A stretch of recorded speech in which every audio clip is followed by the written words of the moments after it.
hey, hi, hello. Oh my goodness. Sorry for leaving you guys hanging for a while. Whoa, did you hear that? Whoa, damn it, that could have been a good burp. That could have been a good burp. That could have been a good burp. But then I suppressed it. Hi, balls. Good evening. It's Friday again. Oh yeah, 0.5 out of 10. Honestly, it's because I didn't commit to it, bro. I didn't commit to it. This music feels like something you would hear in Bluey. Hooray! Excuse me. Good evening, everybody. Hey, hi, hello. Did I pass the test the other day? No, I didn't. So, I guess, like, for those of you who are not on Discord, I have to explain myself, right? Okay, so basically, what happened on Tuesday was I didn't pass my driving test. And after I didn't pass my driving test, I had a very sad day. Yeah, I had a very sad day because, you know, how do I explain this? Because I don't want to be sad again. Okay, I don't want to be sad again. But like, you know the pressure that you put on yourself, bro. You know the pressure that you put on yourself, and you're like, oh man, how am I gonna explain to everybody that I didn't pass the driving test again? Everyone's gonna think you're stupid, you know? Everyone's gonna think you're stupid, and everyone's gonna think that you didn't try hard enough, and everyone's and sort of I don't know, man. I aced the test technically, but I failed on one stupid, silly little thing, which was I was nervous at the start of the test, so I forgot to turn the engine on before I loosened the handbrake, and then the car started rolling backwards, and that was like an instant fail on the spot because that is dangerous, but then I aced the rest of the test. So like, that's extra disappointment, you know? That's extra disappointment, and then I have to do the rest of the test knowing that I've already failed. So I was just sort of like sitting there like, oh great. Yeah, I forgot literally the most important. Okay, listen, okay? I'm gonna blame this on the car shouldn't roll if it's in park. That's the thing. I took it off park. I did everything. Okay, so you know how when you drive the car, right? You turn the engine on, and then you turn the engine on, and then you put the car, and then you take off the handbrake, and then you put the car into drive, right? You put the car into drive, right? And I was ready to go. No, I was ready to go, Zippy. No, I was ready to go. I was actually ready to go. Like I had my foot on the accelerator, and I was confused as to why the car wasn't accelerating. I was actually ready to accelerate. I did have my seatbelt on. Okay? And it's not okay, look, it's not I didn't feel the car vibrating. Okay, so you know how usually when you get in the car, like you just like go broom broom on the engine, and then you take your hand, and then you pull up the handbrake, and then you put it into drive, and you go, right? You just fucking go, right? But the first part of the driving test, okay? The first part of the driving test is where they ask you to like turn the car on, but also don't turn the engine on, you know? Turn the car on, turn the engine on, but don't turn the engine on, and then they like ask you to like do all this stuff like, oh, let me check your blinkers, let me check this, let me check that, right?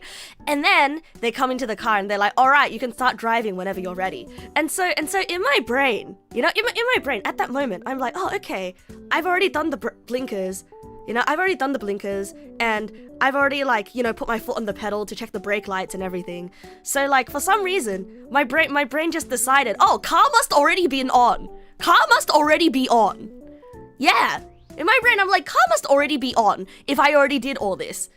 So then I did everything that you usually do, you know? Take the handbrake off, and also my foot was on the brakes until I put the car into drive. And then I hit the accelerator, but the car wasn't accelerating. The car was going backwards. And I'm like, why is the car going backwards? It's because it was rolling down the hill.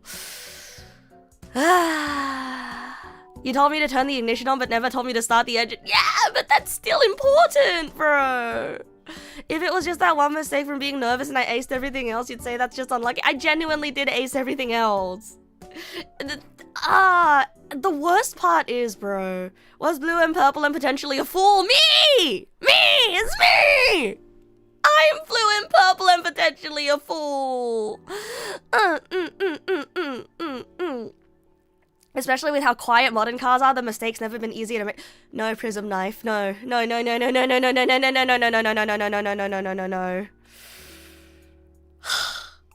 No. My car is kind of a shitbox. Okay, it's kind of a shitbox. And it is a car that goes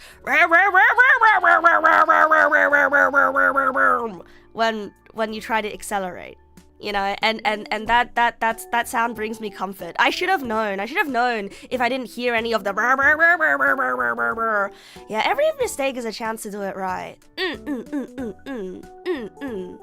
Yeah, that's scary on its. I mean, it becomes comforting because you know that the car is working, right? You know it's working. So how many did I have so far? How many tries? That was my fourth try. The first time was because I was using a new car, like an unfamiliar car, and the second try I failed because the lady was mean. Also because I didn't know how to deal with the double parked vehicles and I had really bad vision. The third time, I didn't slow down for the jaywalkers. And this time, it was this. And so like I cancelled stream on Tuesday. I'm really upset that I cancelled stream on Tuesday, but like I got back and then it was literally just the engine part. It was literally just the engine part. Yeah, we'll get there. It was mostly just them being. I don't think it was them being picky. I think it's very important that the driver remembers to turn the engine on, okay? Because in real life situations, driving is going to be stressful. I am going to be stressed when driving IRL, okay? So like it's good that nothing dangerous happened, all right? You dropped a 25-pound dumbbell on your foot. Damn, bro. It showed I was nervous before the car started. Yeah, exactly. But then when you're driving, you need to be able to perform under stress. You know, you need to be able to still drive safely even when you're nervous. So I understand why I failed, and I understand why it was a fail. But the part that really got me was afterwards. You know, like after the test where like I had to tell my mom that I failed, and then like I get like, you know, an earful from being like, oh, you're just careless. Oh, this just means that you're not experienced enough yet. And oh, like, I don't think you should book another driving test for another couple of months and all that. And it was just basically just, it just hurt to hear your own mom not believe in you. You know, it hurt to hear that she didn't believe me when I said that, no, I'm ready, or I was just nervous, you know. Yeah, I think it's more concerning I didn't immediately hit the brakes when the car started rolling. And then I guess the next part was, you know, when I was telling my friends that I failed, you know. Anything that they said to try to make me feel better didn't really make me feel better, because I always feel like I'm the one that's a bit slow in the friend group. You know what I mean, bro? If I failed on such a small thing, they should let me take it as soon as possible, especially after passing everything. I mean, it's fine. The cherry on top also was when I tried to book another test, the freaking Service New South Wales website was broken the entire day. The entire Service New South Wales website was just like a 502 error. Bad gateway. Like, what the fuck is this? Government website broken? Whoa, no way, bro. No way. Yeah, I can drive with my parents in the passenger seat. I can. Yeah. Did I see the driving lesson you posted in the compost bin? I did not. You did not tag me. But I will look. I will look. I'm kind of cool for not giving up. Luckily, the price is over there for driving tests, even more this. I mean, at a certain point, it's sort of like, I've already gotten this far, and if I give up, that's truly losing, right? That's truly losing. I feel like, I don't want to get into like sunk cost fallacy though, because listen, I do believe that there are actually some personality types that just aren't suitable for driving, you know? And part of me, I kind of believe that I kind of had the personality type that isn't suitable for driving. Like, especially given my ADHD and my tendency to not notice things, you know, bro? Like, I'm sure you guys have seen me play games, and like, I ace the part of the game where it's solving puzzles, you know? Like I'm very good at the logic puzzles, but then if you're asking me to look for an object that's right there, and everyone's like, Neg, it's right there! I just don't see it. I just don't see it, you know? And so I feel like, and that's frequent enough for me, where it's sort of like, I wouldn't say that I'm too stupid to drive, but I'd say that I'm too unaware to drive.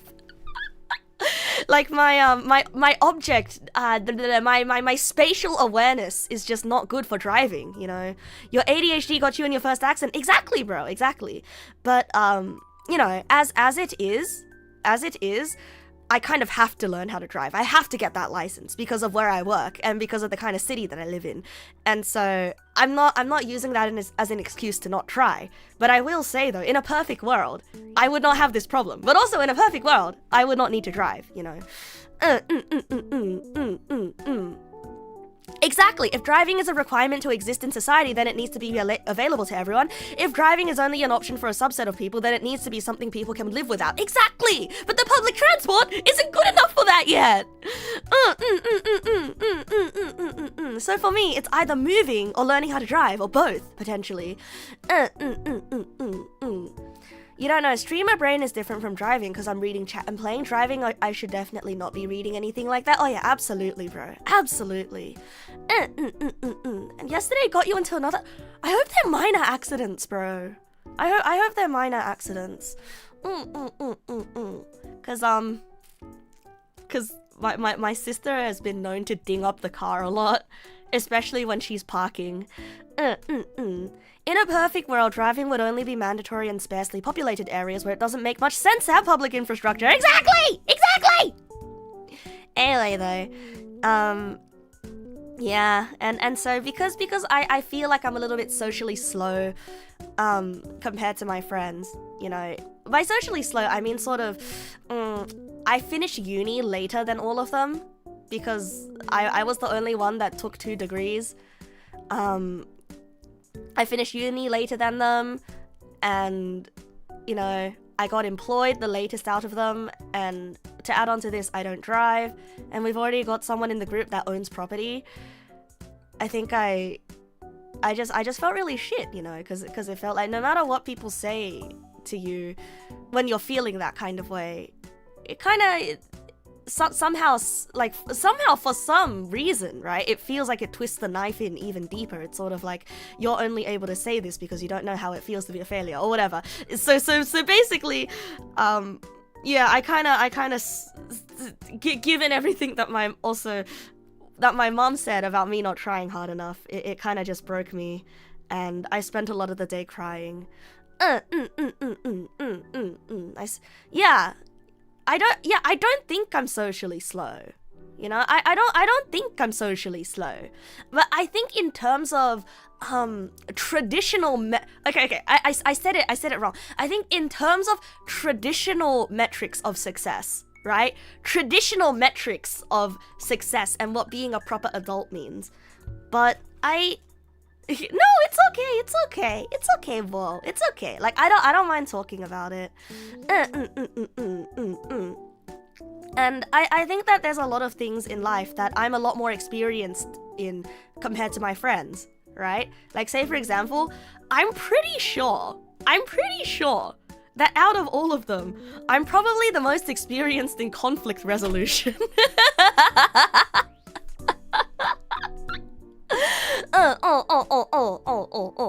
Like, I'm pretty sure I'm the most experienced in conflict resolution because, like, that's kind of something that just happens when you're a streamer, you know, and when you take care of a community, right? You have to sort of reach a conclusion that makes everybody happy, you know, while also sort of remaining level-headed when you resolve conflicts, right? I'm also really bad at fighting what's best for me. Yes, that's true. But I'm good at resolving social conflicts. I'm bad at creating conflict when there needs to be conflict. But I'm good at resolving them.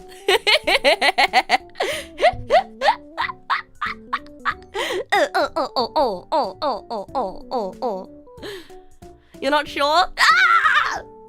Don't say that. Ah, fuck. For it. No, what do you mean rage bait? What do you mean? Am I rage baiting? So I'm good at rolling up. Don't say that, bro. I've been getting better at standing up for myself, resolving them by apologizing when I shouldn't be. Ah, fuck, dude. For instance, there's a super nice uncle you have who's great at all sorts of things, but he cheats in board games against kids. Good evening, my computer scientist. Welcome. No, please don't create conflict. Please don't. I'm too soft. Get harder. Put me in hot water then. Boil me. I need to be hard boiled. Why am I still soft? I feel like I've been put in so much hot water before. Why am I still soft? How? I feel like I should be hard boiled right now. I feel like I should be hard boiled by now. Like I feel like I should be so hard boiled and over boiled to the point that you can't even peel off the outer layer without fucking it up and then making a boiled egg that looks like a dog chewed on it. Boiled to the point of exploding until I am disappearing on purpose. You wish you could make do without owning a car, but where you live is just too impractical. Nah, right. Hi, Iris Pavia. Hi, Mighty Boy. Good evening. Welcome. I surpassed it and became one of those extremophiles at the hypothermal vents in the water at super pressure. Having problems getting hard? Erectile dysfunction. Hey, look, man. I don't have a penis, but if I did, I probably would have problems getting hard, given the amount of medications I'm on. Will YouTube pals get their own rare pal one day? Oh, YouTube pals can have their own rare pals, bro. It's already coded into it. You just need to like send in the You just need to send it in under the YouTube handle. Yeah, fun fact, most men can get it up, just not finish. We've been through this before on SSRIs. Oh. Wait, so for SSRIs, it's an issue of finishing as opposed to an issue of getting... Oh, okay. You just need to make it because I make like 3 a year. You make me sound like, oh yeah, you know, that's old man that's old man Neg Nass who lives up on that hill. Hey, where'd you get the shiny rare pal? Oh yeah, we got them from Neg Nass, the old man up on the hill, but she only makes 3 a year, so your best bet is to make one yourself. and then you just hear, you know, Neg Nass, the old man's cottage going tink tink tink tink. Yeah, yours wasn't made by me. Oh, true. Yours was made by Henpai. Perhaps TMI to say this, but you do not have that issue on SSRIs. Hooray! Sorry, that was like a kind of unenthusiastic.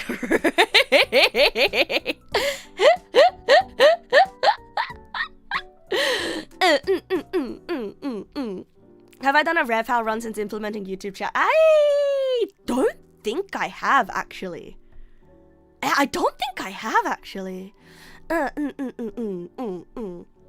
Maybe like once, but it's been a long time since I've done a rare pal run. Yeah, Lion has a YouTube rare pal. Oh, whoops. Sorry, the YouTube rare pals are kind of cut off by the side of the screen. Because I think it's no longer illegal on Twitch for me to unify the chats. So maybe I'll unify the chats again, eventually. Hey, Henpai! I called? Yeah? Yeah? I was just telling everyone that you made Minato's rare pal. Cadence Stars, thank you for the follow. Welcome, welcome. Remind you of that warning on AIDS. If it lasts for more than 1 to 2 hours, see a doctor. If this is a serious recommendation, as blood clots can tend to set in at that point. I feel like that's more than just for AIDS, though. I feel like that's just general advice. Like, if it lasts for more than 1 to 2 hours, you need to see a doctor. I can't believe I like the younger child Twitch over the eldest. No, technically, YouTube in this context is the younger child. Technically, the first child was estranged and abandoned, okay? The first eldest child was YouTube, and that was an abandoned, estranged child who left the house, and we don't speak anymore, okay? And then I decided to have a replacement.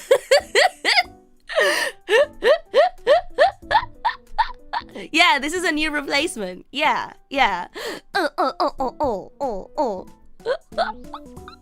I'm not making it. Okay, but I don't. Listen, I do show favoritism. Okay, I do show favoritism for Twitch because yes, 1, YouTube shadow bans chats without saying anything. That is true. And 2, YouTube doesn't have point redeems. And 3, I'm never getting membership on the YouTube channel, so I'm never gonna be able to have custom emotes, and it's kind of sad, you know. It's kind of sad that I will never be able to have custom emotes on YouTube. Yeah, the favoritism is clear by the size of screen real estate that I give you guys.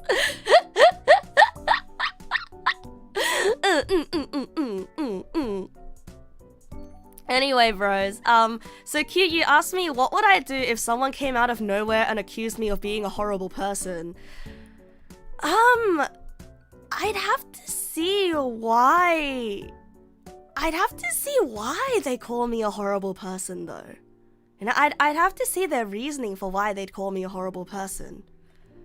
Because I feel like if someone just randomly came out and called me a horrible person, they call me a fake Minecrafter. I never claimed to be a Minecrafter, though. I never claimed to be a Minecrafter.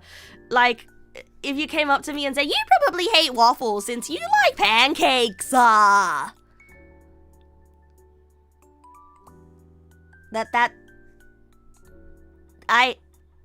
feel like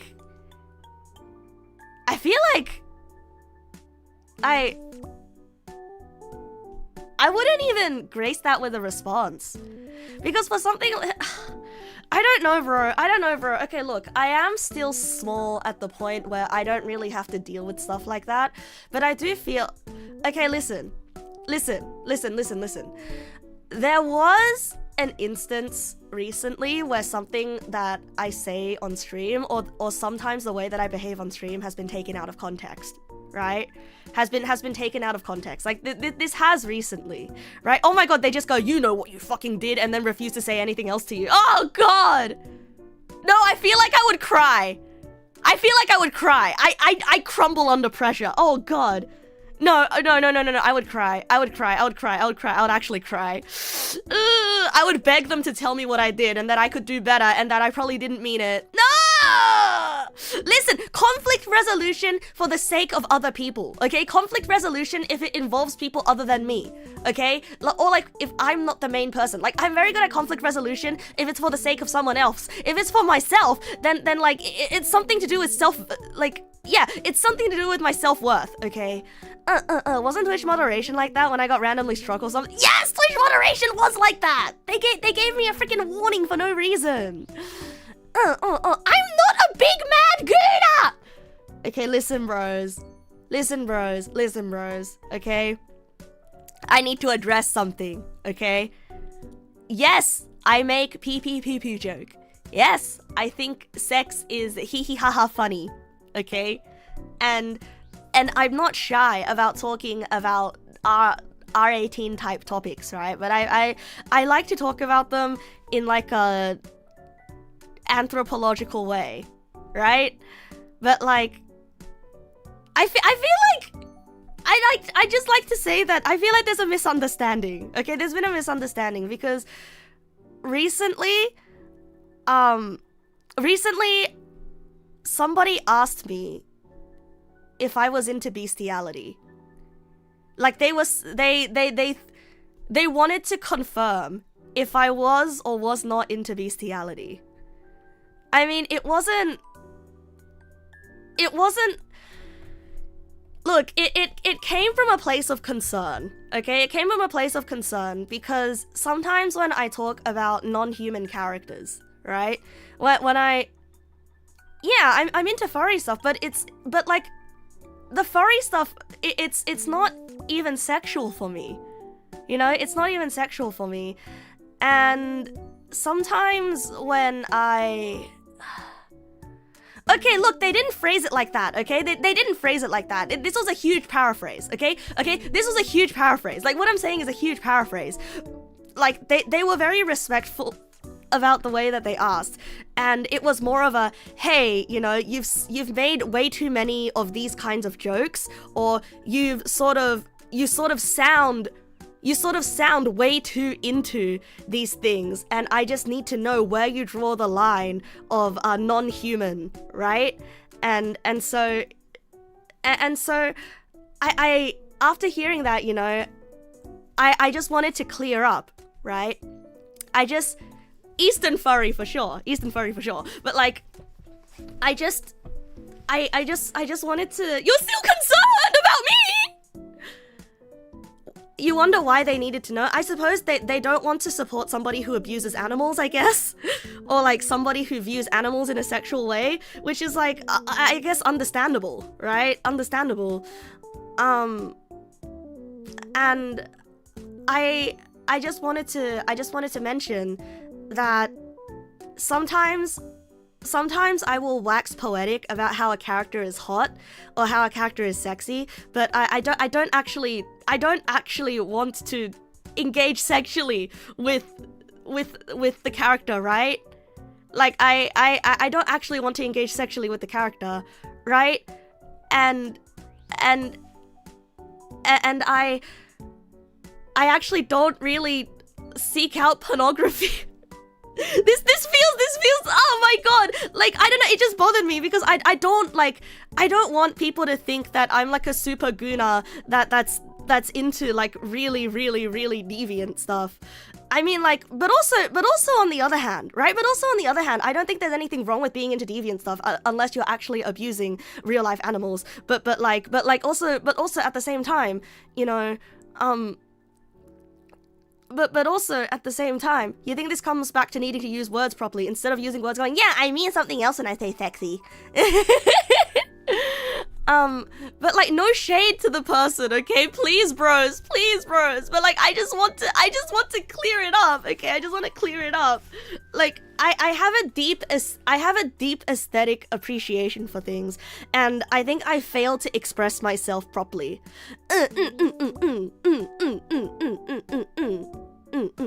Like I just want to be able to express myself properly, okay? And I feel like that there's been a failure for me to expressing myself properly. Even with the twink butterfly, there was a heavily implied make an anthro of this guy first, sexual or not. Yeah, I think I want to find the words on how to explain what I mean when I thought the twink butterfly was a twink butterfly, right? Because I was thinking of the twink butterfly actually, Pumpkin. But it's more so of I like the idea of these characters in their own world, right? And for the example I think the example I gave them was, take Fantastic Mr. Fox, for example, right? Fantastic Mr. Fox, for example. Fantastic Mr. Fox, he's a fucking fox, right? But in universe, he is the hottest, most handsome guy ever, right? He is the hottest, sexiest guy ever, right? But like, I don't actually want to fuck the fox. I'm just able to like put myself in like the mindset of, oh, in this universe he is a suave man because of the anthropomorphic qualities that he has, right? So like, if he were a person, he would be like, I don't know, handsome, suave gentleman. But also, if he was a person, I don't know if I'd find him as handsome, because then it's too real, you know? So sometimes the animal features and the beast features, it sort of allows you to enjoy certain aesthetics and certain traits that might put you off if you see it in a human. Because if you see it in a human, you're able to draw more real-world parallels, if you know what I mean, right? And so animals are like a good shorthand for, hey, this is... To tell your brain that, hey, this is a fantasy setting and this is not a real person. And this could not be a real person, right? The more I explain it, the worse it gets!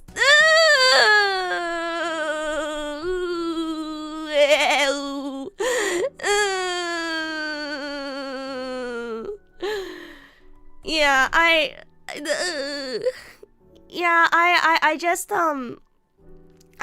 wanted to put that out there, okay? I just wanted to put that out there. I will not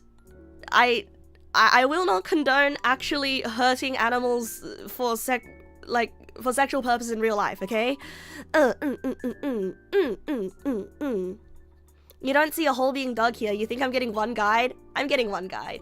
I'm absolutely getting one guide. I'm absolutely getting one guide. But oh no, sometimes it's hard for me to tell. Yeah, sometimes it's hard for me to tell if the things that I say or the way that I behave is actually wrong or bad and requires reflection or if I'm getting one guide. Sometimes it's so hard to tell, bro. Oh. Yeah, yes, spoon found in kitchen, I'm okay. Yeah. Okay. You hate that nowadays everything is about sex? What happened to appreciating beauty for the sake of appreciating beauty? Oh yeah, that's also the second thing as well. I need to find better words to use. Because I'm actually... I feel like this is a bit too personal, right? Because like I'm happy with talking about pee-pee-poo-poo, but pee-pee-poo-far, but like this is a bit too personal for me somehow. But like I'm not actually a horny person.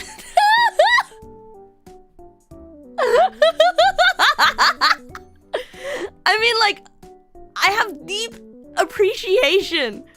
I have a very, very deep appreciation for certain, for really cool aesthetic things, and I really like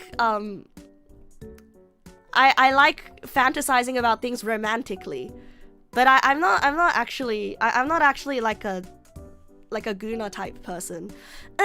What the? How did you become orange text? Why do we have 32 separate teeth when we could have had 2 continuous chewing plates?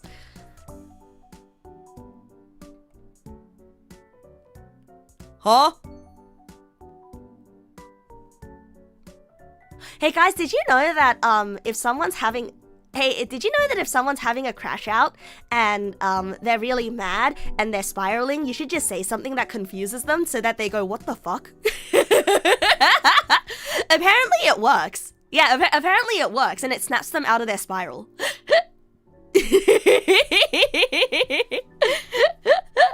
Yeah, so thanks, Poyet. Thanks, Poyet. Yeah, you completely derail their train of thought, because if they're going through a doom spiral, you can derail the doom spiral. ADHD tends to make one less goonery. You end up being inside your own head so often, it's kind of normal. Oh, okay, thank goodness, thank goodness. See, like, I don't know, I find sexual things funny, more so than sexy. And I find cool things really cool. So maybe, I don't know, I suppose that's why I misuse the word sexy a lot. I don't know, I never really thought about it until I was asked about that question, right? And so I think the reason why I'm letting myself get one guide so hard is because I never actually considered for once, like, what am I actually into? And then the answer arrived at, I feel like I'm not really into anything. Which is troubling to me. because I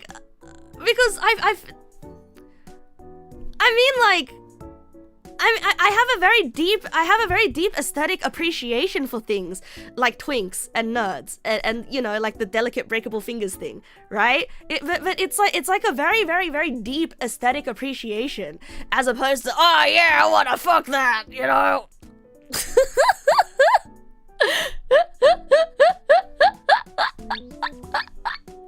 But like, I don't think I'm ace though. I don't think I'm ace. Like I think I'm just, I don't know. I simply don't know. I don't know what counts as being attracted or having an aesthetic appreciation. Yeah. I actually don't know. Because I'm able to aesthetically appreciate a lot of things. Or also, anytime someone asks you about stuff like blah blah blah, just say anything IRL is disgusting and anything not IRL is a discussion of artistic liberty, which I will not engage in. Oh, that's a good.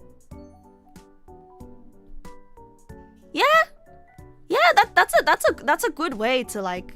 That's a good way to sort of. That's a good way to end any question of stuff like that. Yeah, sexual attraction doesn't need to be strictly visceral. No need for a label. Hi Saturn. Are we talking about being ace and / or arrow? Kind of. We're talking about where we draw. Like it's mostly me questioning what is the line you draw between attraction and aesthetic appreciation. Like that's what I'm talking about. You think part of the problem here is people have a lot of stricter lines for what qualifies as a person than you'd think, and even when we're removing the limitations of physics. Hi Lucia, good evening, welcome. Oh my god, wait, Lucia can help me here. Oh.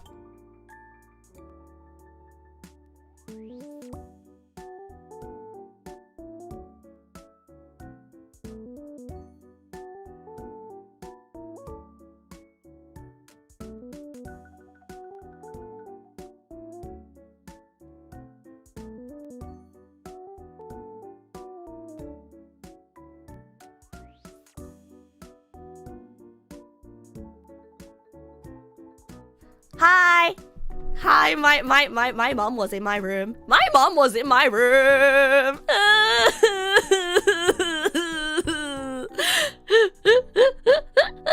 Tell her we said hi. She's gone. Yeah, wait. I think, okay, I would like to imagine if I had a pee-pee, right? Imagine if I had a pee-pee. What makes my pee-pee hard? I don't know.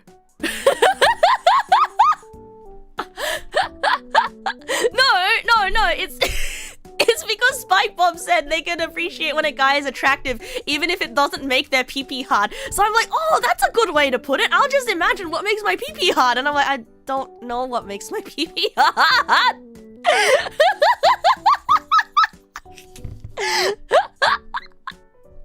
There's a pee-pee hammer. It's fucking Russian roulette, baby. Oh yeah, I've heard of the phrase narb. Have you guys heard of the phrase narb? N-A-R-B? Narb. It's a no apparent reason boner.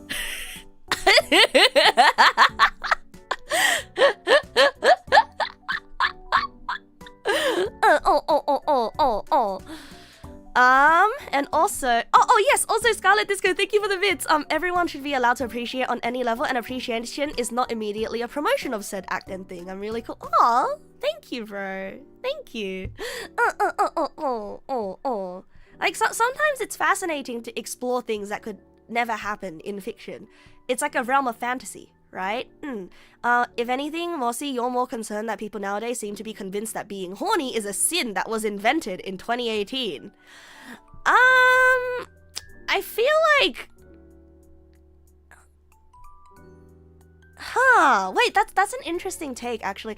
I don't necessarily think that people think being horny is a sin, although I will say that being horny is definitely like a inside thought type thing, you know? It's like a, why would you say that at the dinner table, son? Please, we're having dinner right now.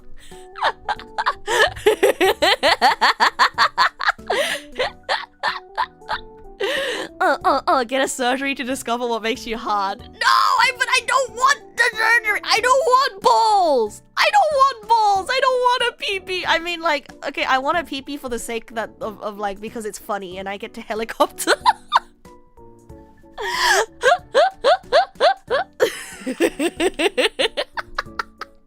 But about it. Being horny is just the devil talking to you. All you gotta do is ignore it. Thank you. Thank you, thank you, conservative mum from the from the 1800s. It's the devil, I'm telling you. No, being horny is just a biological function, right? No, they definitely don't want you to be horny ever. They will advocate for bulldozing any dedicated spaces for it. This is not new. Oh. Okay, yeah, that's fair. That's fair. You learned about this. There are some neuron activities that would make your pee-pee hard, and it contrasts with the other one that makes you pee. So if you pee when your pee-pee is hard, slowly it'll turn not hard. Yeah, so that's what I'm saying. The penis is poorly designed. Like, why does the splooge come out of the same hole as the piss? like that makes no sense to me. That sounds like it could cause problems and infections, which it probably does, right? Your opinion is that sexuality is only inside thoughts because of a long history of leaders who censor and suppress such things. Oh, that is a take. I feel like I'm not educated enough to have an opinion on this. Yeah, I feel like I am not educated enough to have an opinion on this. Because given how many funny sex jokes I make, I don't think I've actually thought that hard about stuff like sexual liberation and and the true ideology of horny. Or something like that, right? Oh, my answer is yes, I will stream next Thursday and Tuesday. Introspection, yes. That is true. Payment processors will ban you forever if you buy a singular sex. That is true. That is true. I forget. What was I saying? I forgot what I was talking about before. We could go deep into this and it will get heavily political if we do. Yeah, I'm afraid. I am afraid. I am afraid of going that route. So perhaps I will think about it some other day, because if I myself am not sure about my thoughts on this topic, then I don't feel comfortable leading a discussion that could potentially get heavily political. Cyber City, thank you for the follow. Welcome. Anyway, thank you, bros. Thank you, bros, for confirming that I don't come off like, yeah. Sex ed on Twitch is what you least expected. What do you mean? I'm come on, man. I am far from the only streamer that talks about sex. Or I mean, I'm sure lots of people talk about smacks. Right? But like I'm not sure if a lot of streamers talk about it in this way. In this sort of like analytical way. I come off as hyper and it took you a good week to get used to me. I'm not hyper. I'm just nervous. And when I'm nervous, I talk a lot. It's pretty really? Huh. Like they don't go beyond hee hee hoo hoo pee pee hard. Cause like I do say though, I do think though, like I guess horniness and sex is it's a biological function, right? It's a biological function. Like funnily enough, like I'm able to more understand male sexuality as opposed to female sexuality, because if you explain it to me in this way, right? Like if you explain it to me in this way, male sexuality is more like a biological need. It's like an itch that you desperately need to scratch, because I hear that if you let it build up, you could get an infection or bad things happen, and so it's like pissing, right? You have to get rid of it. On the surface, yes. That's what I heard. That's all lies? Wait, really? Really? Wait, that's a lie? Wait, that's not true? That's not true? Yeah, do think it's interesting to think about analytically, yeah, but that's not true!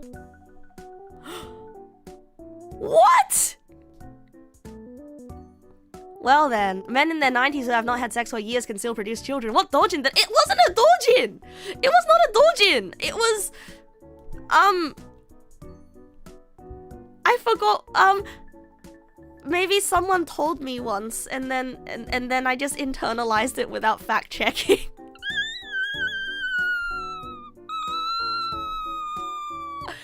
You thought it could lead to testicular cancer if you don't do it somewhat regularly, not an infection. Yeah, it's testicular cancer. Yeah. So Reddit, stop it. Stop it. Not everything stop it. Not everything I claim to know comes from Reddit. Stop it.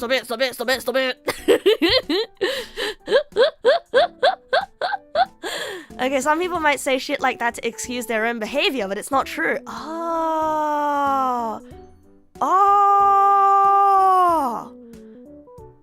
Okay, what thing do I know that doesn't come from Reddit? Fuck, I know so many fun facts. And I'm failing to think of a fun fact. The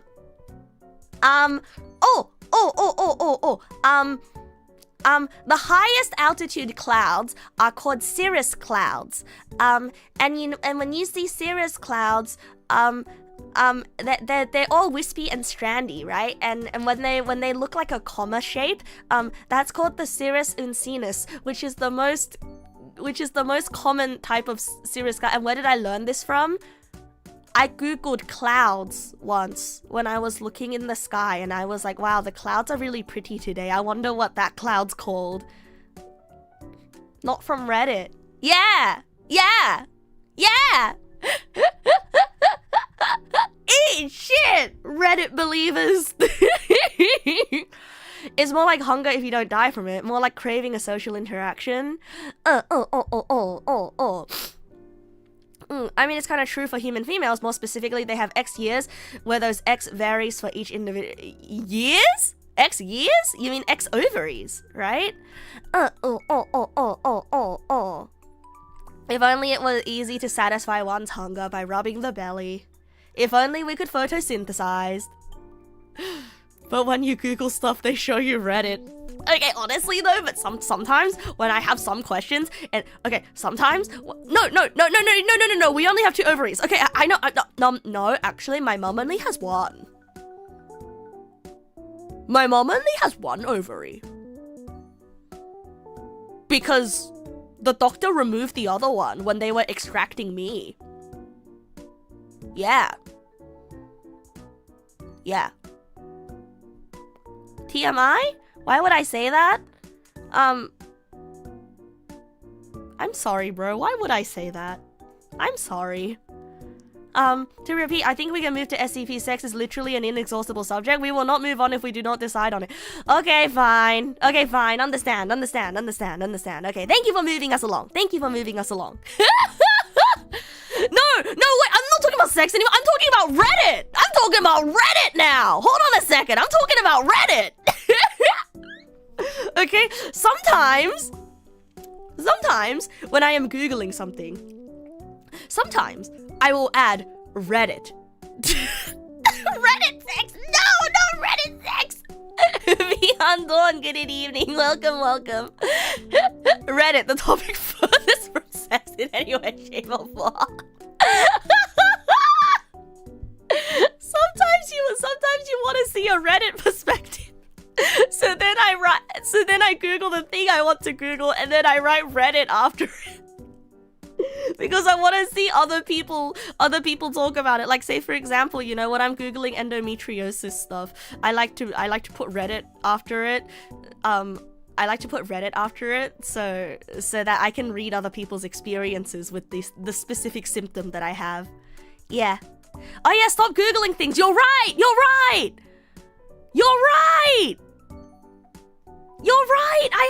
We should stop using the word Googling. I'm gonna DuckDuckGo it. I'm gonna DDG it. DDG stands for something else, I think. Something not great. Anyway, yeah, go search the DuckDuck. Yeah, I DuckDuck went at times. Oh my Oh my god! I duck went it. Ah, cute. We don't Google anymore. We yeah, duck went. Haha, I duck goosed. I never got picked as goose when we used to play duck goose in primary school. It was really sad.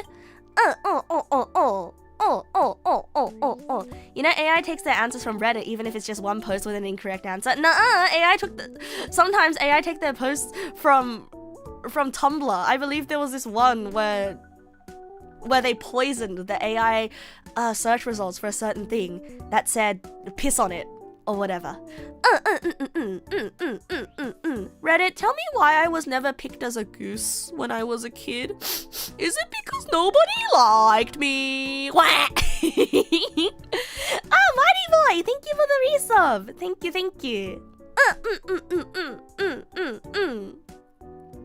There was a meme going around with people saying they were going to Bing it just because no one uses Bing and it ain't confused, folks. Man. Real OGs remember Alta Vista-ing it. Yeah, keep using the word Googling so it becomes a general word and trademark rights get messed up. Wait, actually that might be a good idea. Actually, yeah, we're gonna reclaim the word Google from Google. Bing it sounds like someone got paid off by Microsoft.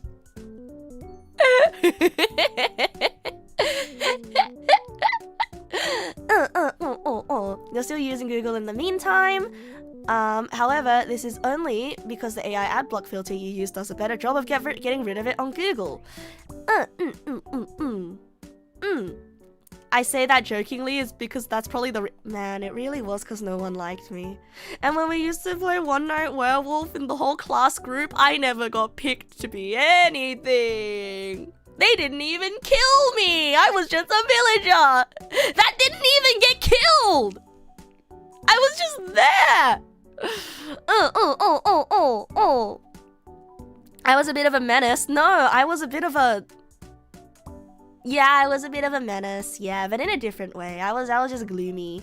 Stacey Groovy, good evening. Welcome. I was an aura.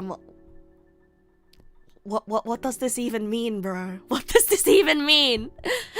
Unfortunately, claiming the word isn't that easy. They have to acknowledge it first. If you remember correctly, Tylenol made that mistake. Wait, what do you mean by they have to acknowledge it? Micro celeb. Never call me an internet micro celebrity ever again. That makes me sound like. I'll like that. I do not wish to have that label applied to me. Can I be an internet funny man instead? Please, can I be an internet funny man instead? Yeah, everyone deserves to be goosed at least once. I'm an internet nano celeb. Do you want an average? I don't like the word celebrity. I don't like the word celebrity. Can I just be an internet micro? That's a micro what? Who knows? Who knows what I'm a micro of? I'm an internet micro. Michael? My name is Michael?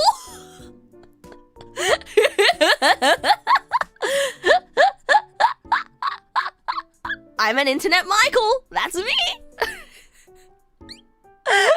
An internet micro, as in an internet short person. Yeah, I'll take that. I take that. From, hey, Michael, Vsauce here. Hey, Vsauce, Michael here.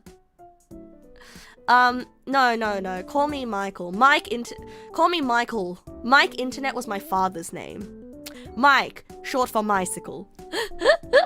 Generic trademark is the thing that it's called when it stops being associated with a specific company. Will I accept being a personality? Yes. Yes, I will. Yes, I will. You see, if you said the word entity, even entity is pushing it, because entity implies something immutable, right? Or corporeal. I don't exist until I turn on my computer. A micro-celebrity is the term used in a paper researching parasocial relations in Twitch streaming communities. Check last DM, please. Okay. Understand. acknowledged. I checked it.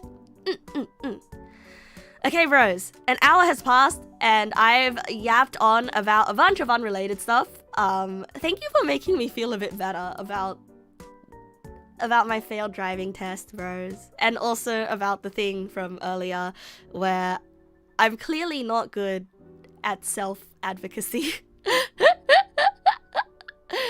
And also for helping me question where I fall on the ace spectrum, because I'm fairly sure that I'm not asexual.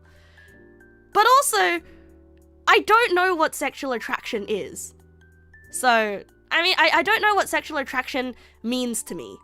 And I don't know what attraction means to me. So that's a journey that I have to go on one day.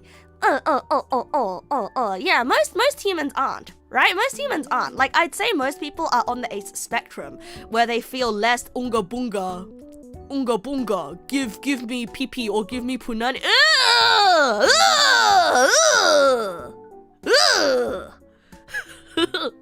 But like, I don't know where on the sliding scale of 6 and I'm standing here. I fall. Tyler Tuche. Thank you for the follow. Welcome, welcome. I mean, I've had a crush on people in the past, so I can't be ace. Yeah. I mean, no. I am very much romantic. I very much feel romantic longing, right? I feel very much romantic longing for a lot of things. But like in terms of like sexually, I don't really feel a desire for please take me. You don't feel romantic, you feel death. Hooray! So when you meet someone you like, you're like, I wish to die. You said ace, not arrow. Yeah. Yeah, you feel like most people who pick up that label are just doing it to feel special and so, whoa! That is a whole can of worms. That is a whole can of worms. Like, I disagree. I disagree with that because I think like we as a society are very much a society that is based in, you know, when are you getting married? When are you gonna start a family? Like all of these sort of traditional milestone and touchstones, right? And so for someone to say, hey, I'm asexual or hey, I'm aromantic, even if on the off chance they do feel something, like it's mostly to get people off their back, you know, to be like, hey, I am not open to dating and I never will be because that's just not part of what I feel, right? And that's just kind of a way for people to sort of express that, right? We're back to sex again. I don't know how we got back here. And I think once again, this comes back to like that innate human desire to that innate human desire to categorize things, right? And I think because society likes sex, okay? Society likes sex. And when you're not somebody who participates in the sex, you're like, oh man, what the fuck am I then? And then that's where like people who are ace fall, basically. You used to have a crush on someone, but after she ghosted you, you gave up on pursuing love. Sounding a bit like, 'cause I said the word society! Categorize things? Like SCP? SCP is just a singular thing though, right? You can see where that opinion comes from because the aces you've met are either chill or have a massive chip on their shoulder with not wanting to deal with everyone being obsessed with sex. I guess so. I guess so, right? I guess so. Like, in that sense, like, it's sort of like you can see how some people are sort of fall into the I do not wish to be part of the SCP-49 is a doctor. The Y in SCP stands for yeah. I want my lawyer. I don't have a lawyer. I'm afraid of saying incorrect things because I feel underinformed. Mods working overtime to steer the ship. when the captain. Yes, hello, Law Lawington at your service. Is there an SCP-67? Probably an SCP-67. If I were to write an SCP-67, it would probably be a mind virus that spreads itself via memes and brain rot so that it can control the masses. Oh! To do what? I don't know. To probably like gather in the center of the world to make like a giant pile of leaves and mulch so that you can have the biggest bonfire ever in the world. Yeah. We're up to like 10,000 now or some shit. I believe it, bro. Just curious, do I have any Gundam recommendations for you since you're gonna go to Japan next year to get a Mecha Godzilla model kit? Get Sazabi. Hell yeah. That's my recommendation for you. But also like just get, I don't know, like I don't know. I feel like you'll have to like look at a bunch of kits to see the one that you like, right? You're pretty sure the mind virus spreading through memes is an SCP? Bro, forgive this old man, what's an SCP? It's an internet creative writing exercise. It's like a fandom that it's basically, it's like a, so you know when something has a fandom, right? It's because there's like a property related to it. There's an IP related to it, right? So like, say for example, Undertale, and people make their own fan monsters in Undertale. Like, oh, wouldn't it be cool if there was a monster in Undertale that did this, right? And wouldn't it be cool if this, and then people write fan fiction about the universe, you know, because the world building is really cool, right? But SCP doesn't have like an established IP, right? SCP started from one 4chan post, I believe, in 2007, where a guy wrote something based on the Weeping Angels. It was a communal fiction project, basically. Yeah, SCP stands for 6 cent. Wow, Lucia! Wow!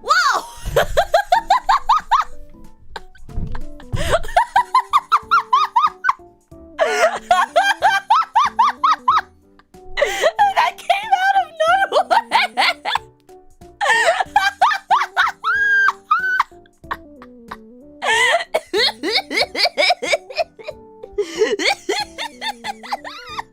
I'm sorry, the fact that it came out of nowhere was really funny. Thank you.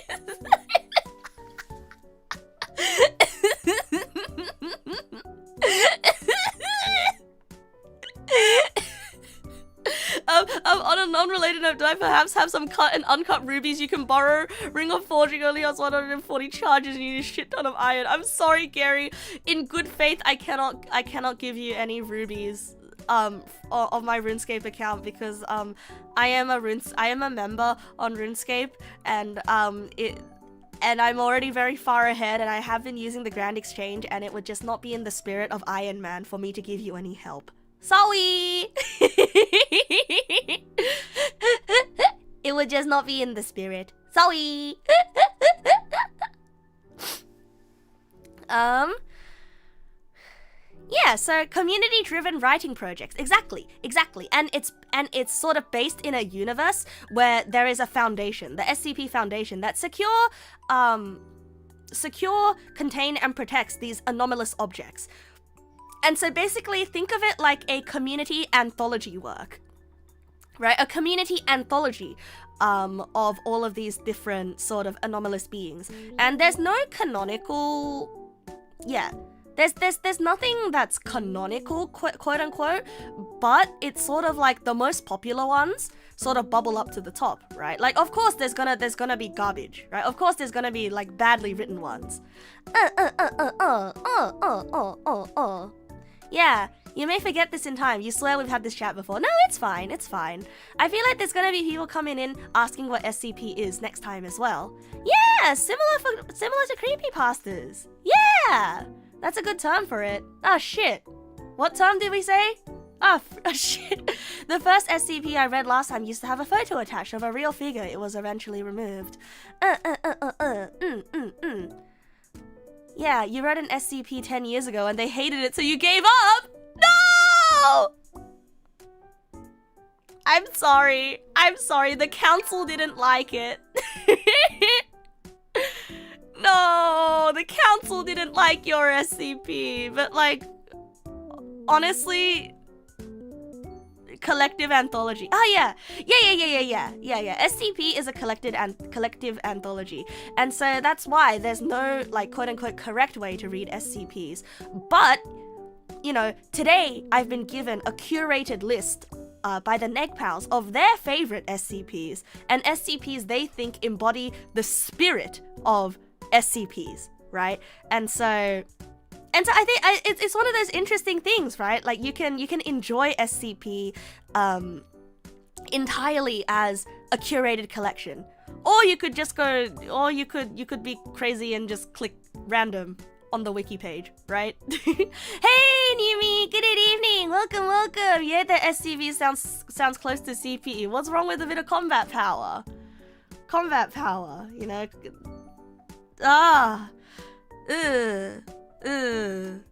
Don't think about that. Don't think about that. Don't think about the other one.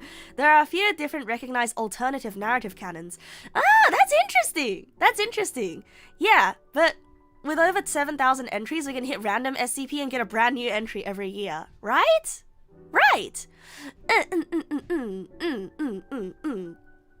Anyway, let's go read some SCP now, shall we? Because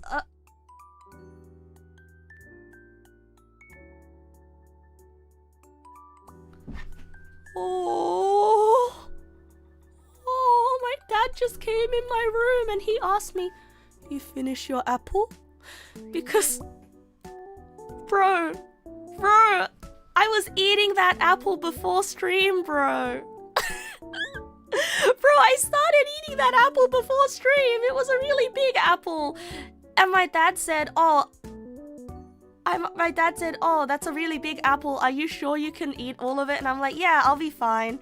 Because I cut it up into pieces. And he said, oh, okay. I'll come up later. I'll come up later if you need help. And it's been like an hour, bro. It's been an hour, Dad.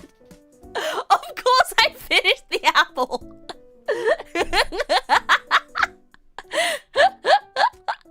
He sounded so sad. You know, we still have more. We still have more downstairs if he wants one. Was he hungry? No, we already had dinner. What kind of apple was it? I don't know what kind of apple it was. I should have read the tag. I don't really think too hard about the fruits I get. I just go to the supermarket and I'm like, ooh, this one looks big. Ooh, this one looks good. Oh, this one's small. Oh, this one's got a dent in it. This one has a funny shape. And then I just get it. And I look at the price. And I don't really look at the brand. I don't really look at the breed, the species. I just get it.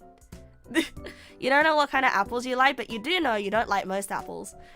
Well, you've been having some bad apples then. Oh! Nagarete ku toki no nakarete mo keraru sa ga hora kuru kuru mawatte. No way! Bad apple!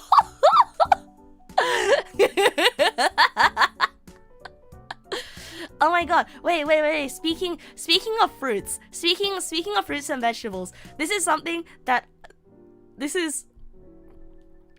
Yes, you have. They also happen to be the variety your family likes. They have bad taste. Oh my god, is it the kind of apple that's sort of like mushy and then when you bite into it, it just sort of like crumbles and it tastes gross? And those apples are usually used for people to bake. They're either used for baking or for making tea. Cause I just shit fruit.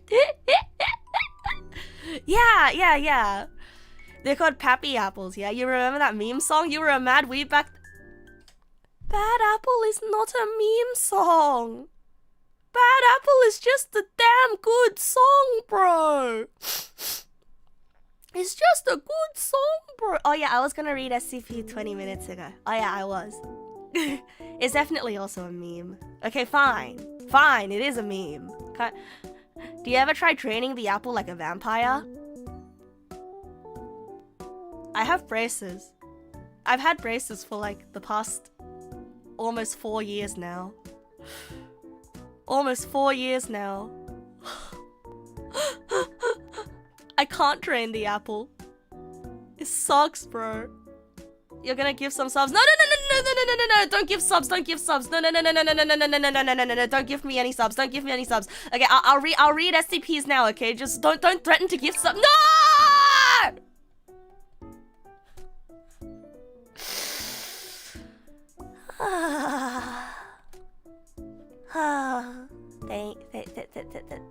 Thank you. Thank you, mighty boy. Thank you.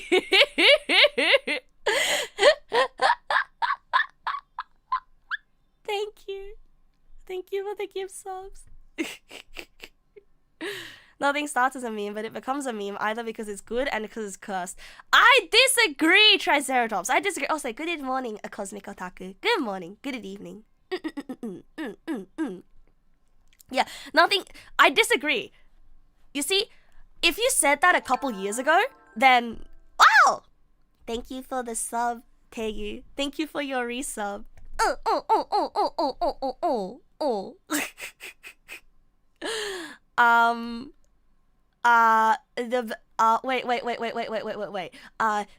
What was I gonna say? Oh shit, yeah, the thing about memes. I disagree. If you said that nothing starts as a meme a couple years ago, then I would agree with you. But now, in our year of 2026, there are some memes that just feel made in a lab to be a meme, okay? And the worst part is, it works. It works. 6-7 was manufactured in a lab. That's my opinion. 6-7 was manufactured in a lab. I do not agree. I do not agree. They wouldn't have become memes if people didn't decide to make them memes. Exactly. But like, some memes are born as a thing that people choose to make a meme. Some memes are manufactured to exist and then become a meme, you know? Yeah, I refuse to believe that Hawk Tour was organic. Exactly. I never liked Hawk Tour. Just for the record. Did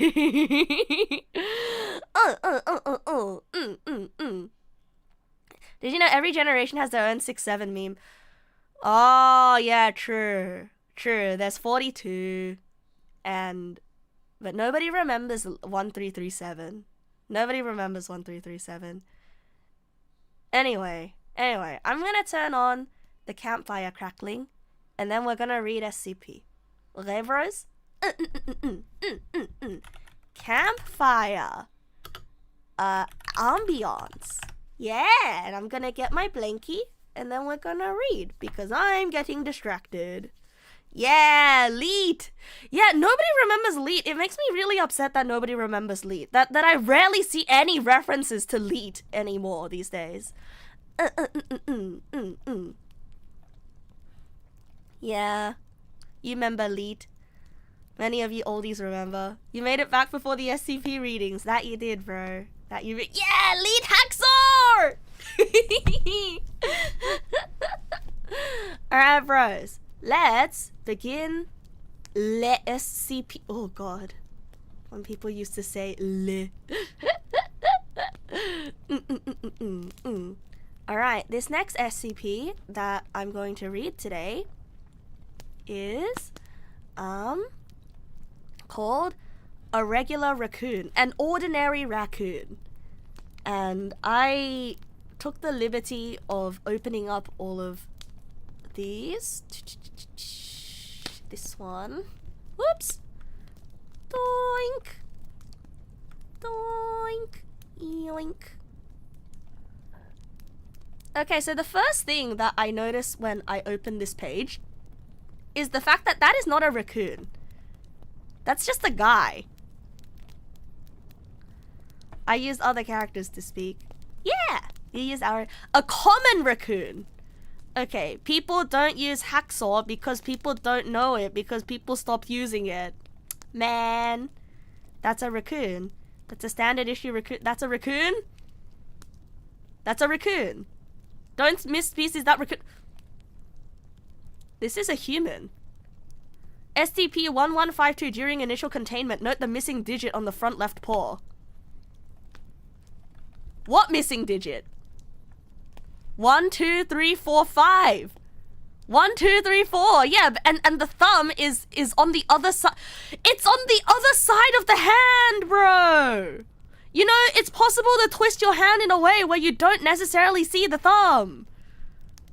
Left. Okay, left. What do you mean paw? That's his hand. That's his hand. This is a regular ass human guy. Bros, am I having a stroke? His left, not my left. Anyway. So cute how she called it him. He's a guy! The keyword is initial containment. He must have transformed into a raccoon. You read an old rambling about Leet which was posted on Quake World. Probably written drunk and high and you've never been able to find it. Oh man, it's become lost media. Item number SCP-1152. Object class safe. Special containment procedures. SCP-1152 is to be kept in a solitary habitat in the Site 98 Animal Housing Wing. SCP-1152 is to be given 5 kilograms of feed, meeting its nutritional standards. Detailed in 5 kilograms? That's like... 5 kilograms is a lot, even for a human, right?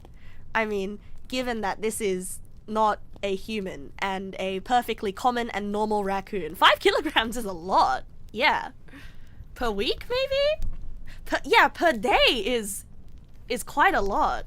Yeah. We just don't really care about budgets, I guess. But like feed kind of makes me think that it's not maybe not the best quality food. No, 5 kilograms is a lot, bro.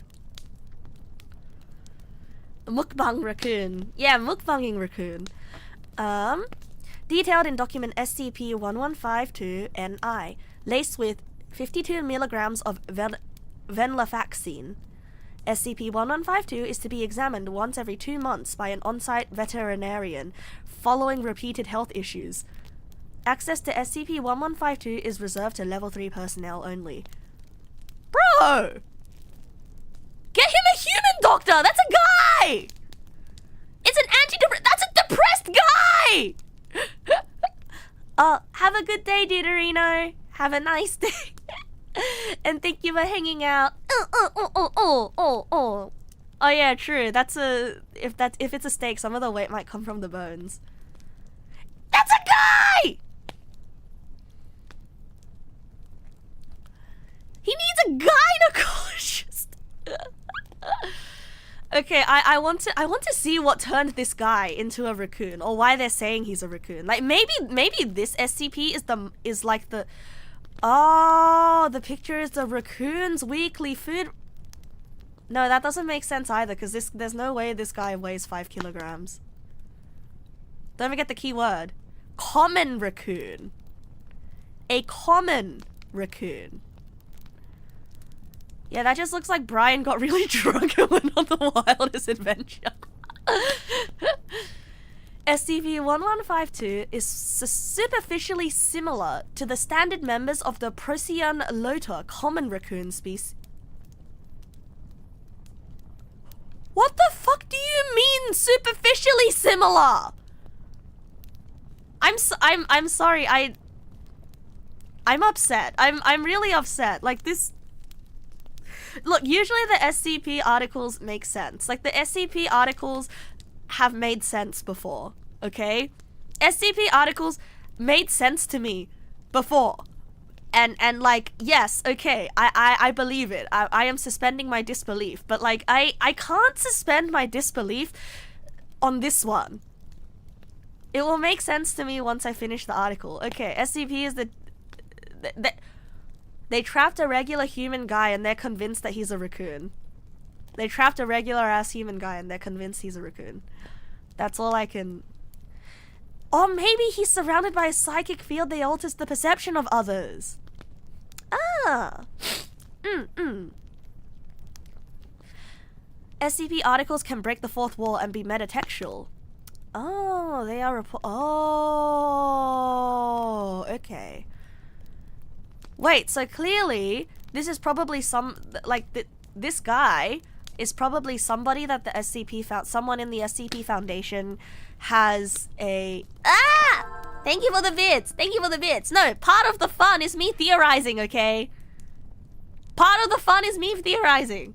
So, right now my theory is that he is somebody in the SCP Foundation, they don't like him, so they decided to categorize him as an SCP, get the paperwork done, and they decided to torture him.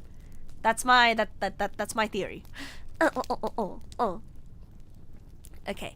Am I a rabbit humanoid? No, I'm a wolf.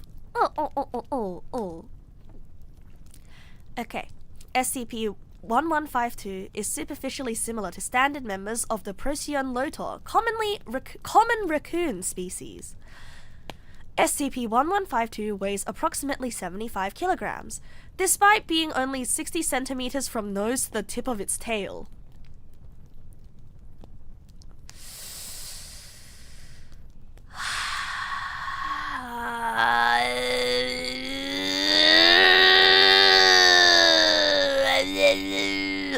I'm mad, bros. I'm mad. I'm so mad. 75 kilograms? Okay, that makes sense. Like, yeah, he's a skinny guy. Makes sense he would be 75 kilos. Like, maybe he's, you know, average height, 178 to, like, 180 centimeters. You know, like, anywhere given that range. I think it makes sense for him to be 75 kilos. And then they drop the 60 centimeter bullshit.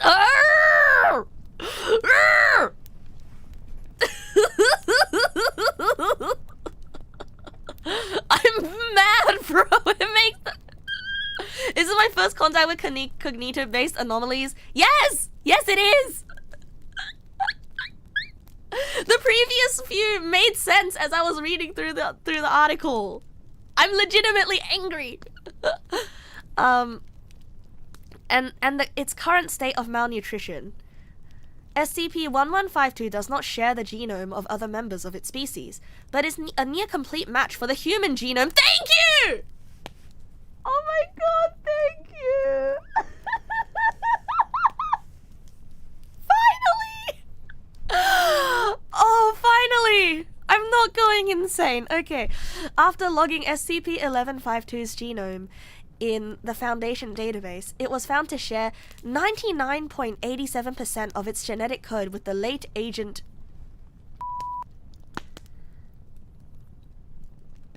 Then why the fuck is it a raccoon?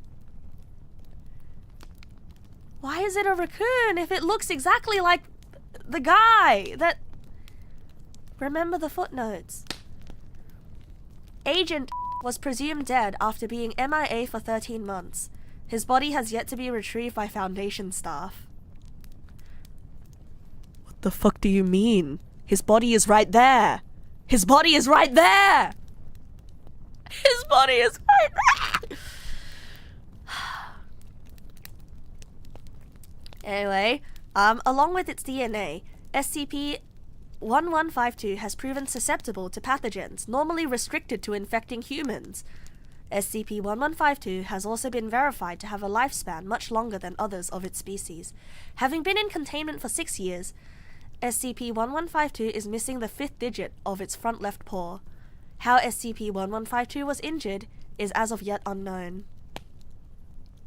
Yeah, could there perhaps be a connection between this common raccoon and the disappearance of Agent... You know? Oh, I guess there's just no way for us to know for sure. Ah! SCP-1152 has exhibited intelligence on par with an average post-pubescent human, eluding capture from staff for 2 weeks after initially being found in Site-98's personnel wing. How SCP-1152 managed to get into Site-98 without being noticed is as of yet unknown, along with how it obtained knowledge of the layout of Site-98. I think Agent Redacted is being tortured. I think there is... Okay, there is... I'm telling you, bros. This was... I'm telling you, bros. This was... The person who wrote this file really, really hates Agent... Right? Like, someone really had it out for him. Like, fuck you. I'm gonna tell everyone you're a raccoon. I'm gonna gaslight everybody so hard. Like, God, this is what you do to the coworker you hate. Oh. SCP-1152 is suffering from long-term depression following its capture. Yeah, gee, I wonder why. Following its capture, I wonder why. SCP-1152 is capable of manipulating objects with considerable dexterity, beyond what should be feasibly possible with its paws. It is also capable of opening doors and bypassing low-security manual locks, requiring the lock to its room to be replaced with keycard access. Yeah, he blew up his casserole in the microwave oven too many times. How many times will you have to teach you this lesson? You have to cover up the food you're heating up in the microwave with a bowl. Otherwise, it's gonna explode all over the microwave and it's a whole mess, bro. It's a whole mess. So again, there are these things called mimetic effects, which alter people's perception and can outright prevent certain thought processes. So this SCP is a mimetic mind virus, is what you're saying. It's brain rot. Along with the anomalous mass of SCP-1152's body, it appears that SCP-1152 may possess cognitohazard! Oh, I know that word! Cognitohazardous effects in carnivorous and omnivorous land animals. And any animal introduced to SCP-1152, even members of its own species, has displayed hostility to SCP-1152. As such, it is now contained in a secluded habitat. Yeah, you think you think raccoons might not like being locked in a cage with a random guy? You know, a family of raccoons? Can you imagine going to a family of raccoons and being like, would you be able to adopt this human man? Yeah, so this effect only applies to humans. Yeah, if you think co-workers stealing your lunch is bad, try being imprisoned as a raccoon. Yeah, even dogs and cats hate this raccoon. Okay, now I'm not sure about the dogs and cats part, because usually dogs and cats are fine with people. Yeah. You know that SCPs can change perception of people. If this wasn't a completely normal raccoon, some perception warping. Yeah. So the SCP is the perception warping then.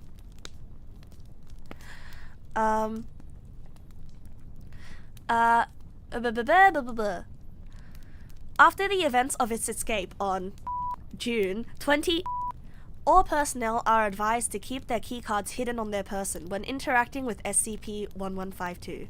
The incident report follows. SCP-1152 is seen attempting to dig through the walls of its habitat. Agent is dispatched to incapacitate SCP-1152. SCP-1152 attacks Agent, retrieves his keycard and escapes containment. SCP-1152 is found in Site-98 storage supply and is contained once more. SCP-1152 was found with a stolen phone. Records indicate that it somehow dialed Agent's wife after presumably striking random buttons. Oh! See, this Agent Beep and this Agent Beep are the same length! They're the same length!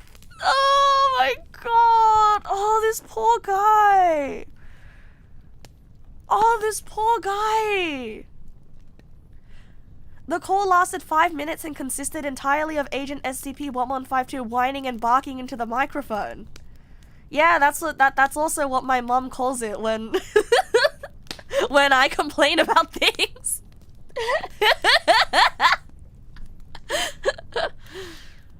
Bro, I don't, you know, if we didn't have that image and read it, some people might not have realized. Yeah, I mean, it's almost as if it absorbed parts of Agent X memory. How fascinating! So there are so fucking many factions and entities that could have put this curse. Everyone will now see you as a raccoon forever onto Agent Fuck. But we have no hints as to who it is.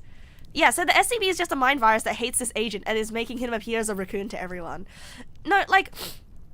But what I'm confused about is how they're able to get his weight right, but only 60 centimeters. Like, if someone tried touching this guy, they would immediately realize that the weight and, you know, the size of the object they're touching does not match up with what they're seeing, you know, from top of head to tailbone.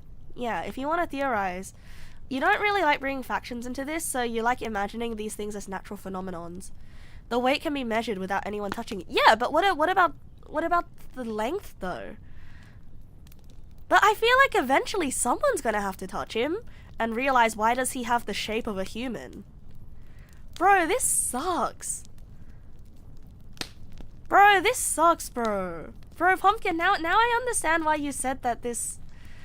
you just got here, but the actual SCP caused the Foundation to throw away logic and believe this dude is a raccoon, but the dude is just a dude? Basically! And the dude is depressed because they contained him. They put him in jail. They put him in raccoon jail. Agent Redacted caught some virus that changes the perceptions of everyone around him. It might not be him that caught the virus. It might be his co-workers that caught the virus, right? Because it doesn't seem to work on animals. Yeah, the Foundation keeps him contained because he's an unusual raccoon. Bro. 60 centimeter down from his nose would reach his penis! Oh, bro. You think the effect is centered on him but doesn't apply to animals. Okay, so like, here's the thing, Pumpkin. Here's the thing, Pumpkin. I know what you mean now by this SCP being sad and unhappy and just not in a funny way. It's just sad. Like, it's just sad, bro. Cause this is just a guy that got contained for no reason. Even if they did realize they are anomalous regardless until cured. Yeah. Did the person who called on the phone also hear raccoon sounds? Yeah. Wait, okay, now, yeah, that is my question. Because if the person on the phone also heard raccoon sounds, then it's GG for this guy, right? But if the wife genuinely heard her husband, you know, yelling for help and pleading for help, but then what's she gonna do? Like, what's she gonna do against the Foundation? What's with the missing thumb, though? Yeah, I'm not sure about the missing thumb. Like, maybe it has to do with the incident that turned him into a raccoon? Yeah, then she's probably cooked because he probably said something redacted. Yeah, it depends if the wife knows about the Foundation or not, right? Yeah, so either way, this guy's cooked. SCP-1152 appears to have the ability to cause Agent Fuck's wife to hear the voice of her missing husband. How strange. How strange. You categorize this one as morbidly funny, like it's depressing but very funny that it's obviously a human and nobody put enough effort into learning about it to figure out the actual mimetic effects. Yeah, I feel like the researchers, if they put more effort into learning about this SCP, they might have figured something out. But like this clearly is a case of mismanagement from the Foundation. Like, genuinely, this clearly feels like a case of the Foundation put way too little effort into this and they're like, yep, contained. All right, move on, let's go. It means SCP Foundation can make an oopsie, which means your plague doctor is innocent. Weighs like a human, has the DNA of a human. That must be a raccoon. Into raccoon jail he goes. Yep. Oh my gosh, what if the missing thumb is because it got bitten off by the real SCP raccoon that caused... What if it did originate from an actual raccoon that spreads itself by making... that causes everything it bites, like this super rabies, to appear as a copy of itself. Considering one of the entries later on, it's very funny that I made this perception. It's mind rabies. Yeah, he got contaminated with brain rabies. Why 99.8 87% human DNA match though. It's because of the brain rabies. Because of the, I don't know, the raccoon virus. Yeah, maybe there's a human running amok in the facility that's actually a raccoon. Yeah. No, wait, but they did say that Agent Fuck is missing though. They did say that Agent Fuck is missing, which means there's no possible way that the raccoon's taken his identity. Yeah. He is that missing agent though. Imagine they think they're a raccoon. They're a raccoon as well, just a conscious one. No, I don't think he does. I don't think he thinks he's a raccoon. Like, it's very clear that he's depressed, and then he dialed his wife the first chance he got. I don't think he wants to be a raccoon. Yeah. Your headcanon is the thumb was taken and used in a ritual to craft this curse. See, like, I don't know how occulty SCP gets, because I do like this idea of SCPs not really being traditionally occult, like, you know, the Fae and whatnot, and I just like the idea of them existing as, oh, what are these anomalous objects? Oh, interesting, you know. It goes anywhere from occult to sci-fi. Yeah. The Fae are real in SCP. Well, okay. I mean, like, considering there's no canon, anything can be possible, right? Speaking of SCP and everything can be possible, though, I'm still peeved. I'm still peeved by the fact that every single time I say, "Whoa, guys, wouldn't it be messed up if there was a horror concept that went like this?" And then you guys are like, "Oh, actually, Neg, there's an SCP that's just like that." And I'm like, "Oh, fuck. Is there something that's not an SCP already?" Oh shit, I don't have water next to me. I don't have water with me right now. Actually, there's an SCP that proposes horror concepts just like that. Fuck! A concept. SCP SCP that makes you think that every idea you've ever had is unoriginal and came from someone else. And it slowly takes away your ability to believe in your own agency. Does an SCP like that exist? Is there an SCP like that? Huh? That one's real. It's called The Simpsons. SCP idea: a sentient ham sandwich that gives out free sausage rolls, but only on Sundays. Also, it eats people or something. Also, the reason the ham sandwich tastes so good is because it's made out of your mom. Ooh.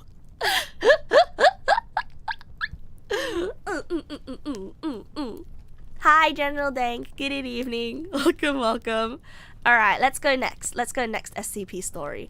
So this one is called.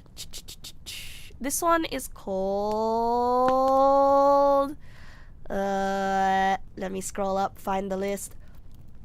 This one's called Murphy's Law. In the Foundation always rings twice. Yeah. Murphy's Law in the Foundation always rings twice. No, Murphy Law, not Murphy's Law. Murphy Law. Remind me of what Murphy's Law was again? Man, why am I blanking out on what Murphy's Law is? Anything that can go wrong will go wrong. Yeah. Thank you. Alright. Have fun reading Skips, the bros recommend. Skips? Oh, SCPs! Okay, you have a good day, Woofer. Alright. Item number SCP-3143. Object class Euclid. Special containment procedures. Attempts to contain SCP-3143 are ongoing.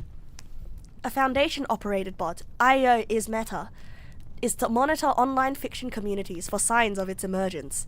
When found, an authorized member of the Pataphysics Department is to be assigned to deconstruct... Pataphysics Department? Pataphysics Department? Okay, no. We're not going on link rabbit holes. We're not going on link rabbit holes. Not contained, but a Euclid. That's concerning. I would imagine it's not Euclidean if it pops up on internet forums.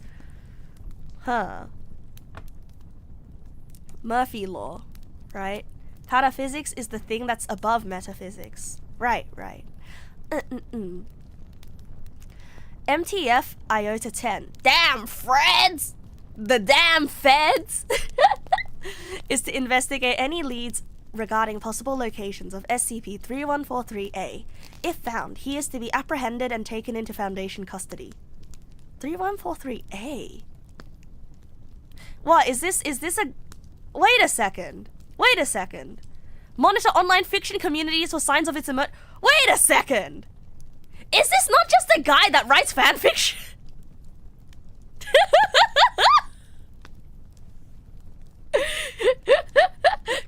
Cause they're like, look, it's to investigate SCP, like, okay, SCP-3143-A, right? And so, like, I know that if things are tagged, if the SCP is tagged with a dash thing, right? Not fanfiction. Is this not just a guy that writes, like, is this not just a guy that writes fiction and posts it online? And I'm assuming, like, the fiction itself is SCP-3143, right? Anyway. If found, he is to be apprehended and taken into Foundation custody. Description. SCP-3143 is an intrafictional construct.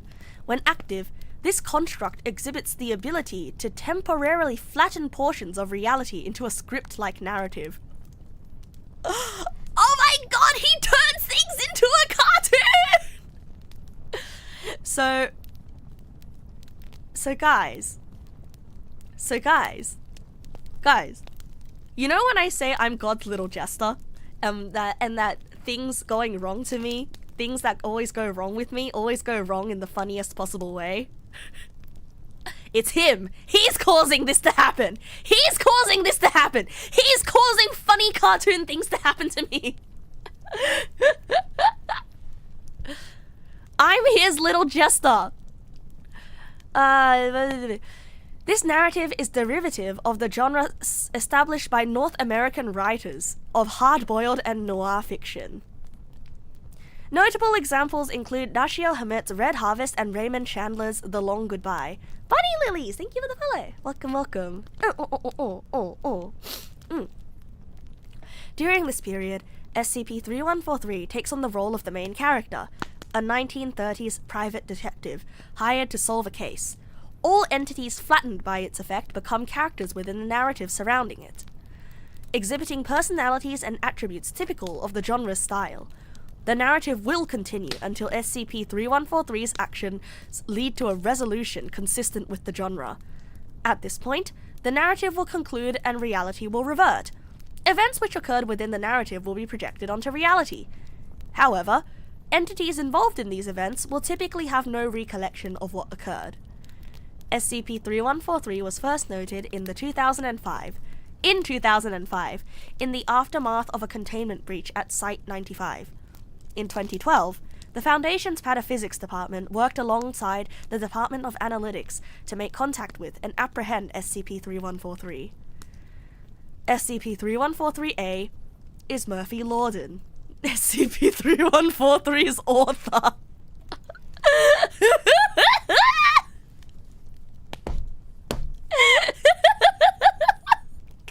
Shut the fuck up. Murphy Lorden.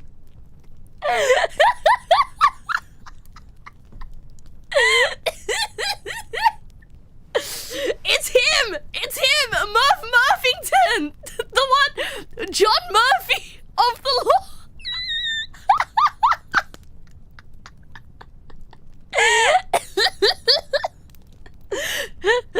It's him, John Noir.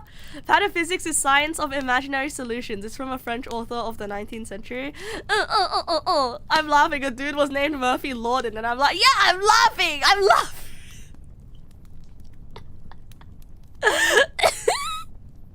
That's like, bro, Dude writes noir stories so hard he turns into his self-insert. Like, he actually turns into his self-insert, bro.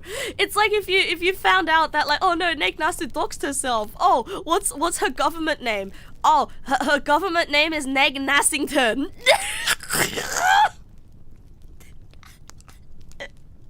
That's her.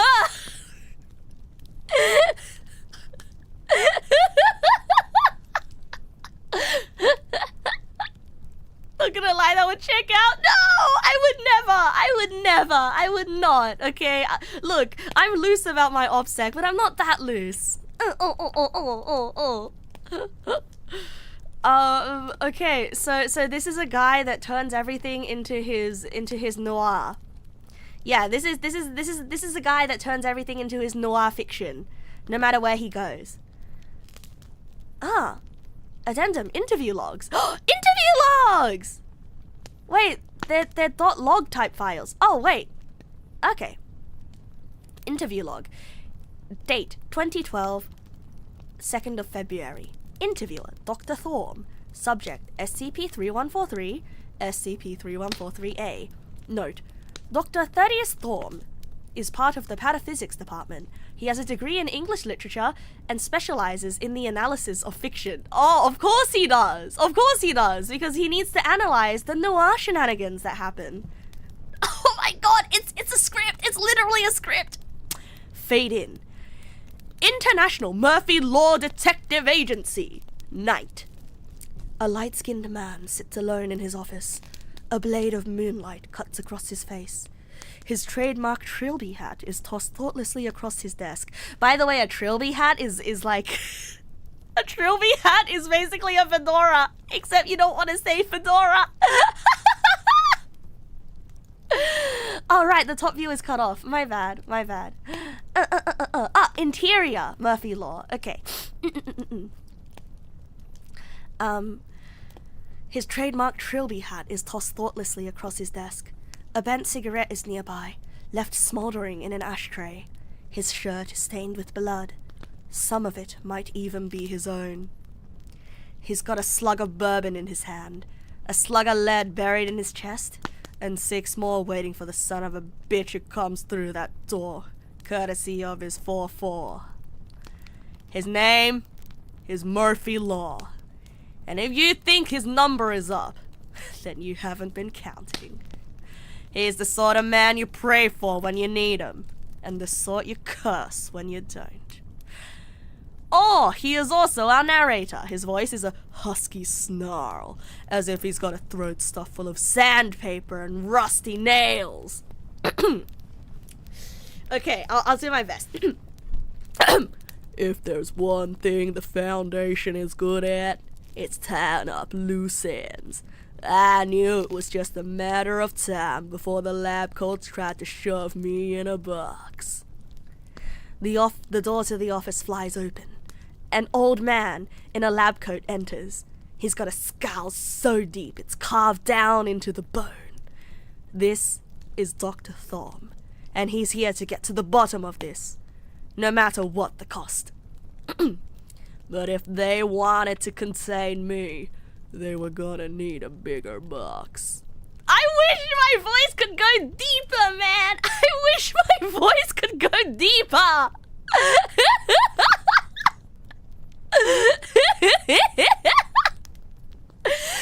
I wish I could... Oh, wait, maybe instead of vocal fry, I could try going for, You got a deep gravelly... But if they wanted to contain me, they were gonna need a bigger box. No, that doesn't work. That doesn't work. Man! Nah, I can't make a growly voice. And if they wanted to contain me, they were gonna need a bigger box. Oh! That works. This one works. This one works. Wait a minute. I got the perfect. I have the perfect background music for this.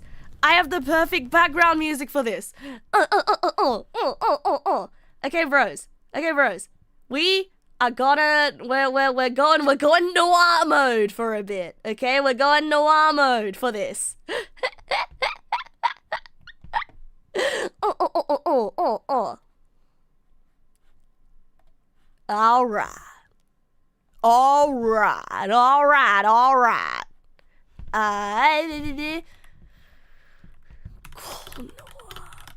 Oh yeah. Jazz noir saxophone. 1 hour. Dr. Saxlove presents. Oh, can I make it a screen filter? I don't know if I can make it a screen filter. Do you know how to do that on OBS? Oh man, I don't know how to do that on OBS. Ah, damn.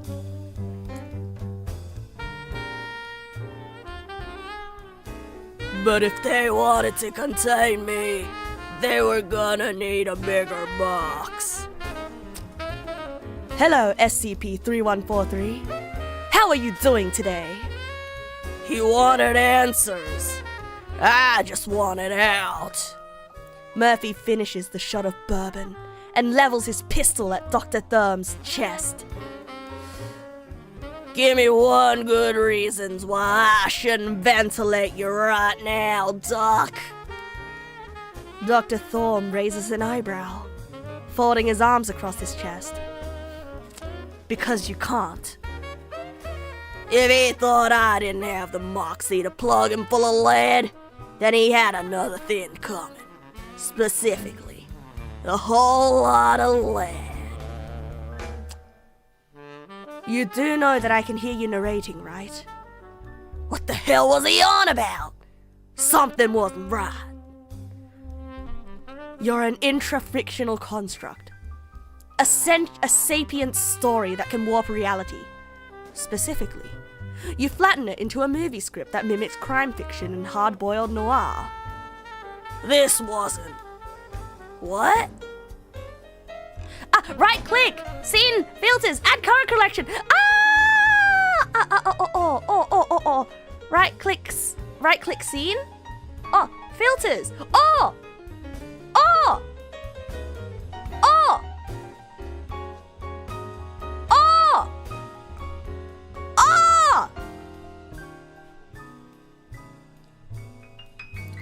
And let's be honest, it's not even proper noir. The defining style of this is the anti-hero. The character with no prospects, trapped in a world with no future. But after reviewing your file, I can see that you don't qualify. I don't qualify. Your narrative is heroic and simple, with clear villains and heroes. In the end, the day is saved without consequences. That's not hard-boiled. It's certainly not noir. You're just fantasy escapism dressed up in a suit, a hat, and a drinking habit. Where are we? What's happening?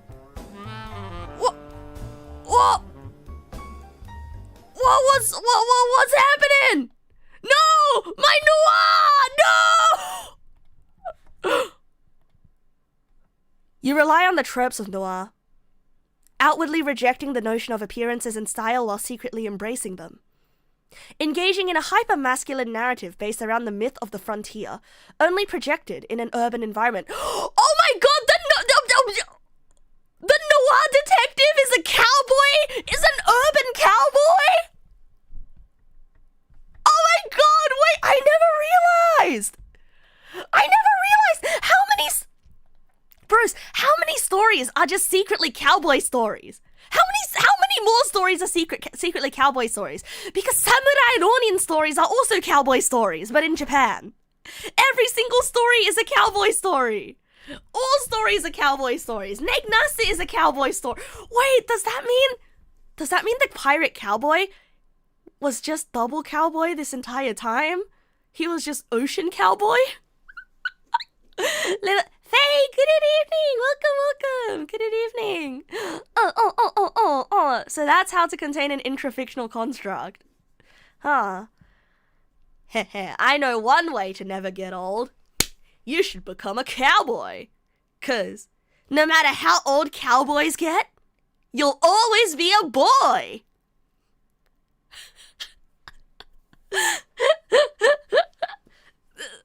Cowboy はいくつなってもボーイや。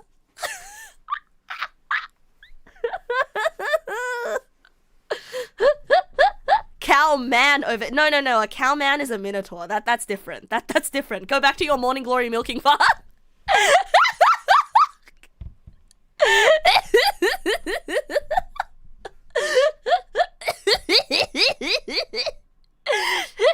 Wouldn't it be bull man? Oh, you're right. No, but bull man is kind of like an oxymoron. I mean, not an oxymoron. It's a bit redundant, isn't it? It's like saying he's man. Because bull is just cow, but man. Anyway, but you fail to faithfully. But what is this? But you fail to faithfully replicate their complex density settings, where moral action is all but impossible.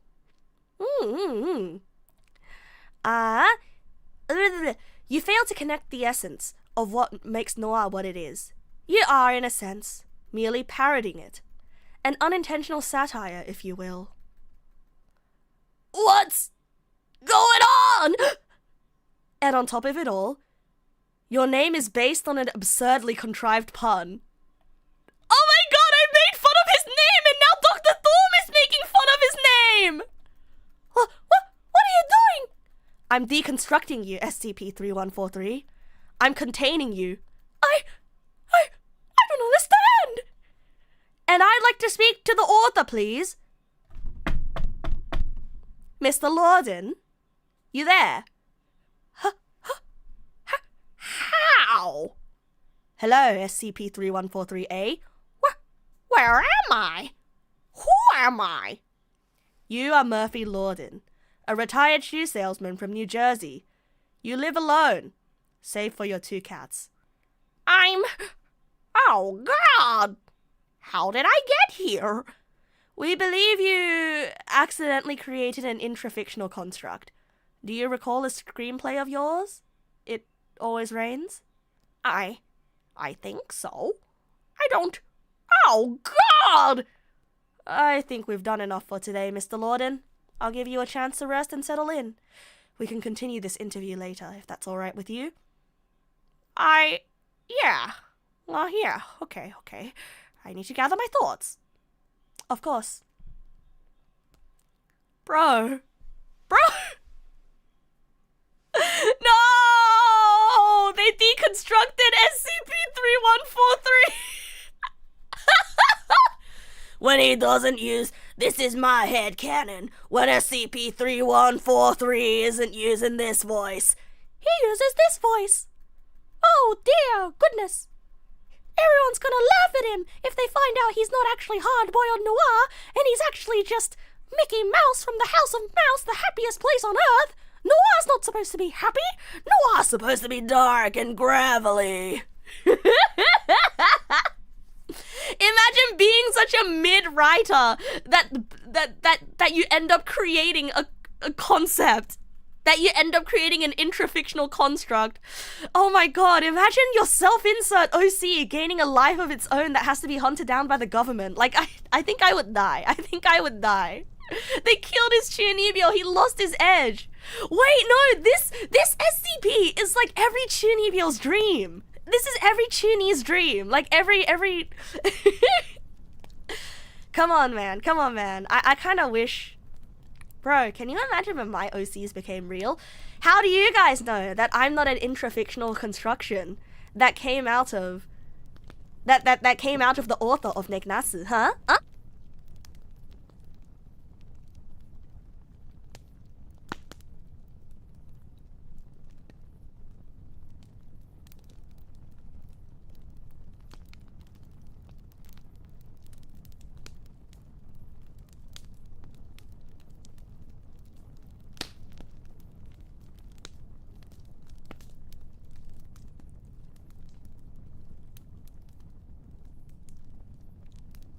Sorry, my mom came into my room again.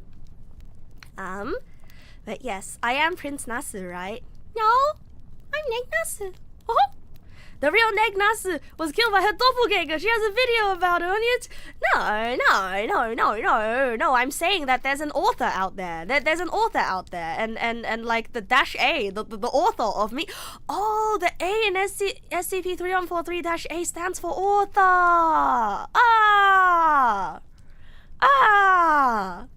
All right, let's go to interview log 2. Date 2012, March the 2nd. Interviewer Dr. Therm. Subject SCP-3143-A. Begin log. How are you feeling today, Mr. Lorden? A little better, I think. Still confused. Good. I understand this must all be quite bewildering. So I've just been trapped all this time narrating or writing this ongoing story. My memory of all this is so foggy. Oh my god, wait! This is kind of true. This is kind of what happens when you become a VTuber. This is kind of what happens when you become a VTuber. I feel like I've become trapped all this time narrating and writing this ongoing story.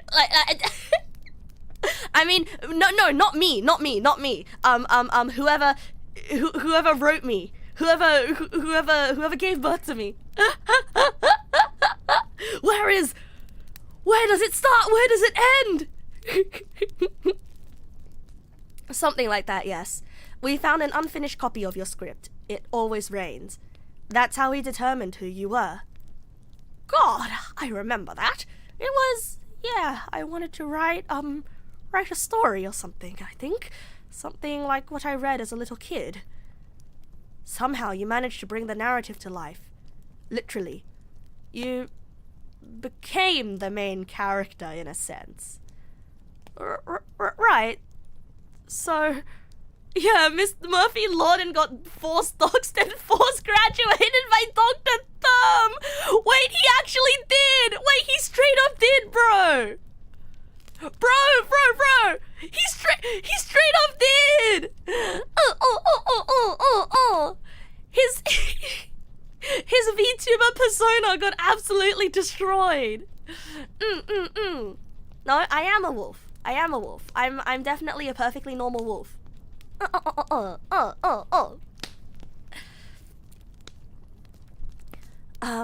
Right, so if it's alright with you, I'd like to ask a couple of questions. Okay, but can I ask you something first? Hi, Uncle Viku! Long time no see! Hi, Uncle! You read the script, right? Yes, it was required as part of my preparation for this assignment. Did you, think it was any good?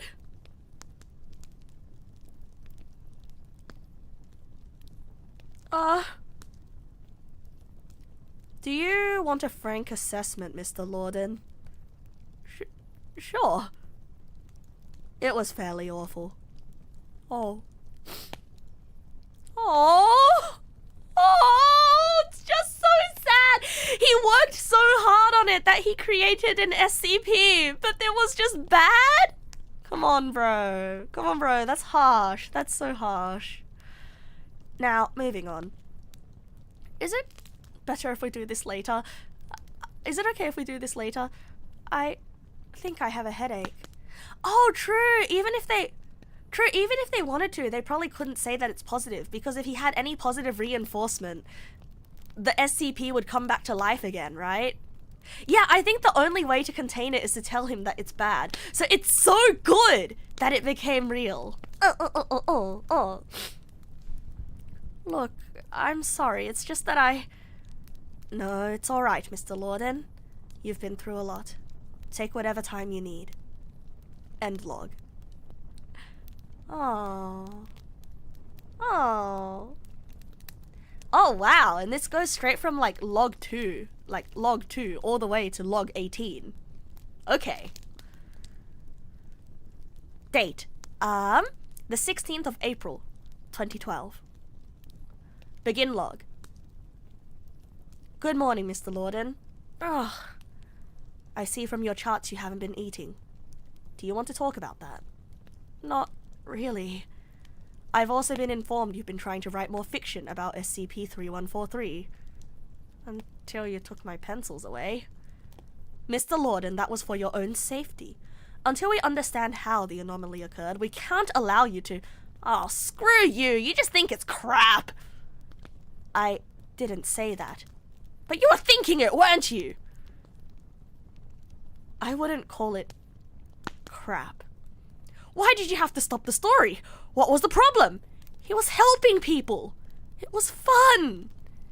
That's not the point. We can't have anomalies running around and what?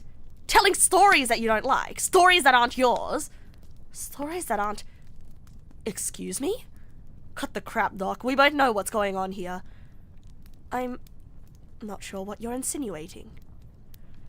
You use a veneer of objectivity to try and create a sense of distance, of detachment, to make the incredible seem credible. Wait, what? You cloak yourself in the outward trappings of science, the terms, the titles, the interview logs, all in some desperate, contrived attempt to make it sound a little more reasonable, a little more respectable, a little more plausible. Wait, what are you... Stop! You can't... Also, you can convince me to buy into your little story. But at the end of the day, what does it amount to, Doc? Just one more gimmick. One more swindle. One more way to play the same con. How? This isn't... I deconstructed you! You can't! When it comes right down to it, me, them, hell, even you, we're all just characters in that trashy dime store novel called life. Murphy grabs Dr. Thorne by the collar, pulling him close. What? Yowie? Sorry to break it to you, Doc. They are just a spooky ghost story dressed up in a lab coat, glasses, and a funny little accent. Murphy throws him aside. But if you're lucky and you play your cards just right, maybe you'll find a way to write your own story. Murphy pauses to light his cigarette. Not me, though. I'm no author. Murphy walks towards the exit. I'm Murphy Law. Dr. Thorne struggles to get up, grasping at the edge of the table. As he does, he sees a copy of the interview log on the desk in front of him. The log contains this complete text, with one notable addition at the very bottom. I'm just the guy you call when everything that could go wrong did. The camera zooms in down to the bottom of the interview log. End log. Damn! That was epic! Damn!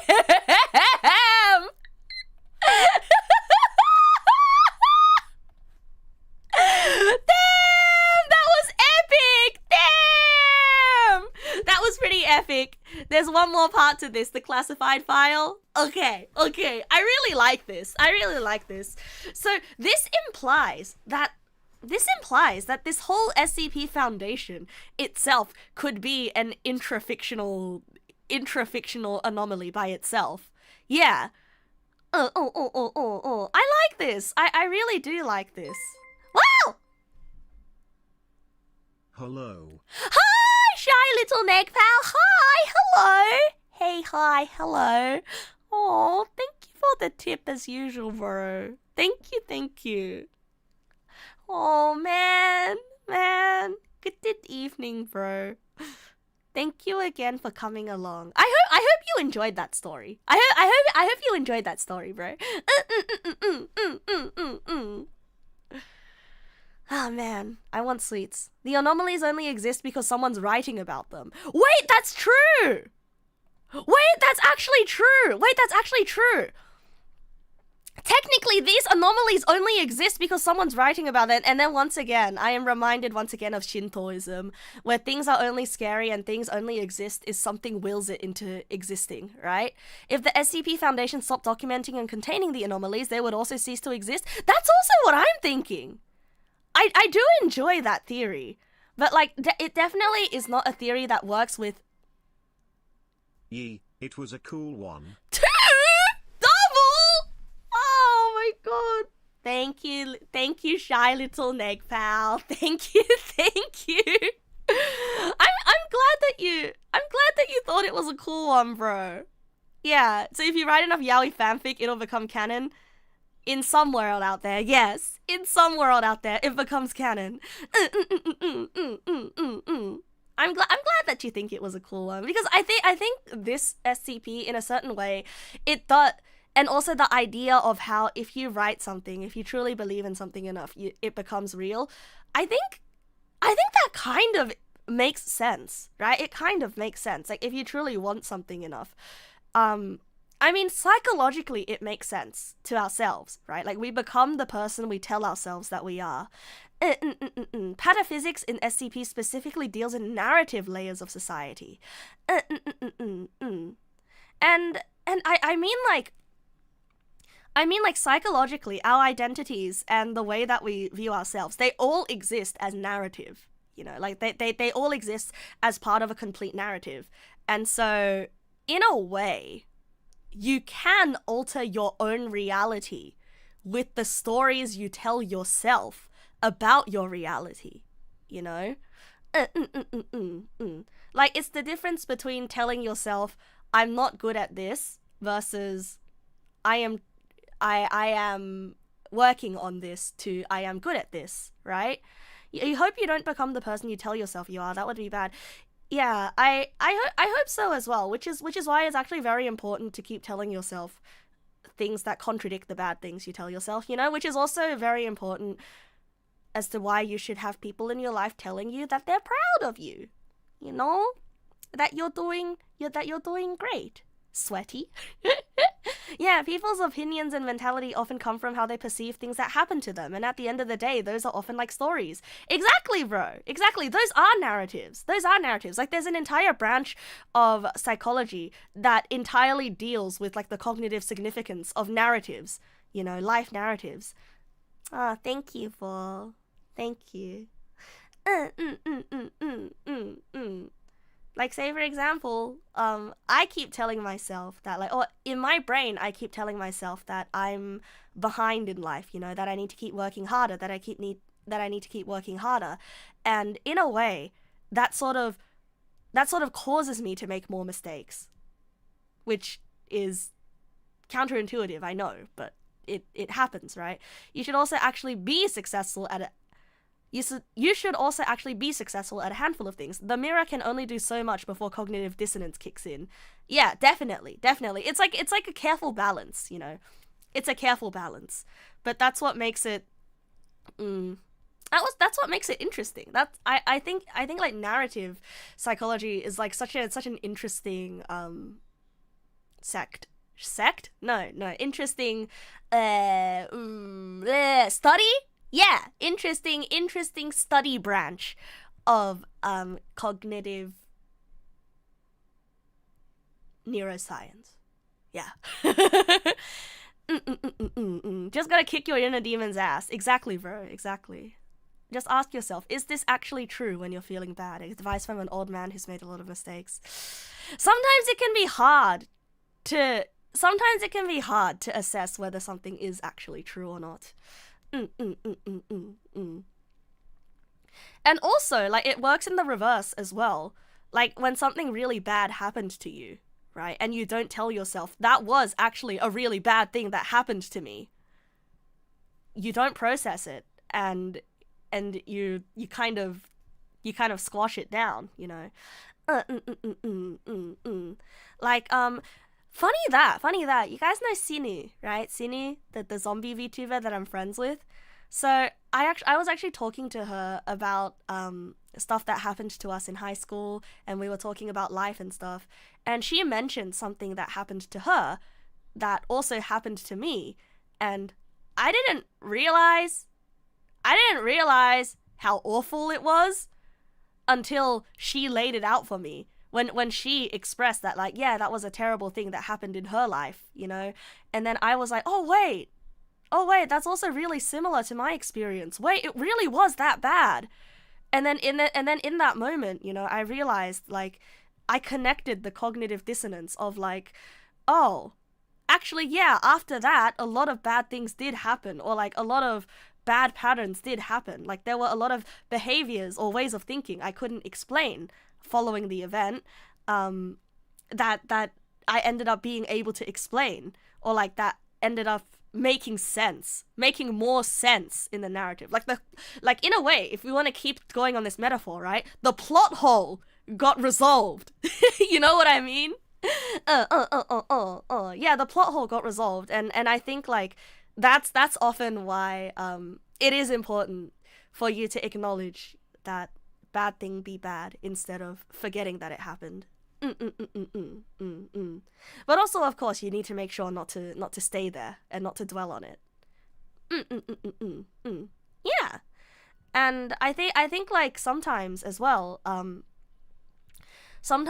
like it's that same sort of narrative thing of getting a diagnosis for neurodivergence and stuff can be helpful as well, because it helps patch up all of the plot holes in your life of like, oh, why was I like this? Why did I do this? Maybe I'm just like this, right? But then after you get an explanation for things, it makes it a lot easier for your brain to bridge these concepts of, oh, this happened, therefore this happened, therefore that. Okay, the story makes sense now, right? Yeah, it's like it makes sense. And then you can sort of, I guess, build your life from there, and things, they might not instantly become easier, but they will become easier. Yeah. And so, sorry, I got off track, but like how it relates to this SCP really is, you know, laugh. Laugh is a story. Laugh is a story that... Your laugh is a story that you write for yourself. And while there are other supporting characters, only you can tell the story that will shape how your ending arrives. And whether you want to spend that ending looking down the barrel of a 44, or spend it sipping bourbon, hard bourbon with your mates, then that's up to you. Or something like that. What if your Stormry is doomed Yuri without the Yuri? Well, go find Yuri! I mean, like, you don't know how the story's gonna end until you finish reading the book, right? Until you finish watching the story. So, who knows, there might be plot twists. Like, you never know. You never know, bro. Your story is not always gonna be predictable. Anyway, but this is all the kind of stuff that I tell myself to not be doomer. You want to buy retro clothing and hire me to follow you around narrating in hard-boiled noir style? Even if my hard-boiled noir voice sounds like this, you sure you don't want to get a grizzled old American man?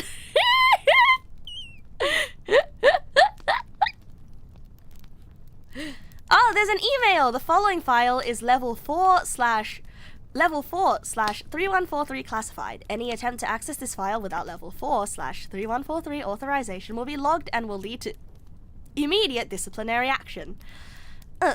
Cowboy with a fedora and a cigarette getting kicked out of every store. I am pretty cool. Thank you, bro. Thank you, bro.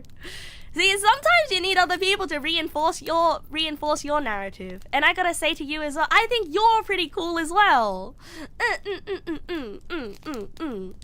It's okay, bro. It's okay to make several drafts. And it's okay if you, like, throw out the first 100. As long as you keep writing, then you will never... As long as you keep writing until the very end, then you will never really truly know if the story is a shitty one or not. IDK. The metaphor has run its course. Level 4 is the highest outside of the O5 Council, the people who run the place. Can we add more Cowboy Nasa's story readings. It was actually pretty cool and entertaining. Oh, hell yeah! Okay, sure, I will. Actually, I started watching a playthrough of Esoteric Ebb. Actually, it's a Disco Elysium like, and I would like to play Esoteric Ebb. I think that there's lots of cowboy story reading potential in that one, but I have to finish playing Disco Elysium, bro. I promise. I will get back to Disco Elysium. I promise. I know. It's just. Listen, the Disco Elysium curse. Okay, I just need to make sure that we've passed the Disco Elysium curse.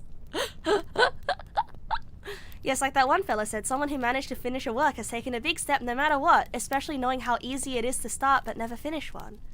I'd even say starting is difficult. Like, every single step of working on a piece of work is difficult, you know. Like, it's no small feat to continue to start a work, finish a work, and to continuously working on it. Yeah, and to continuously work on it. Like, I have great respect to people. You've written a lot of stuff, but you gave up on most of it. But I do think that I don't know. I think the issue is different for different people, right? Because I know that there are different people. I know that there are people out there whose issue is being unable to let go of a piece of work that they clearly have like, it's clearly the time for them to let it go, you know, but they keep working on it and working on it and working on it, and it never ends. Instead of just saying, okay, I'm just gonna start again, right? Instead of I'm just gonna start something else. Yeah, different people, different difficulties. Just starting is honestly tough, IMO. Anyone who's doing anything is pretty badass. I agree, Haunter, I agree. It's really easy to have an idea, but it's really hard to put that idea down on paper. When the work defines you, you get parasocial with your own work. No, honestly, it kind of is like that. It kind of is like that. But is it possible to get parasocial with your own work? I think so. I think authors who are too protective of their work is parasocial for their work. Yeah. I mean, I am parasocial for my work. I'm definitely parasocial for my work and my stories. Like, if somebody misinterprets a character, or if someone gets the wrong idea about one of my OCs, like, I do take that personally, right? And I don't know if it's entirely healthy to not take it personally, but also at the same time, like, you definitely shouldn't be taking it super personally. Yeah. That's an interesting concept. Anyway, I love talking about fiction. I love talking about fiction and what fiction means. Yeah, like that one time I was mad that my friend thought my OC was a cultist. Yeah! Oh my god, you remembered that. So my friends and I, we have a shared OC universe. And then like, my friend said something about her OC that implied that one of my other OCs was a cultist. And I was like, what? Wait, but if you make your character like this, then it breaks the entire canon. What? And I got really upset, and I kept asking her to explain because I was frustrated. But then she was like, oh, I can't explain right now. But then, yeah, I got quite heated about it. And then like, after she got the time to explain, like, she explained it, and I'm like, oh, that's what you mean. Oh, the cultists aren't actually the bad guys. Oh, you mean to say she's not actually a cultist, but more like her values align with the cultists, because the cultists are kind of like socialists in this OC world. Yeah, communication is good, but like, that was an example of me getting like way too personal about my OC, you know, way too personal. And I think you can see it a lot in D&D campaigns as well, when people get way too protective about shit that happens to their character, instead of letting their character be a character, you know, and welcoming the bad and the good things that happen to their character, because you sort of agree that this is Yeah, exactly. Every D&D campaign is its own shared universe of OCs. Yeah, exactly. Anyway, date 15th of March 2012. From site director August. Jorgust. Jorgust at SCP Foundation. To 055 Secretary, 055 Sec at SCP Foundation. Subject, SCP-3143. My thoughts. It might not have worked, but this was nevertheless an excellent test run for Dr. Thorm and the Pataphysics Department. I recommend we keep them on the books. They might come in handy, particularly in regards to developing allegorical and metafictional countermeasures. Besides, it's not like a fictitious department with fictitious employees have a... What? It's not like a fictitious department with fictitious employees has a costly upkeep. What? Keep them on the books! That's a nice pun. That's a pretty good pun. So Dr. Thorm and the Pataphysics Department, they're also fictional and narrative. But who wrote them? Who wrote them? No, Thormiel is a 4th containment class, which means assists the Foundation in containment. Dr. Thorm is on the same level of name scheme as Mr. Lorden here. Oh my god! You're not a writer, so pinch of salt, but do not write stories. Create characters and let them write the story for you. Let them grow in a different direction if they need to. Not only will you enjoy your work more, but it'll come out better and make more sense, story-wise. I think that one depends on what kind of story you're trying to write. Or if you're trying to world build, because I think like I have quite a few friends who have tried to write stories, and where they get stuck is they get stuck world building. They get stuck world building, and they literally lose the plot. Like when they get so insistent on world building and expanding the world, like they forget what the plot is about, basically, and they find it really hard to sort of write one contained story. So like I'd say as an author, you're kind of like a DM. You need to guide your characters. Right? And that is you writing the character. It's like you're wrangling all of your OCs. All your OCs are your kids. They're all on a string and you're wrangling them and hope that they make a good story. If you're not writing an encyclopedia about the world building should be in the background and nowhere else. Right. But it's more like they did a lot of world building in preparation to write their story. And then they always get stuck because they feel like it's not enough world building. And so they get stuck on the world building and they keep expanding the world and its characters, but they never get around to writing the story. I know that's something that I got stuck on. There's definitely something that I got stuck on. Once upon a time when I tried to write my own manga. Anyway, besides, it's not like a fictitious department with fictitious employees has a costly upkeep. Otherwise, leave the article as is. It might contain several inconsistencies. The fact that neither Murphy Lorden nor It Always Rains actually exist being the most glaring. But further edits could invite unwanted attention from SCP-3143. What? Murphy Lorden is not actually the author? Wait,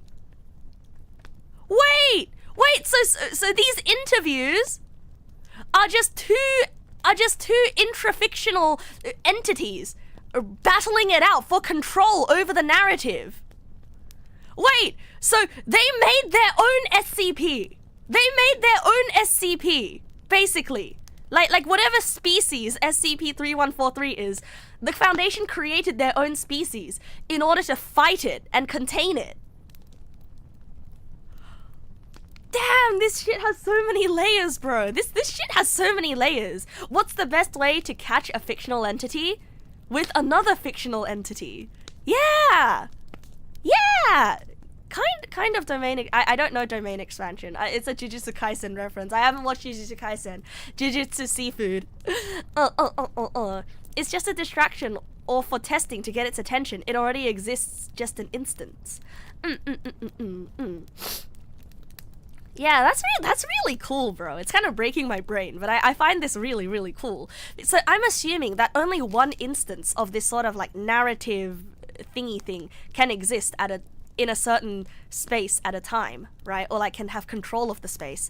And so this interview here was their Dr. Thorm, their version of the SCP, holding control.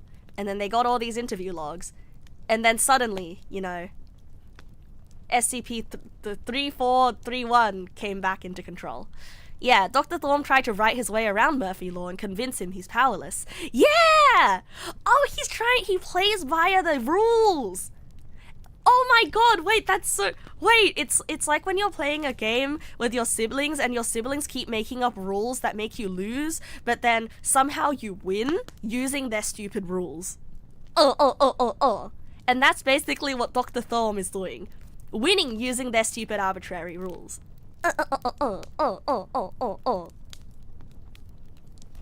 Yeah.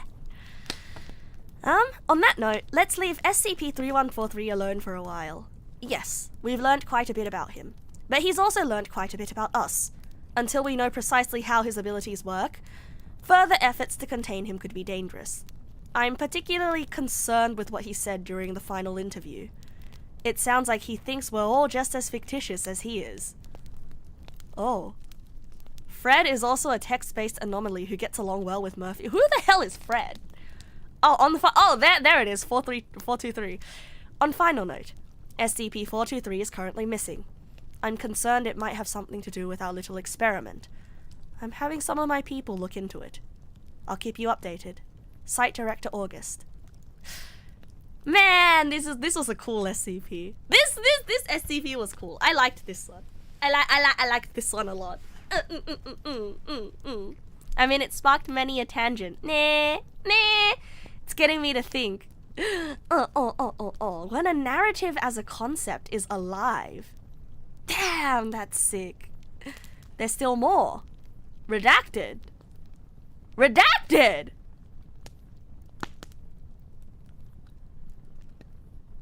Dr. Thorm, played by Thaddeus Thorm. Site Director August, played by Jeremiah August. MTF Iota 10, played by Fred. And Murphy Law, played by himself. With special thanks to the Pataphysics Department. Look for the Thaddeus team to return in Never Met a Fictional Character I Didn't Like. What?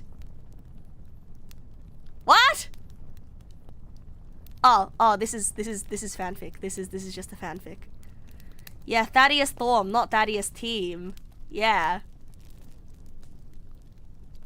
Hooray! So that's what we call a tale. A tale, which is basically a story. A written story, as a story. Now, unfortunately, we're running low on time, but it might be time to skip to the surprise. Wait, how much time? I plan on streaming for 1 more hour than I usually do tonight. I plan on streaming for 1 more hour than I usually do. So we've got like another 2.5 hours. Alright, let's go to the next one. This is not the one. This is not the next one. Am I sure my parents won't stop me? I mean, tomorrow is a Saturday and I don't have work tomorrow. Yeah, I don't really have anything on tomorrow, so I should be fine. Alright, this one is called The Shy Guy. I think I've heard of The Shy Guy, actually. I think I've heard of The Shy Guy. No. Okay. Like, is this the SCP that kills you if you look at him?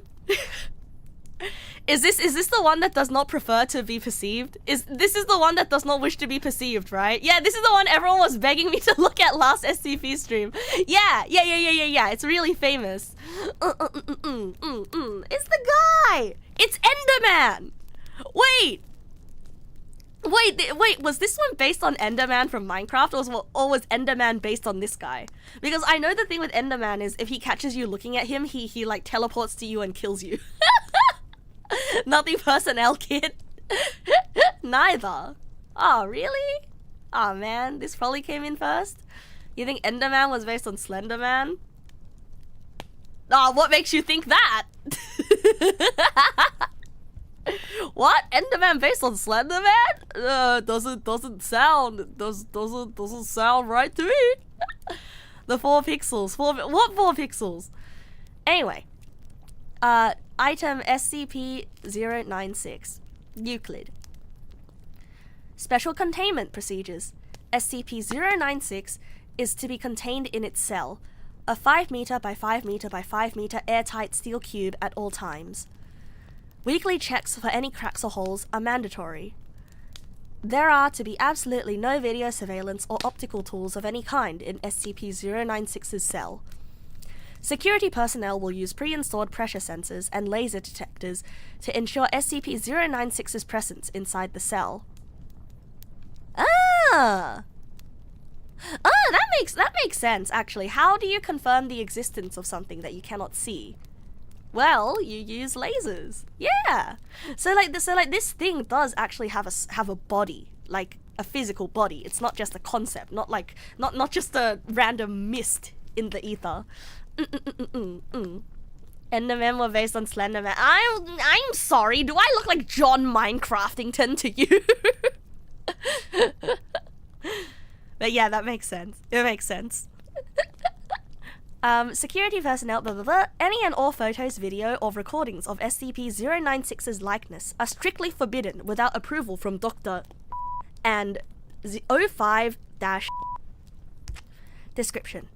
SCP-096 is a humanoid creature, measuring approximately 2.38 meters in height. Subject shows very little muscle mass, with preliminary analysis of body mass suggesting mild malnutrition. Arms are grossly out of proportion with the rest of the subject's body, with an approximate length of 1.5 meters each. Skin is mostly devoid of pigmentation, with no sign of any hair. So what you're saying is skin devoid of pigmentation, which means he's completely white, and also he's tall and bald, and also bald, and also, most importantly, little muscle mass, suggesting malnutrition. Would one say that his body build is particularly slender? Perhaps one could make the argument that he is a slender.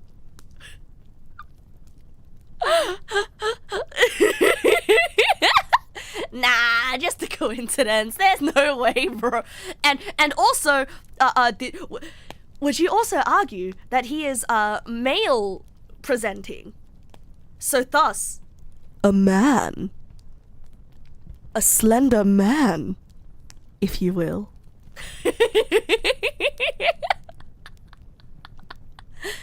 Yeah, could be. Yeah, it's just all a coincidence. There's no way, bro. Man, how terrifying.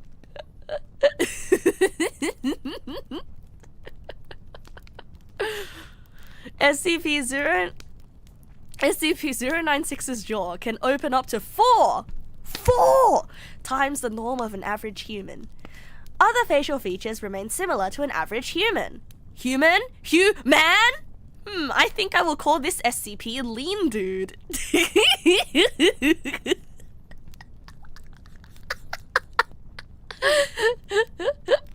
One time I went outside and I saw several slender men! Oh no, how did you survive?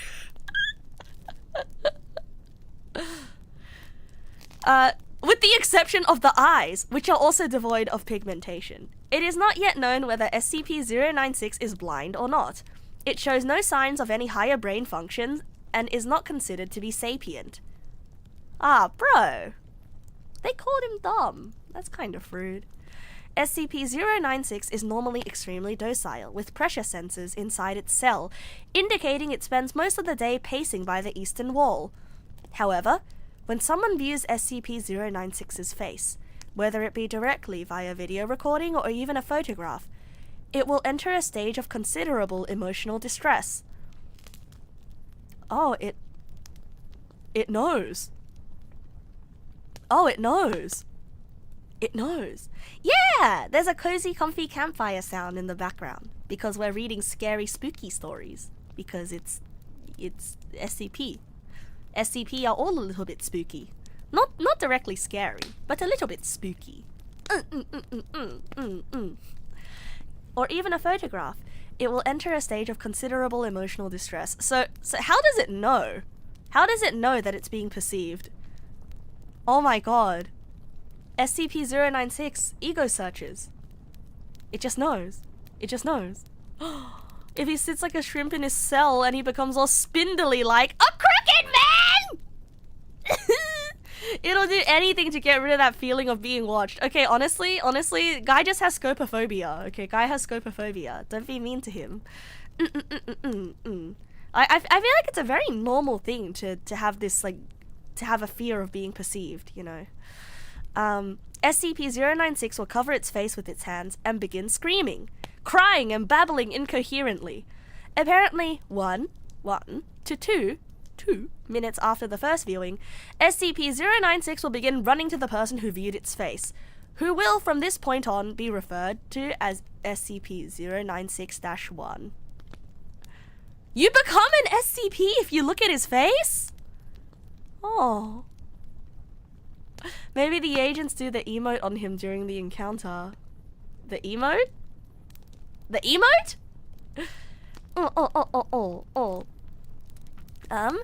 Documented speeds have varied from 35 kilometers per hour to kilometers per hour, and seems to depend on the distance from SCP-096-1. To this point, no known material or method can impede SCP-096's progress. The actual position of SCP-096-1 does not seem to affect SCP-096's response. Eh? Yee, why not another one? So I'll do another one, maybe I'll do another one again, you never know. 3? Hey, you changed your name to Cheeky Little Neggpal instead of Shy Little Neggpal. Is it because we're reading an article about Shy Guy? Please don't answer that question. Please don't send another one. I feel guilty. I feel bad.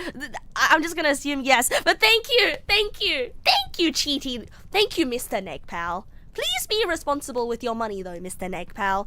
I mean, who knows? Mr. Neggpal might be, he might have recently won the lottery. And this is how he likes to spend his winnings, you know, a little bit at a time, which I think is quite responsible compared to, you know, splurging on big things. Yeah, we don't know for sure. Miss or Mister, we don't know for sure. Actually, I feel...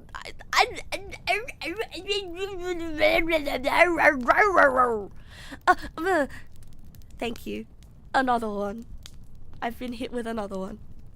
The one is more the designation of something affected by a product or an instance of the SCP. Oh, so it's not an SCP. It's something... It's been touched by the SCP. The target becomes a secondary SCP because they gain the anomalous property of being impossible to be made safe from 096. Damn! That makes sense. That does make sense. You gain the anomalous property of being absolutely cooked.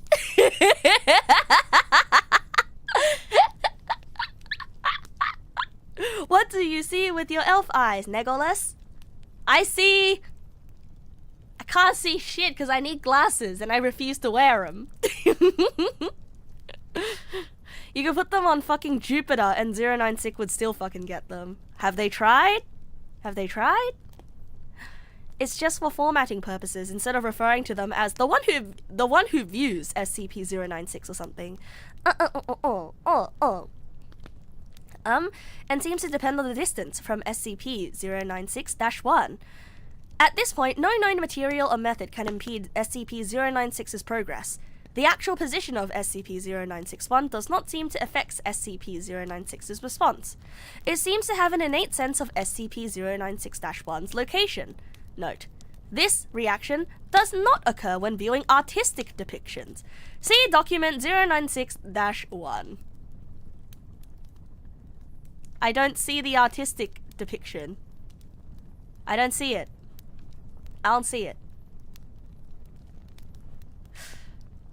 Man. So basically, but what happens? There's only one SCP-096, right? So what happens? Yeah, SCP-096 is feeling mighty autistic. I mean, it really just doesn't want to be viewed, you know? It's kind of like how when you're going 1,000 miles and you hit 0 miles, you go from biology to being physics. Except instead, something is coming 1,000 miles at you.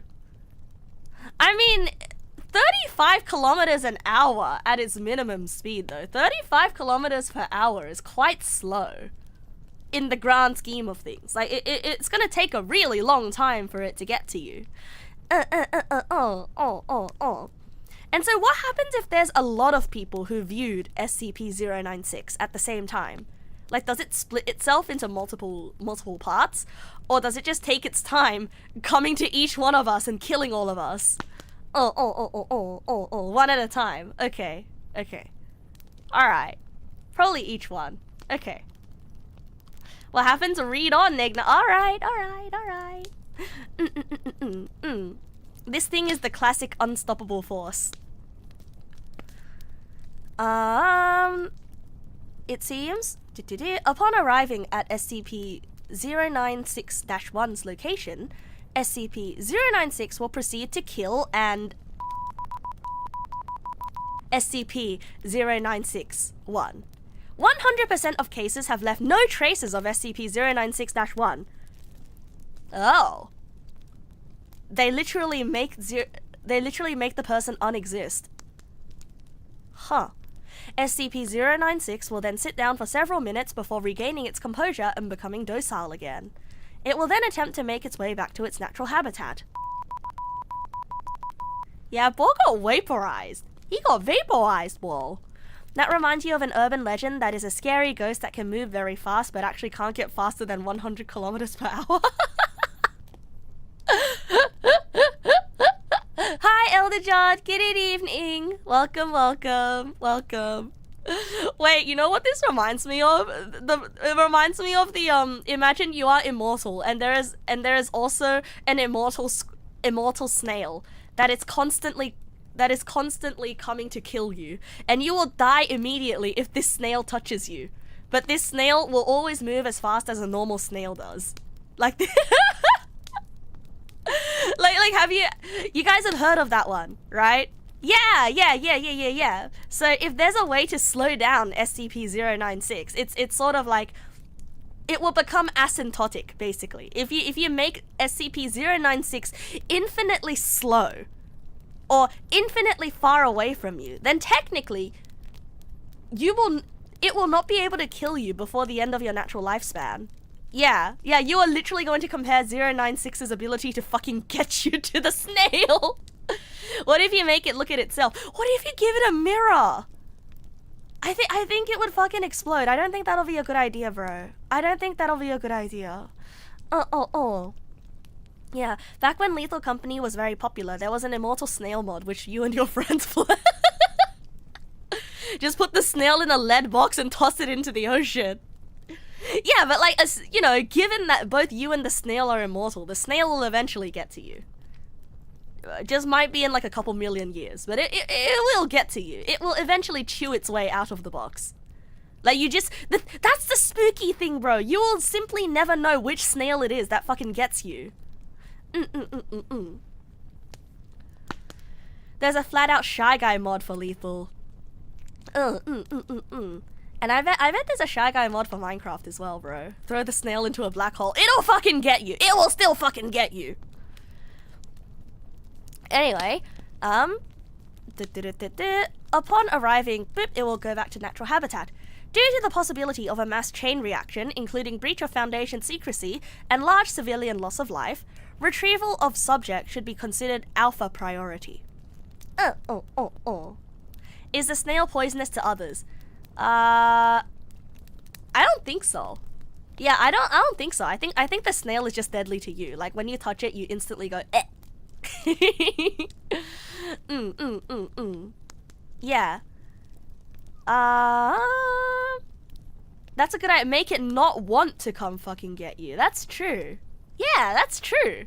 But like we don't know the motivations of the snail coming to get you though. You know, maybe like you and the snail are like buddies, you know. You can be like, "Hey, I'll give you a good living condition. You can live forever and like you leave me alone," you know, and then you make like a pact and then you both live forever. Purple Knight, thank you for the follow. Welcome.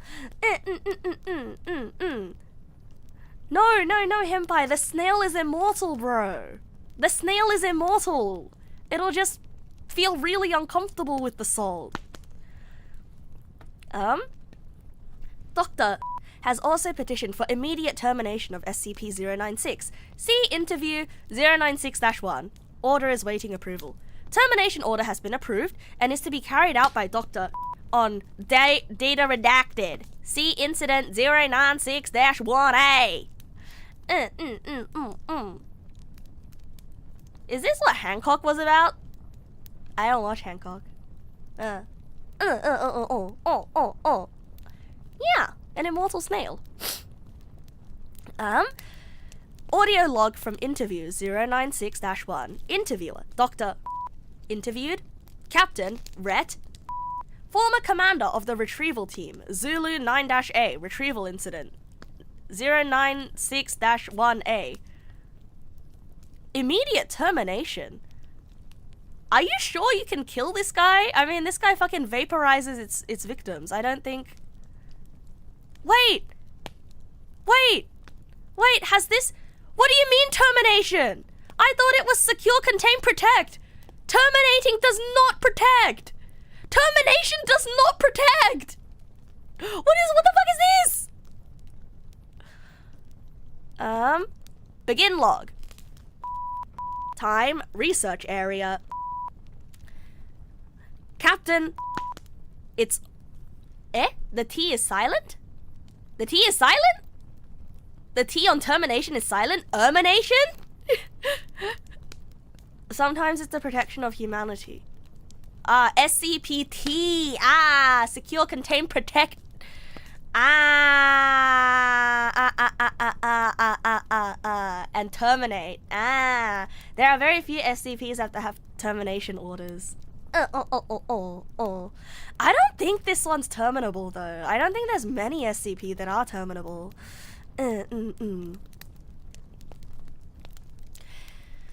Captain, it always sucks to get initial retrieval duty. You have no idea what the damn thing is capable of besides what jacked up information the field techies can scrape up. And if you're lucky, if they'll even tell you the full story. They told us to bag and tag. Didn't tell us jack shit about not looking at the damn thing. Could you describe the mission, please? Yeah, sorry. We had 2 choppers. One with my team and one backup on Zulu 9B and Dr. We spotted the target about 2 clicks north of our patrol path. I'm guessing he wasn't facing our direction. How else would he have taken us out there and then? Wait, I'm guessing he wasn't 2 clicks north. I'm guessing he wasn't facing our direction. How else would he have taken us out there and then? Your report says SCP-096 didn't react to the cold. It was negative Celsius. Actually, it was negative... And yes, it was butt naked and didn't so much as shiver. Anyway, we landed. Else he would have taken us out there and then. I'm guessing he wasn't facing. Okay, else he wouldn't have. It's not how else. Sorry. My bad, misread. Actually, it was negative. And yes, it was butt naked and didn't so much as shiver. Anyway, we landed, approached the target, and Corporal got ready to bag it. That's when Doctor called. I turned to answer it, and that's what saved me. The target must have turned and my whole squad saw it. That's when SCP-096 entered an agitated emotional state. Yep. Interviewee now pauses for a second before continuing. Sorry, got the willies for a second. That's alright.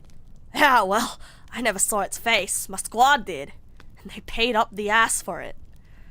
Could you describe it a little more, please? Yeah, it started screaming at us and crying. Not animal roaring, though. Sounded exactly like a person. Really fucking creepy. We started firing. when it picked up Corporal and ripped off his leg.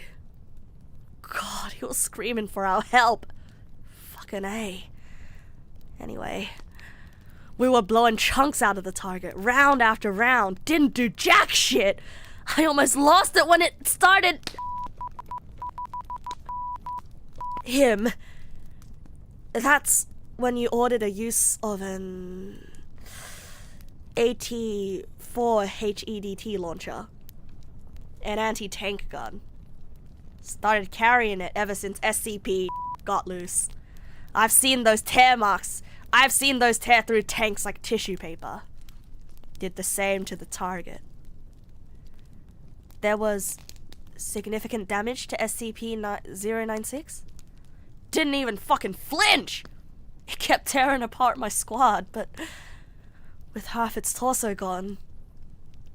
But it was taking damage. If it wasn't showing it. It must have lost all its organs, all its blood, but it didn't acknowledge any of it. Its bone structure wasn't hurt at all, though it kept tearing my squad apart. So, no actual structural damage. How many rounds would you say were fired at SCP-096? At the least? 1,000!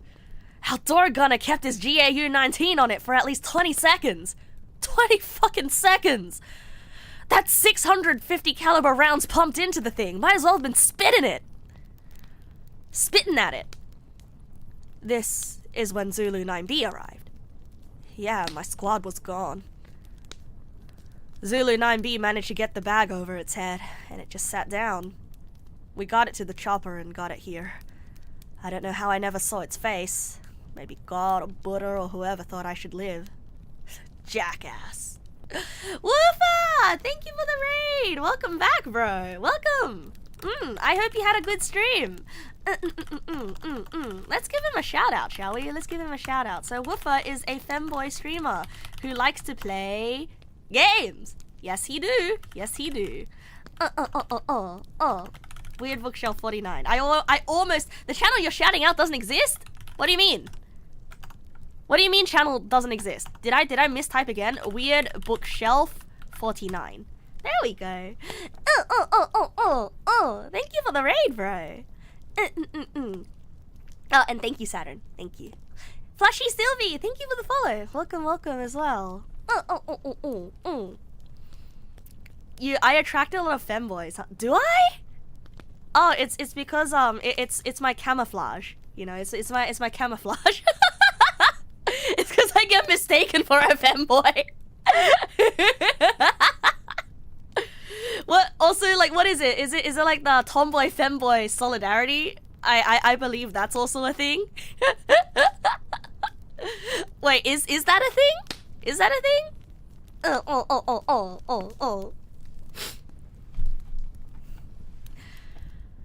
You didn't. You keep forgetting Weird Bookshelf and Woofer is the same person. Yeah, camouflage, not in your case. You just like my vibe, didn't think I was a femboy. Okay. Damn it, never mind. So I guess it is the tomboy femboy solidarity. Hey, can you teach me how to catch a femboy for a day hungry for a lifetime? I don't know. I think first you have to become feminine yourself.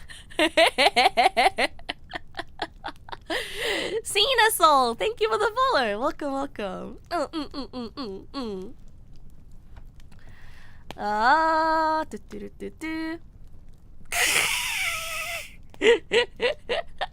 This again, not a femboy.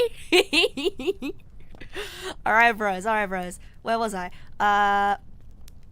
Yeah, my squad was gone. Bag the thing, Buddha, jackass. Whoops. We have obtained an artist depiction of SCP-096's face. Would you like to view it? You know, after hearing that thing screams and the screams of my men, I don't think I want to put a face to what I heard. No. Just no. Alright. I believe we are done here. Thank you, Captain. Chairs are heard moving, and footsteps leave the room. Captain, is confirmed to have left interview room 22. Let this be on record that I am formally requesting SCP-096 to be terminated as soon as possible. End log. Ah, ret means retired, probably. I have no idea how I didn't put that together. Yeah, I have no idea how I didn't piece that together. But you know what, Lucia? I'm really happy that you stayed, even though I wasn't a femboy in the end. I'm happy. I will take that as a compliment, you know. Like I'd like to believe that I'd like to believe that there is the pee pee poo poo vibes transcend gender boundaries. You don't need to be a femboy or a tomboy or anything else in between to be a shitter. Oh, don't give me that look, Morakune. Pee pee poo poo is for everyone. Happy Pride Month.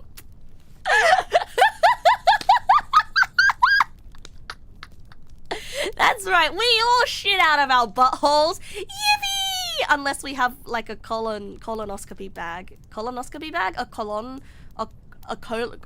bag? But still, even if you have one, you still shit, so hooray! Colostomy, not a colonoscopy. That's something different. I shit my pants one leg at a time, just like everyone else.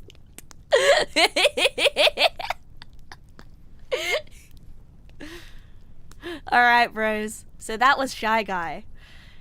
Huh. So like usually when I see depictions of Shy Guy, like I see it. Usually when I see depictions of Shy Guy, I see it with that picture of him on the in the ice area, right? And it's like 4 pixels. 4 pixels. I know of the 4 pixel thing, where when you're looking at a picture of an icy mountain, right? An icy mountain. And apparently 4 pixels on that picture depict its face. There should be experiments too. Yeah, there should be experiments too. Why do I feel like this article is incomplete? Why do I feel like this one's incomplete? But like this one's very famous, you know? They're still the incident logs. Oh, the incident logs. See, incident. Ah! You think it's a document and incident links. Okay, so these are the incident links. Yeah, I think we should read this. I think we should read this one. I know that I said that we won't go on links, right? I know that I said that we won't go to links. But I still think that this will help us paint a clearer picture. I'm getting sucked into the rabbit hole. No, I'm not. No, I'm not. No, I'm not. It's important for the SCP to understand him. Look at how long this is.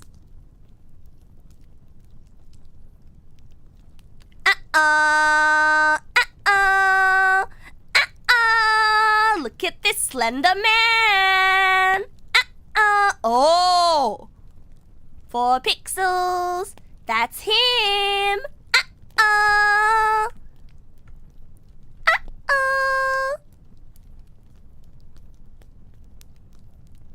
That's him. All the way over there. 4 pixels. Alright, now he's on his way to get us. Yeah, 4 pixels on the picture represent his whole form.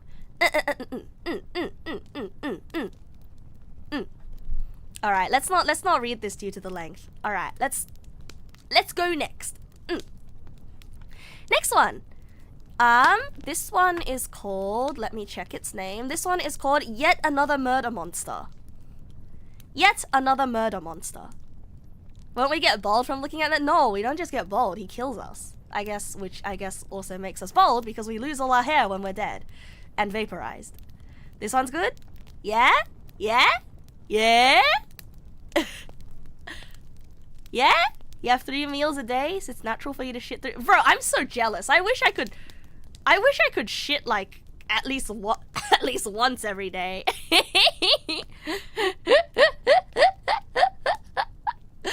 Oh. No, I know the surprise. I'm gonna be streaming 1 hour later than I usually do. Yeah, I'm gonna be streaming 1 hour later than I usually do, so I'll have time for the surprise. I have another 1 hour and 50 minutes. Need more fiber and diet at home. I know. So I want to wait with the surprise until I have to rush it. No, but I want to read as many articles as I can before the surprise.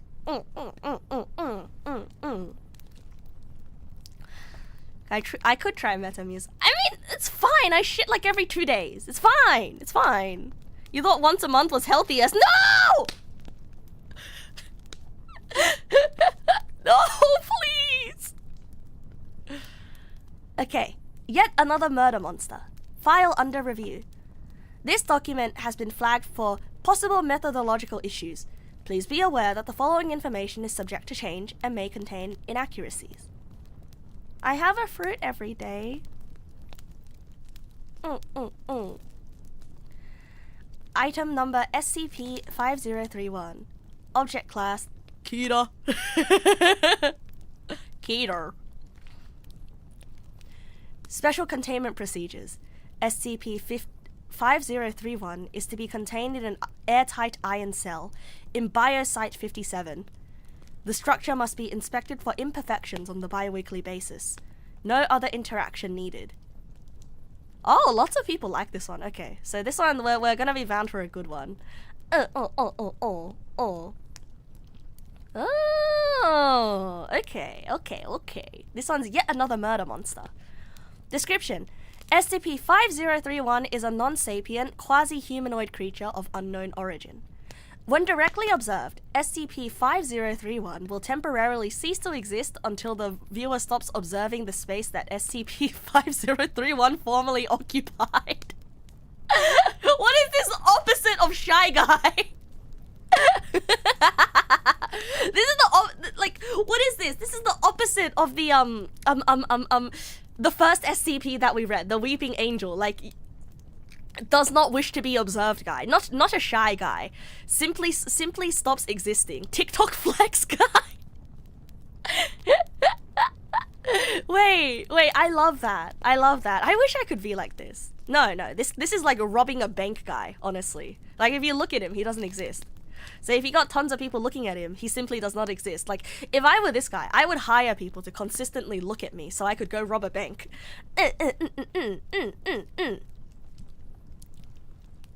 You don't know the English name? You recommend bananas, but it's the one that's big and long and smell... Cavendish? Cavendish? Remind you of the guy in Mystery Men who's invisible, but only when nobody has look at him. No, plantains are small. Plantains are small. Cavendish bananas are long and big. Traces of its existence, example scratch marks, blood trails, continue to exist when SCP-5031 does not. Video and photography devices do not capture SCP-5031's appearance. However, observing SCP-5031's shadow does not cause cessation of existence, allowing certain physiological traits to be inferred from its silhouette. Oh! Wow! Can't Shy Guy learn how to do this from SCP-5031? Yeah, can't Shy Guy learn from this guy? So Shy Guy stops killing people?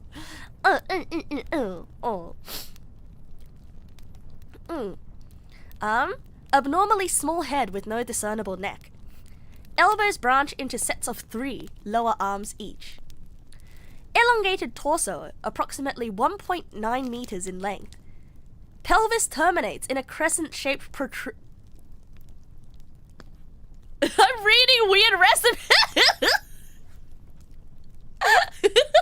Abnormally, yes, to cook this recipe, ingredients you'll need: an abnormally small head with no discernible neck, elbows branching into 3 sets of lower arms, elongated torso, approximately 1.9 meters in length, presumably for extra digestive capacity, pelvis A pelvis terminating in a crescent-shaped protrusion of osseous tissue with a blade-like lower edge. Pelvis terminates in a crescent-shaped protrusion. He's got a knife penis. He's got a knife penis. Am I visualizing this correctly?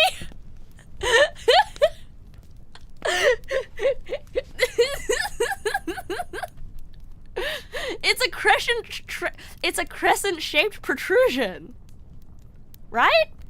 Of osseous tissue. Levitates above the ground at a fixed height of 0.5 meters. Holy shit. Wait, no. Pelvis terminates. Oh, no, I get it. He's like one of those Wobblina dolls. Yeah, he's like one of those it's like one of those wobbly physics dolls that's always wobbling, except it never falls over. And it's just hovering menacingly. Wait, this is so silly. I love the mental image of it. Like hovering and menacing. My god, okay. While SCP-0531 has no nutritional needs, it will nevertheless hunt and consume any human or animal it encounters by using its pendulous lower body to down targets. Wait! Oh my god, you know those video game traps? That's literally like a swinging blade, like a guillotine that's like swinging on a pendulum. That's what it has for its dick. Bro, that's wild. SCP-5031 does not sleep and is incapable of expression or verbal communication. Like, it doesn't have legs, doesn't have anything. I think it just has like a pelvis bone.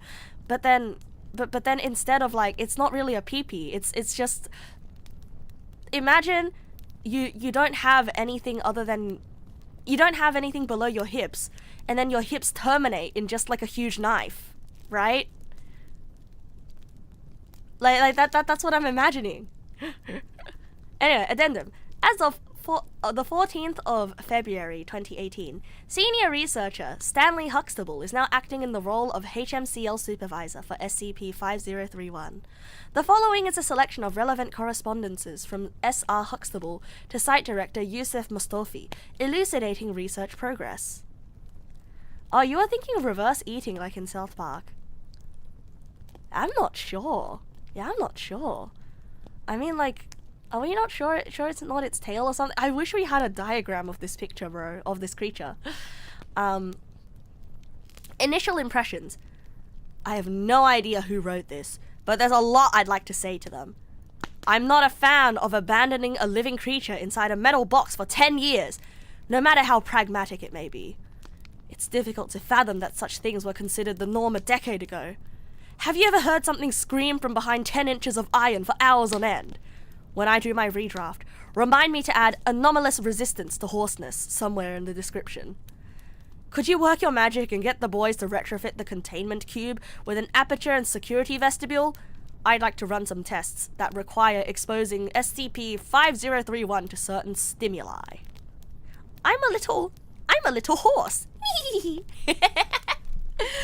You're now having a mental image of a monster swinging their pee-pee as a weapon in your head. No, I didn't mean to. I was just trying to make sense of like what this monster looked like, bro.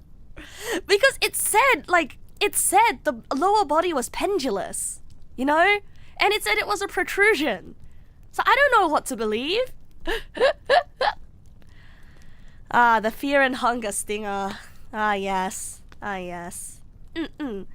Okay, so they're letting the guy out of the cage. Coming out of my cage and I've been doing just fine.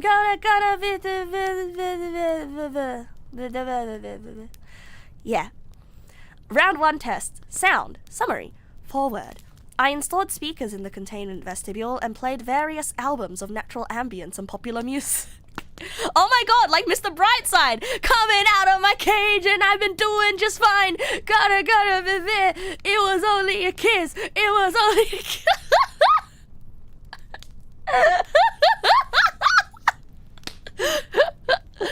SCP-5031's propensity for screaming worked as a convenient way to measure its stress levels. 100% would be considered its typical screaming, volume and duration, over 48 hours, and 0% would be no screaming at all. Morning forest ambiance. Stressful. Seaside paradise ambiance. Very stressful. Deep grotto ambiance. Very stressful. The best of Mozart. 13% stressful. Wait, so it doesn't like natural ambience, but it does like classical music. The best of Enya.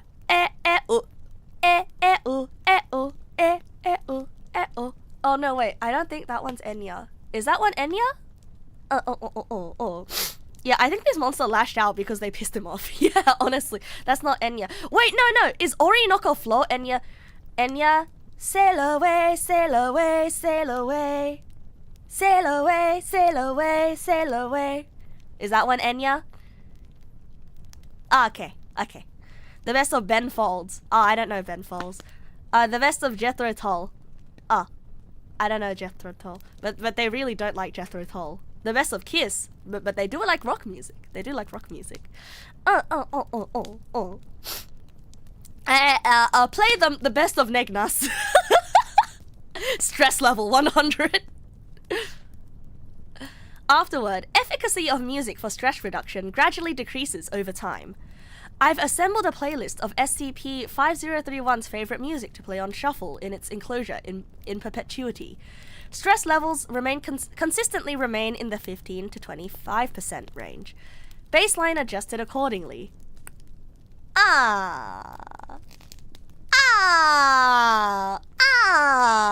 They made him a mixtape of his favorite songs.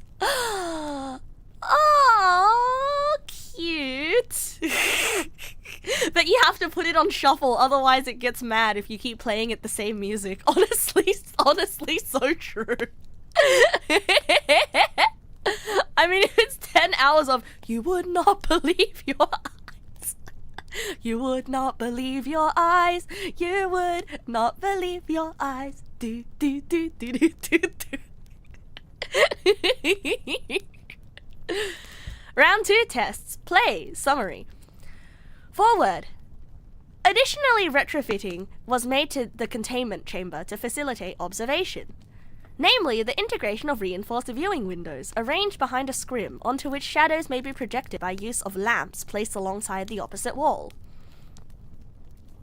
Didn't the initial article says it doesn't respond to communication? Yeah. It does not respond to communication, but it screams, so you can measure its stress levels, right? Depending on what music you play it. Tossed softball into enclosure. SCP-5031 sliced the ball in 2. Toss basketball into enclosure. SCP-5031 sliced the ball over. Oh my god, Fruit Ninja! 10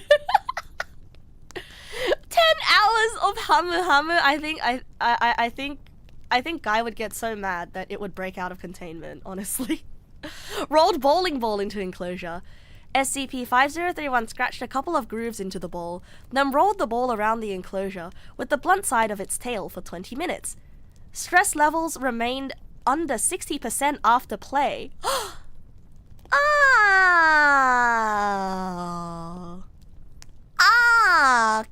Cute! They gave it a ball for enrichment! It's the one ball that it doesn't destroy. Bowling ball chipped to the extent that it would no longer roll properly. Unplanned. Stress levels increased to 115%!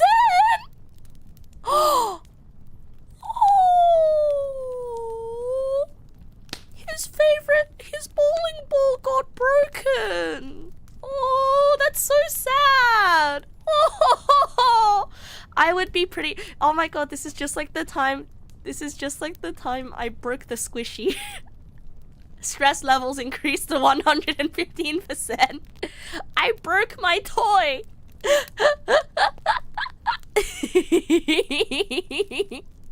It says incapable of expression, which the screaming doesn't match with. Maybe it started screaming since the first maybe.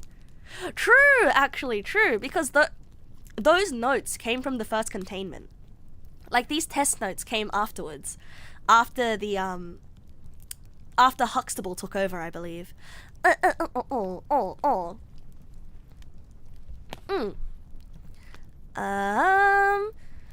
Well, replacement bowling ball provided. Stress level fell back to 40%. Got it you a new toy to replace the one that you broke. Aww. Rolled additional bowling ball into an enclosure. SCP-5031 used the blunt side of its tail to hit the two balls together for a while. Stress levels remained under 40% after play. Oh, it's smashing its action figures together. Oh, cute. Wait, this is so cute. Tossed basketball into enclosure. Oh, SCP-5031 picked up and played with ball. Stress levels remained under 20% after play. Oh my god, SCP-503, it learned how not to break its balls.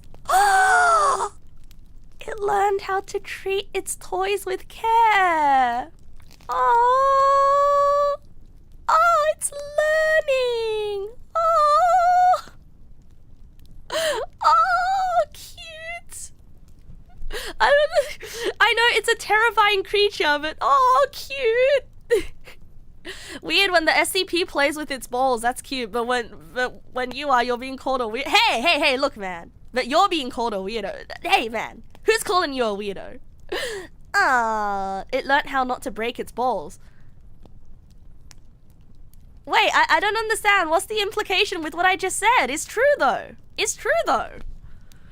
Afterward, SCP-5031 appears to have learned to use its hands to play with the basketball in order to avoid accidentally damaging it. I know, testicles, but like, who breaks their own testicles for fun? There's no way that people would think that I'm talking about someone breaking their testicles. I did break my toy recently, yes, and my stress levels did increase to 115%.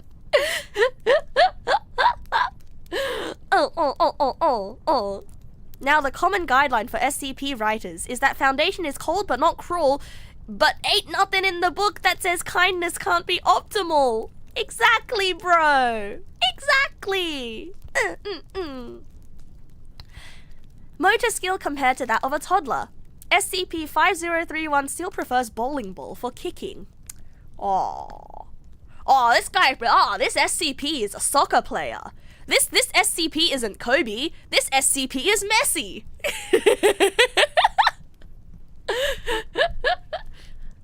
Cock and ball torture from Wikipedia, the free and Alright.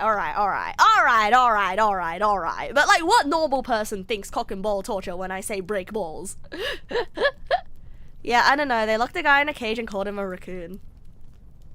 Yeah, I don't know. It's the brain virus, bro. It's the brain virus. Happy poop. Good evening. Welcome. What toy did I break? Oh, it's one of those squishy stress ball toys that have like the funky liquid on the inside. What do you mean, normal person? What? Yeah, okay, you got me. Yeah, fuck, you got me. I got nothing to say to that one. God, fuck. Round 3, tests, food, summary. Forward, SCP-5031 was given the choice between 2 potential food sources placed at opposite ends of the Oh my god, these are like those monkey experiments. You know, you should give this SCP a wire mother and a cloth mother. Those monkey experiments are horrifyingly unethical, by the way. Welcome back, Helgast. Human corpse / pig carcass. Give me the pig carcass.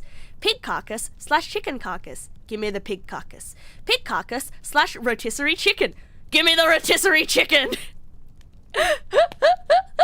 Chicken carcass / rotisserie chicken. Give me the rotisserie chicken. Live chicken versus rotisserie chicken. Give me the rotisserie chicken. Roasted turkey / rotisserie chicken. Nah, I'm full.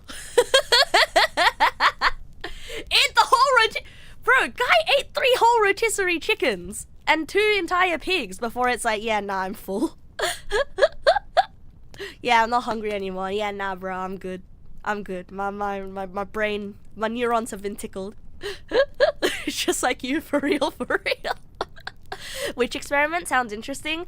When you feel up for it, look up cloth mother versus wire mother. And it was a psychological experiment on anxious attachment, performed on monkeys. And the monkey that got the wire mother ended up very socially anxious and socially maladjusted and ended up getting bullied by the other monkeys when they reintroduced the monkeys back into monkey society. But the one that got the cloth mother was bullied less, but I believe they were still bullied. Yeah. Afterward, while it's true that SCP-5031 doesn't necessarily need to eat, feeding it regularly has caused a marked decrease in average stress levels. Stress reduction seems to scale proportionately with the quality of food provided. Am I talking about Punch-kun? No, I don't think I'm talking about Punch-kun. No, I'm talking about it's a much older experiment. You'd bully a monkey too. Yeah, well, what if you were also a monkey? Would you bully a monkey then? Yeah, they truly went at, haha, look at this motherless guy. No, honestly, they truly went like, this guy's weird. He's got motherless behavior. And then they bullied him. Genuinely. You thought they became psychotic. Oh, I mean, like, they did become depressed and anxious. But I do believe that, like, the wire mother monkey did get bullied. Monkeys regularly bully each other. It's quite normal. Yeah, I know, but, like, monkeys are really mean, bros. Monkeys are really mean to each other. Bro, imagine a neurodivergent monkey. That monkey would not survive. Thank you for the follow, Jabby Ian. Thank you. Even though it doesn't need to eat, most importantly, they proved it doesn't actually want to kill humans, since they're not its preferred food. Yeah, just keep it fed. Keep it happy. Yeah, the wire and cloth mother things were mid-1900s, not last year, quite a bit older. Yeah, that's what I'm saying, 1900s. That's what I'm saying. It's quite an old experiment. Anyway, also of note that SCP-5031 prefers to use its tail to pry and cut meat into bite-sized portions, rather than rip the meat into chunks with its teeth or hands. Oh, it uses utensils! Wait, what if this is just a guy? What if this is just a guy? Because it chooses rotisserie chicken, which is chicken that's been rotisserized, i.e. cooked on a stick and spinning. Yeah, what if this is actually just a guy and there's like this mind vibe? What if there's also a mimetic mutation that makes it so that it's not that the thing disappears, it's just that your brain senses it. I don't know, man. Just my onion. He would have super strength then, perhaps. You've never seen a raccoon with 6 arms and a sickle penis. Oh. I mean, but like, what if this used to be a human that mutated though, you know? Like, it mutated and it also had a mimetic thing attached to it. Round 4 tests. Coexistence. Summary. Test number 1. SCP-5031 fed until sated. Live subject. Common chicken introduced to enclosure. SCP-5031 observed subject from a distance for several minutes and then rolled a bowling ball towards subject at high speed. Bro. Subject was killed instantly. Bro. SCP-5031 stress levels rose immediately and drastically. Oh. Wait, this implies that this SCP, it has empathy. Wait, if its stress levels rose, that means it has empathy. It didn't want to kill the chicken. It just wanted to play with the chicken, but it didn't know that the chicken was gonna die. Oh. High high cortisol looking ass. No, it's high cortisol sounding ass because it screams. Wah! Oh. Or it's just sad it's new toy broke. Yeah, that's true. Let's just test the Zelda chickens on him. The Zelda chickens are probably a different class of SCP. Test number 2. Bowling balls removed from enclosure. SCP-5031 fed until sated. Live subject, common chicken, introduced to enclosure. SCP-5031 gently rolled a basketball towards subject. Aww. Ball hit subject lightly. Subject responded with a small cry and moved away. SCP-5031 did not engage with subject any further. Wow. SCP-31 is like, wow, you don't know how... Wow. SCP, like, 5031 is like, oh, you're boring. I'm not gonna play with you anymore. Or like, you're playing wrong. You're supposed to roll it back to me. You don't know the rules. I don't want to play with you anymore. SCP-5031 fed until sated. Live subject, Class D, blindfolded. Okay, so death row inmate. Introduced to the enclosure and instructed to sit and roll basketball forward. Then wait until it came back and roll it away again. Subject and SCP-5031 successfully rolled the ball back and forth for several minutes. SCP-5031 eventually abandoned the activity and approached subject. Per safety protocol, subject removed their blindfold to terminate the activity. Oh, removing blindfold. This is like the opposite of putting on your VR goggles. Hooray! Oh, wow, this thing gets bored really easily, huh? Eventually abandoned the activity, huh? Actually, the death row inmate part is up to the author as to how amoral the Foundation is. But what is live subject Class D? What does this mean in this context then? I mean, does Class D not always? Disposable. So it just means disposable, not death row. Okay. Understand. But yeah, this SCP is giving feral child.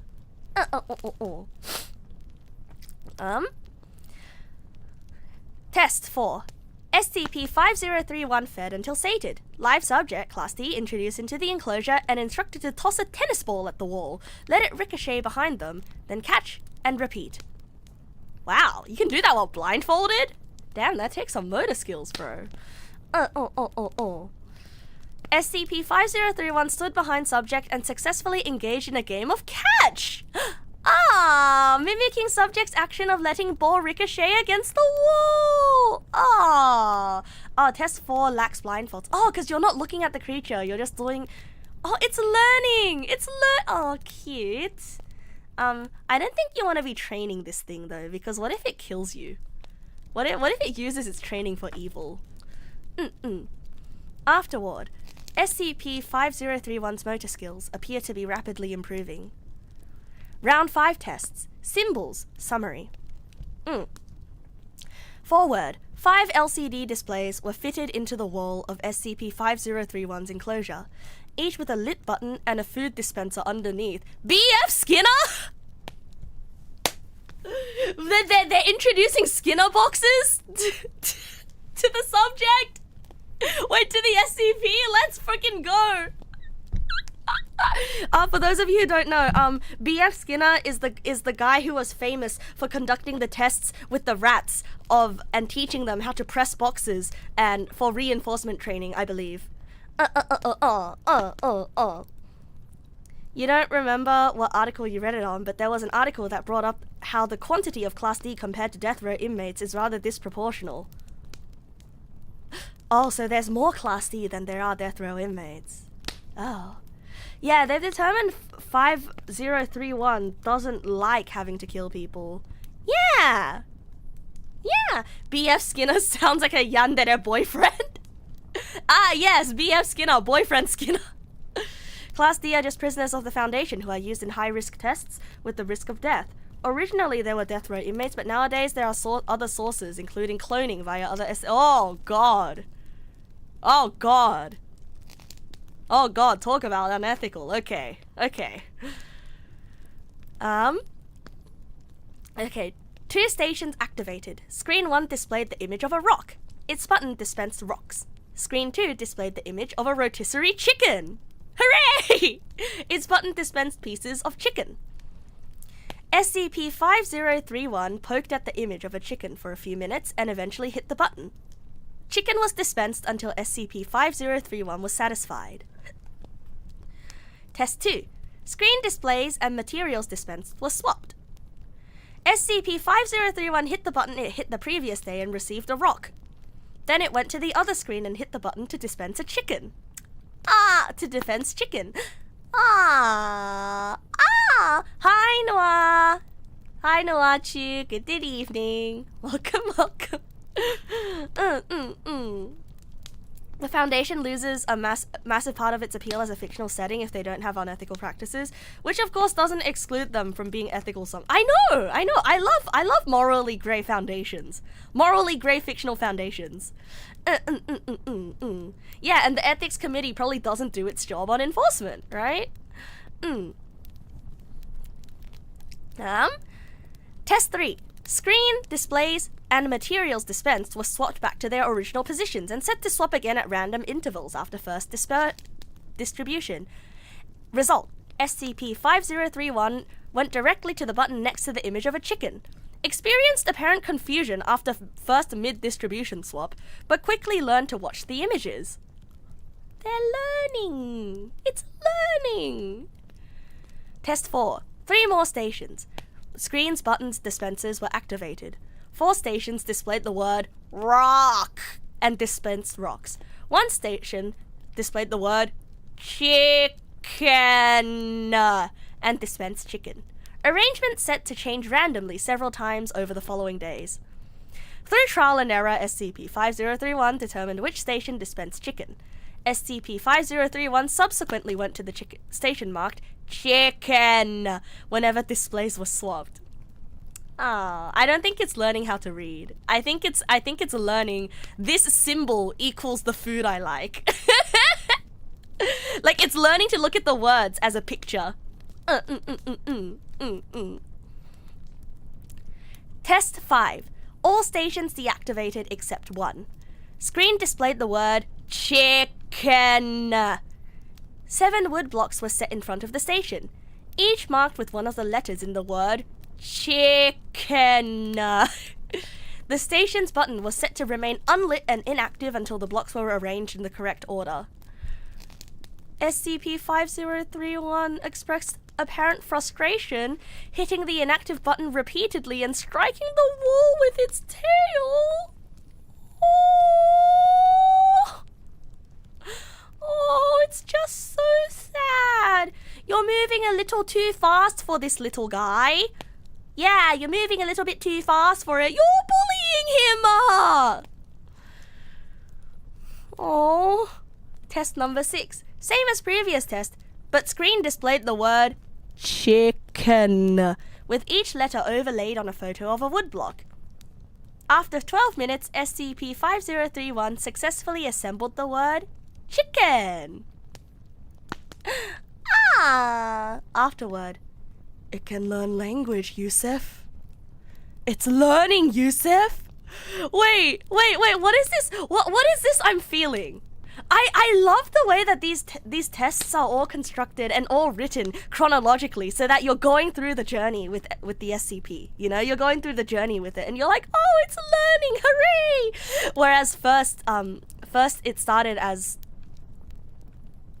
guy with 6 arms and a guillotine penis, and you're like, oh, ew, scary. But now we're like, oh, hooray! The magic of chronology. You hope we get a nice chicken compilation from this. You like the way I say chicken? Guillotinus! Ooh, why does that actually sound good? Round 6 test. Vocabulary. Results. Forward. SCP-5031 has learned to use letter blocks to form the following words. Chicken, turkey, pork, tofu, beef, bread, more salt, more pepper, more cooked. Hey, don't push all this stuff onto MadPew, bros. Bros. Guy's a busy man. Beef or chicken? I jump for the chicken. Parkour civilization. Music. Mozart. Enya. Ben Folds. White noise. Silence. Less volume. More volume. Forest. Seaside. Play. Basketball. Bowling ball. Tennis ball. Cat. Dog. Human. Robert? D52125. Robert? Robert? Who the hell is Robert? Oh, is Robert the guy that was playing catch with him? Oh, Robert. Yeah, Robert was the guy that was playing catch with him. Oh, he has a friend. Oh, that's so cute. Oh, he can request Robert. Oh. Wait. My heart.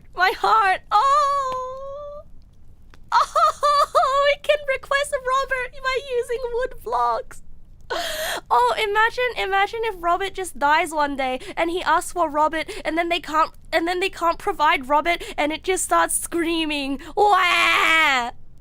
Oh, yeah, don't kill this guy. He plays catch with me. Yeah, and I bet if you tried to give him another guy that's not Robert, it would know. Yeah, of course it would know. That's not Robert. And Stanley. How come Stanley doesn't have a footnote? Alone. Through its increased vocabulary and human interaction, SCP-5031 has made the following progress. Haha, Stanley Yelnats. Establish food preferences and dish pairings. Learn to sing non-verbally. Huh? Learn to sing? Huh? My adopted son is an SCP beyond human comprehension. Ah, oh, it yodels. Oh, cute. But also really funny. Learn to juggle. Six-handed juggling is something to behold. Round 7, tests, activities, summary. Test 1 introduced table, pepper, and crayons into it. Oh my god! Oh, they sent him to preschool!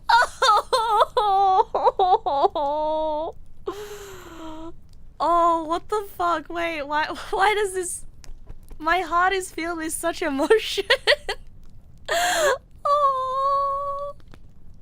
Wait, they're sending him to preschool. Result SCP-5031. Learn to draw. Stop it! Please, bro. We literally just taught it how to spell words and draw pictures. Do not teach it brain rot. Do not give it an iPad. For the love of God, do not give that thing an iPad. Big fan of Via. Thank you for the follow. Welcome. Nah, Skibidi Toilet's old now. Skibidi Toilet was like so last year, like 2 years ago. It's all 6'7" nowadays. Learn to draw. Discernible subjects depicted in its artworks include D52125. Robert! Oh. 6-handed 6'7" is something to behold. Shut the fuck up.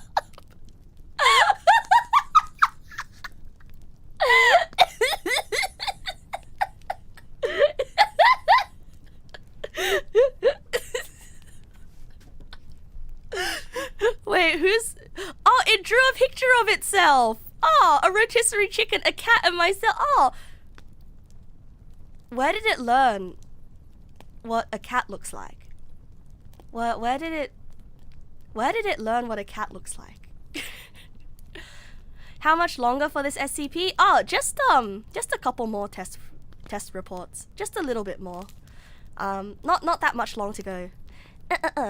We provided it with cats as playmates, suggested by the vocab list. Oh yeah, cat, dog, human. Oh yeah. Oh. Test 2. Introduce piano into its enclosure. What the fuck?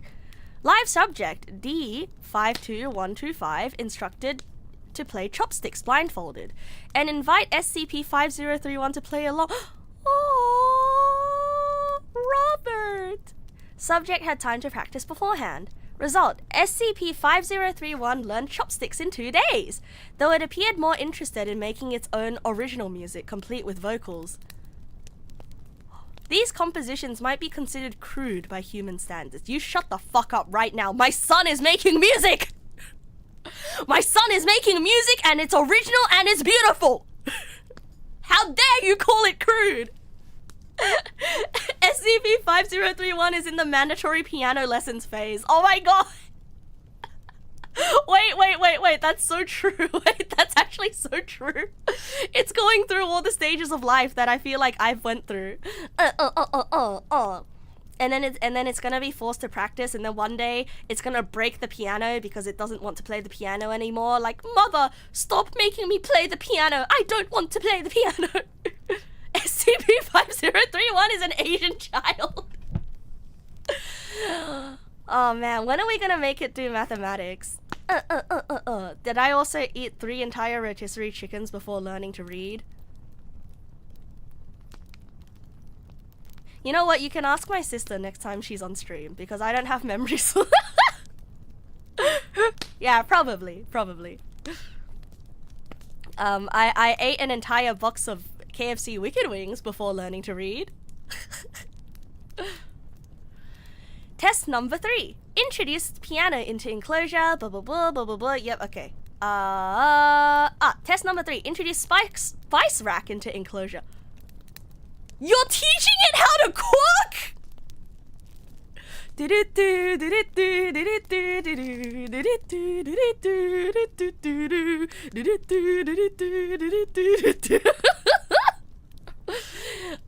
Live subject man, they're really letting Robert teach it everything. Like this thing must think that Robert is his dad. Like, honestly.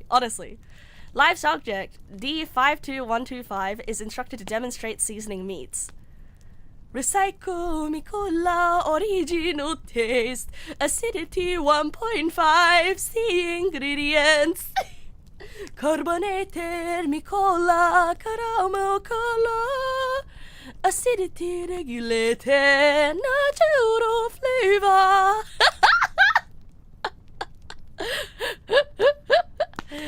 Imagine how funny this must look as a supervisor reading the report. Like, yeah, we taught the murder monster how to cook a 3-course meal. Yeah. 503 about to make the ratatouille that makes Ego remember why he loves food. Hell yeah. Siveri, welcome back. I hope swimming was fun for you. Aww. SCP-5031 spent almost 3 straight days experimenting with different combinations of food and spices. SCP-5031 assembled the words more, more, more with its letter blocks after running out of garlic powder. Oh!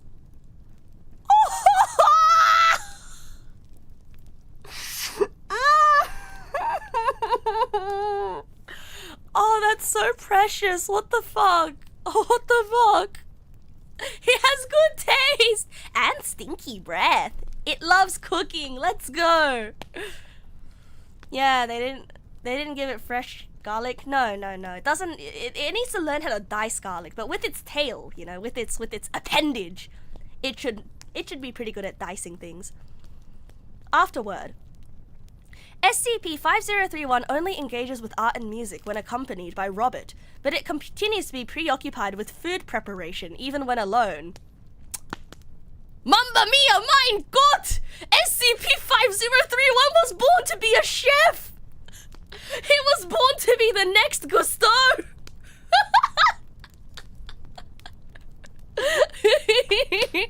Yeah, I only play the piano and draw pictures because Dad asks me to. I really wish he would stop asking me to. My real passion is cooking. Yeah, he's becoming dependent on his dad, Robert. Oh. Round 8 tests. Cooking. Results. Born to be a monster. Born to be a chef, forced to be a monster. Forward. Basic kitchen utilities installed in enclosure. Sharp implements withheld per security protocol. SCP-5031 used its tail to cut food. Hell yeah, let's go! Let's go! Live subject, Robert, instructed to demonstrate preparation of various recipes. Recipes learned. Quesadilla, taco, hamburger, fried rice. You telling me a murder monster fried this rice? Mongolian beef, spicy chicken curry, chocolate chip cookies, sponge cake with buttercream, fudge, clam chowder, steak, macaroons, chicken adobo, smoked salmon, profiteroles. Sorry, I had to keep escalating how surprised I was with each.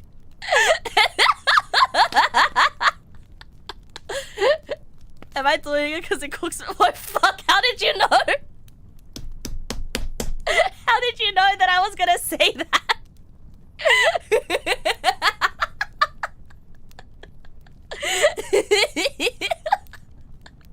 Wait, how did you know?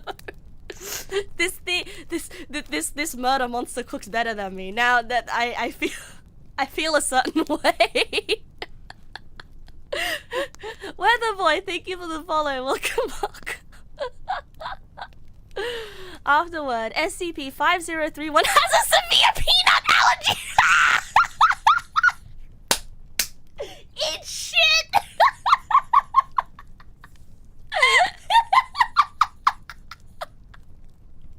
Oh my god, he really is a child.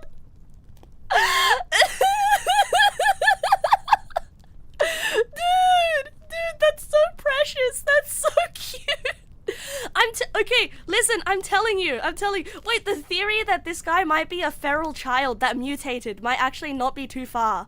Because the level of intelligence, you know, the level of intelligence and also peanut allergy. Like, this feels like this could be anyone's kid. Like, this could be anyone's kid, apart from penis knife. Yeah. Wait, I mean, no, other animals can get allergies though, but like, I feel like the peanut allergy feels very specific. I feel like the peanut allergy feels like very, very pointed and specific, you know? Alright. Have fun at work, Zippy. Thank you for joining along today, even though you're not too big of a fan of horror and spooky. Take care and have a good day at work. Yeah, what exactly is the smoked salmon recipe? Just marinate, bake, and serve? Bro, you have to smoke the salmon. I might want to be careful with volume in case I summon the parents. Oh, let me check Discord. If I'm too loud, my sister will say something. Nope, she hasn't said anything. Okay, I'm good. I would also like, this should be included in the revised containment procedures. Containment procedure, do not introduce peanut. I would also like to note that SCP-5031 is now a better chef than the average human. Yeah. Yeah, okay. Yeah, understandable. Ah, have a good day, Gold Draws. I hope your headache subsides soon, bro. I hope your headache gets well soon. Take care, bro. I'm getting mogged by an SCP. And it has begun to create its own recipes. Robert has volunteered to taste test. Oh, special containment procedures. If you get a Reese's cup anywhere near my son, also God help me. Wait, I want to know more about the severe peanut allergy though. I want to know more about the severe peanut allergy because I'm curious. First of all, how could they tell that there was a peanut allergy? Second of all, if the allergy is severe, how did they get the EpiPen to stab it with? Like, how did they administer EpiPen? And how did they treat the peanut allergy? Like, how did they treat the anaphylaxis, the induced anaphylaxis? I'm so curious. I am genuinely so damn curious. They have medical facilities. Yeah, but you can't look at the thing. You can't look at it. They taught it how to administer it itself. Oh yeah, true. Blindfolded stabbing. Yeah, fair. Okay, but this part where Robert volunteered to taste test is very cute. Ah, Robert must be like, my son. I will taste test my son's recipes. Oh, he's proud. He's a proud dad. Why can't you look at him again? Oh, he stops existing if you look at him. Yeah. MREs have lots of nuts and peanut butter. Do not get do not get MREs anywhere near SCP-5031. Update! SCP-5031 has said its first word. Salt! We are all immensely proud. Oh. Oh. He's growing up, bros. Oh, he's growing up. Final test. Summary. He loves salt more than Robert. SCP-5031 was given 2 months to develop a 3-course meal. What the f- They're giving it exams. Bro, they gave it a fucking assignment. Bro, they put this SCP through culinary school and they gave it an assignment.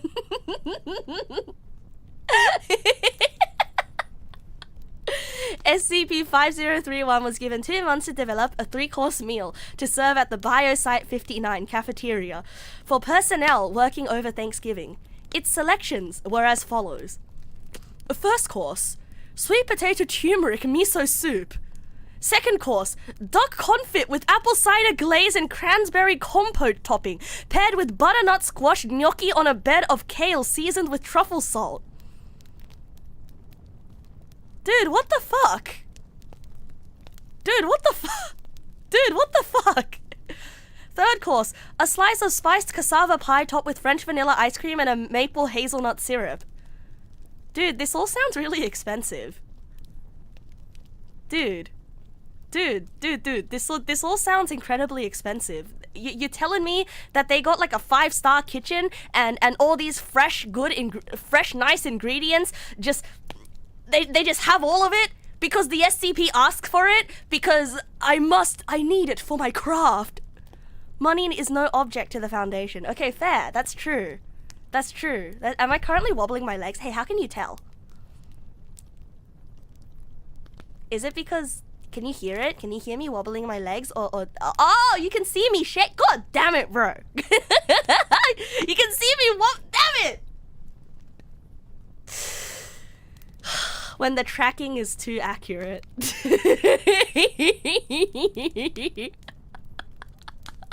When the tracking is way too accurate. It's also good for employee morale if you treat them really well if they need to work on a holiday away from their friends and family. Ah, hooray! Oh. Oh wait, guys, update, there's more. SCP-5031 also debuted its original composition, Piano Sonata for 6 Hands, in a live performance broadcast from its enclosure. Personnel response was overwhelmingly positive. SCP-5031 stress levels at 0%. Testing successfully concluded. Revised documentation submitted for approval. You're telling me that... You're telling me that this SCP became a master chef and became the next coming of Mozart? Are you kidding me? We rehabilitated the murder monster. Are you fucking kidding me? Are you I don't know. Are you fucking fucking kidding me? Wait, I really like this though. I really like this though. You know what this is? This truly is a story about rehabilitation, because the files start off with Stanley Huxtable being like, I have no idea, but I'm not a fan of abandoning a living creature inside a metal box for 10 years, no matter how pragmatic it may be. Like, hold on a second, this entire story was a parable for how we should be reforming our prisoners instead of just locking them up in a metal box for 10 plus years, no matter how pragmatic it may be. This was all a moral parable in favor of rehabilitation instead of punishment. Ah! They've got us with the moral story! Yeah, Murder Monster did not want to be a murder monster. I don't think criminals in jail also want to be a murder monster. Gotcha! One could argue it only worked because the Murder Monster was not particularly murderous. I mean, why did they think they do woodworking or cooking in prison? Yeah! Exactly. Man, I really love the way that this SCP article helped establish empathy for the monster. Stanley came in and say, did you even try feeding it a nice rotisserie chicken? No! Move the fuck over! Oh, I love this one so much. I really love how the course of this narrative got us to care more and more about the monster. To the point where now I'm fucking jealous of the monster. Are you fucking kidding me? Debuted its original composition, Piano Sonata for 6 hands. What, did he name it as well? Did he name the composition as well? Did he organize the wooden blocks for like, yeah, this is the name of my piano piece, Piano Sonata for 6 hands. Did you even click through the doorknob to Office 26 100 times? Yeah, man. Buddy had infinite budget and no work. Yeah, what infinite budget and no work does to an MF. You have to learn to play the piano with your feet to flex, because 5031 has no feet. Bro, I have to learn to play the piano first of all. I have to learn to cook first of all. Like, I can't. I also debuted an original composition. I didn't compose it though. And it was not a piano sonata for 6 hands. I'm 0-2 against an SCP. Yeah, well, you know, it's not just me. Oh, I'm so happy. I'm so happy, bros. Like, this was a good story. Thank you for voting for this one. I've got 2 more stories on the list that I fear we may not be able to. What the fuck is this?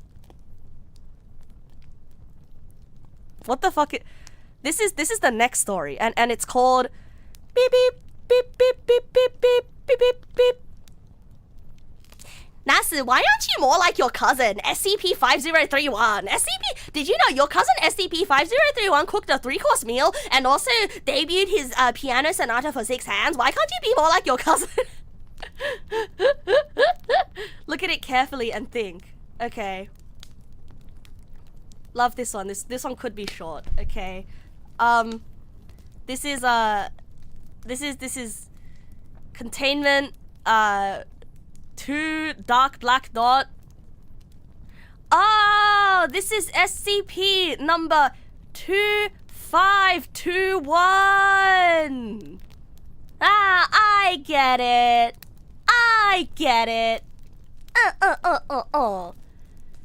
And this is a photograph of SCP-2521. Yeah, and it's confidential, K-level confidential. Confidential. Oh,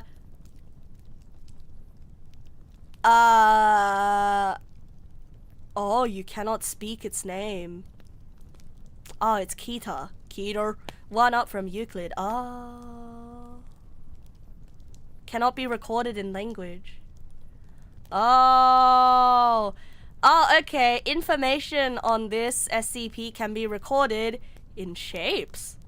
You cannot write paper on it.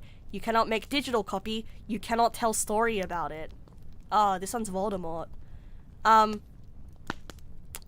You cannot distribute these papers. You cannot distribute these papers to 4 people, but you can distribute these papers to 2 people. If that's what I'm understanding. Containment. Okay. These are containment procedures. 4 and up clearance. Okay, 4 and up clearance. Okay. Okay, containment procedures. It is aquatic and has tentacles, and it's this much taller than your average human. It can phase through objects. It can phase through objects.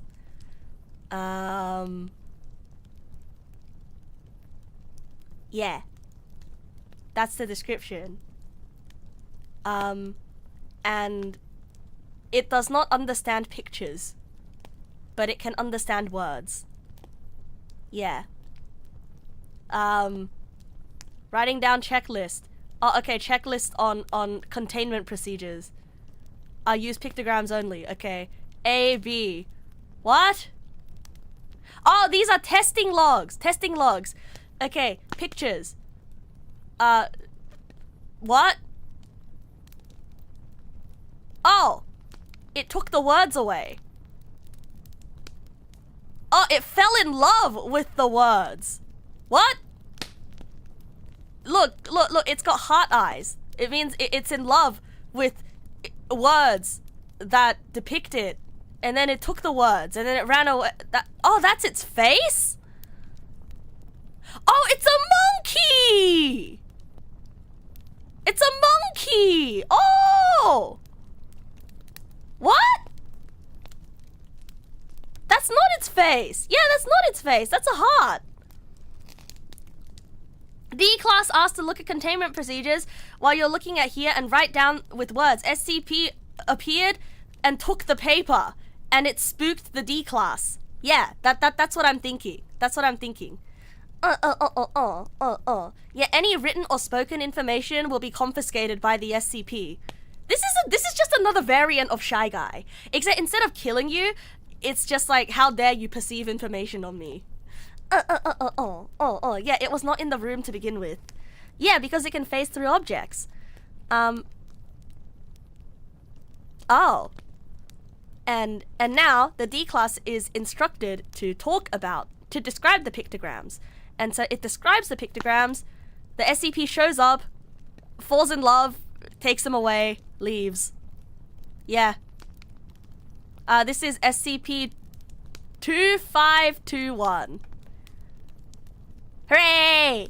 We did it! I'm gonna be taken away soon! Hooray! And then after that, we had one more. Yeah, it hoards anything about it. Oh, it's an information hoarder! Oh, this one's clever. So like, it's not that it's upset that you're writing about it. It's not that it's upset that you're writing about it, and it's not that it's upset that you're talking about it, because it's like, oh my god, it's another one for my collection, all about me. Oh my god, it's all about me. I'm gonna take you to my archive of my own about myself, and then it takes you to its archive. Yeah. That's creative, right, Mossy? Oh, Mossy on YouTube as opposed to Twitch. Next document is our longest one yet, and it's an example of the many SCP-001 proposals we have. This one's a personal favorite of yours among many. The Great Hippo's Proposal, Feet Pepper's Ghost. Oh, this one's huge! This one's huge. This one's huge, bro. I don't think we'll be able to have time to read this because I heard that the Neg Pals have a surprise for me. How much longer am I streaming for? Probably until the end of the next hour. Yeah, this is a Google Docu length. I don't think we have time for this one. Yeah, I don't think we got time for this one. It's time for the surprise. Okay, so for those of you who don't know, the Neg Pals have prepared a surprise for me, and I don't even know what the surprise is.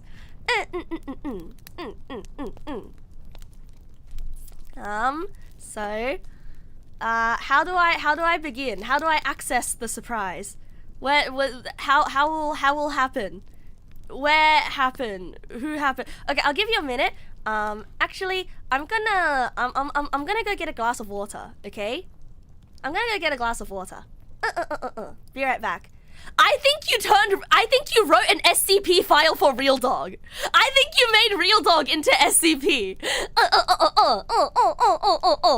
I think you made an SCP Real Dog page, and I'm so excited to see it. Okay, be right back. I'm gonna get some water. Okay, and in the meantime, I'll put on this generic BGM.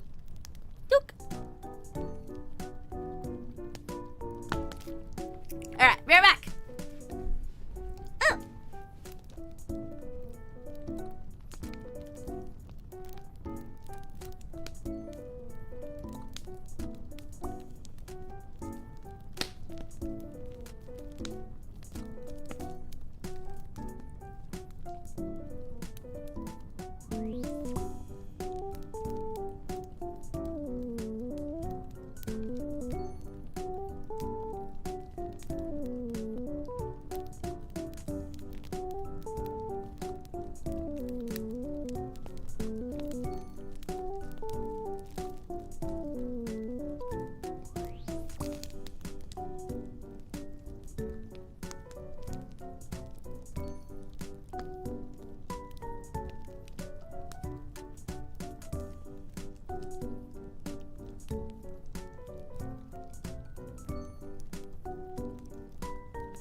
I have returned!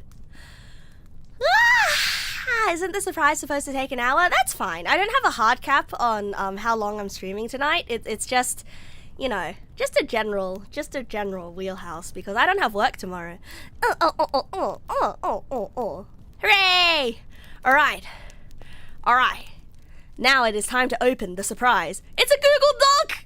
It's a Google Drive! Yippee! Alright, let's take a look at this. Oh, hell yeah! Let's go! Oh my god, you made an SCP PDF! Sorry, I can't be too loud, otherwise I'm gonna summon the parents. I mean, my mom's already asleep, but like she sleeps on the other side of the house. And my dad is still awake. Oh, bro, this is so sick! This is so sick! Look at this! Top secret, CTS, très secret, UE, streng geheim, auto secreto. I wanna put this inside a real ring binder, written in latex. Oh hell yeah! Latex, the freaking document scripting language, right? Oh, let's go. Kodo something mitsu. Oh, check the date at the top right corner. Oh, that's my debut date. Oh wait, it's covered up. It's covered up by my YouTube chat. Wait. I can't hide YouTube chat. It's covered by YouTube chat. Oh my god, I can't find the... Okay, that's the regular chat box, but where did I put the YouTube chat? Is it here? Nope, that's the window capture. What the? Alright, what's this? Nope. Okay, guys, we're doing some archaeology. Get rid of this. Get rid of this. Get rid of this. Get rid of this. Get rid of this. Oh, 6, 7! That was a real toy that I found, by the way. Real life. Get rid of this. Get rid of this. Huh? What's this? How to summon a demon. Get rid of this. Oh, don't get rid of that. Eggplants. Get rid of this. Testicular torsion. Get rid of this. Testicular torsion. Oh, hell yeah. Keith Haring. Get rid of this. The pizza tower. Get rid of this. Ryan Gosling? Hey guys, I'm Ryan Gosling. Get rid of this. Ryan Gosling? Get rid of this. Get rid of this. Whoa! That was a penis. Get rid of that.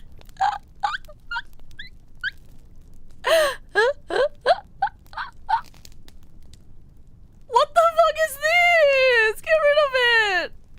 Hello. Oh, hi. Hello. Hi. Hi. Hi. It's hey. Me. Hey. Hi. Hello. Get rid of that. Get rid of that. Get rid of that. Get rid of that. Get rid of that. Wyoming. Get rid of that. Get rid of that. Get rid of that. Born to die, world is fucked. Shinigami, kill 'em all. Get rid of that. Born to die, world is fucked. Get rid of that. Hell yeah, get rid of that. Hell yeah, get rid of that. Get rid of that. Sorry, I'm cleaning out my OBS because I can't find where I put the YouTube chat because the YouTube chat is in the way. It's in the way of. I can't find it, bros. I needed to show you guys. I needed to show you guys. In the top right hand corner. The top right hand. Oops, that's me. That's me. Don't get rid of me. There it is! Hooray! Isn't nature beautiful?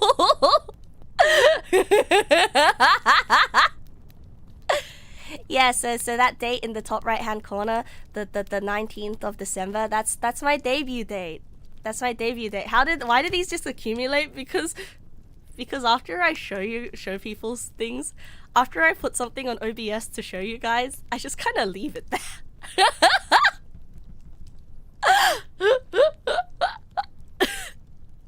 I just kind of leave it there.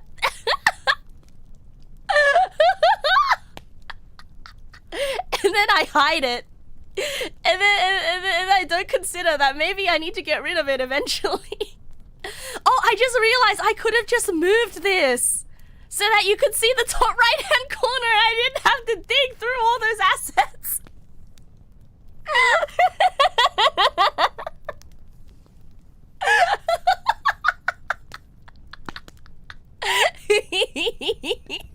Whoops. At least I cleaned up my my OBS. Did I at least? No, I did remove them. Some of them I rehid. Okay. Official report. Item SCP-2678. What does 2678 mean? What does 2678 mean? 2678? 2678? 6278. 267. I 67. 6278. Wait, I'm trying to figure out the significance of these numbers. Hint gray. 6278. Is it a hex code for something? It is a hex code. I feel like I'll figure it out eventually, right? Yeah. You have no idea what that hint means, and you chose the old number. Hint, old phone. Oh, I'm not deep enough in the community. What do you mean, community? Huh? Hi, Hitsiv. Good evening. Welcome. Official endorsement by B. Woe. Benjamin Woe. Also known as Whoa.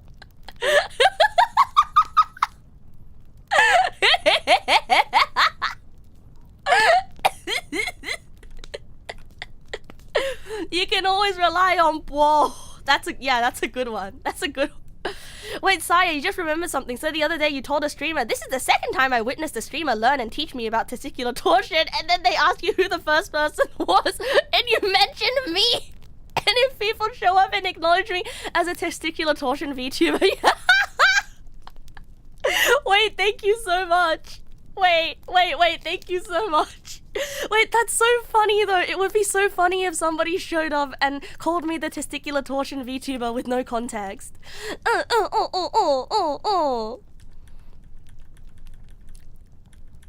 Whoa! Wait! Henpai! That's a drawing from Henpai! Henpai drew this drawing!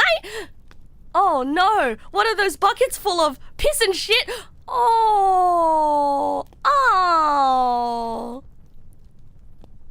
Neg nasu versus testosu. Oh, clearance level 2. Oh, so I'm a low clearance. I'm a low clearance SCP. Is that what you're saying? Special containment procedures. Is your style really that recognizable? No, I've just seen enough of it. You know, I've seen enough of your art. Your art has an identity, bro. That's a good thing. SCP 6278. Sorry, I was trying not to say 6728. Alter is to be kept in a standard humanoid containment chamber with an attached garden housing. No more than 30 instances of SCP 6278 Alto 1. Housing no more than 30 instances. Oh, only 30 Neggpals at a time? The attached garden is to be maintained and provided with a variety of non-flowering and flowering plants in a ratio of 3:1, with consultation from a Wilson's Wildlife Solutions representative to ensure the health of the SCP 6278 Alto 1 population. Oh, it's a classroom! Ah. And in turn, the mental health of this SCP-6278 Alto. SCP-6278 Alto is to be allowed to request items or equipment from the outside world, subject to approval, on the condition that all items requested serve the purpose of ensuring her well-being, helping her take better care of SCP-6278 Alto 1 instances, or keeping herself and SCP-6278 Alto 1 instances entertained. Oh, look at all those buckets. Oh. Wait, which part did you remove? Oh, the part where only 30? Figure 1. A picture of SCP-6278 Alto and several instances. Several instances! No, are Neggpals herbivores? No, Neggpals are omnivores. Alto 1, taken by MTF 13B. Hey! 13B! I know 13B! Commander Hikidashi shortly after the events of Interview 2. This photo was taken before SCP-6278 Alto's room was fully furnished. Oh, yeah, it is kind of looking like a crazy person prison at the moment. You put me in a room with a white room, a padded room, also tiny bed. Oh. Any material shed from SCP-6278 Alto 1 instances is to be incinerated to prevent proliferation of SCP-6278 Alto 1 instances, leading to an SCP-6278 Alto 2 manifestation event. What is an SCP-6278 Alto 2? That's a different entity. That's a different entity. Wait a minute. Is it either a rare pal or a real dog? This room looks unrealistically clean.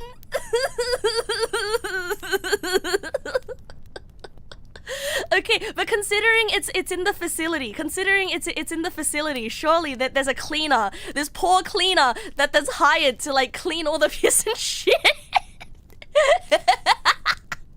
The piss rug has to be cleaned every day. man, you know, the reason we keep pissing on the rug is because it's magically clean the next day.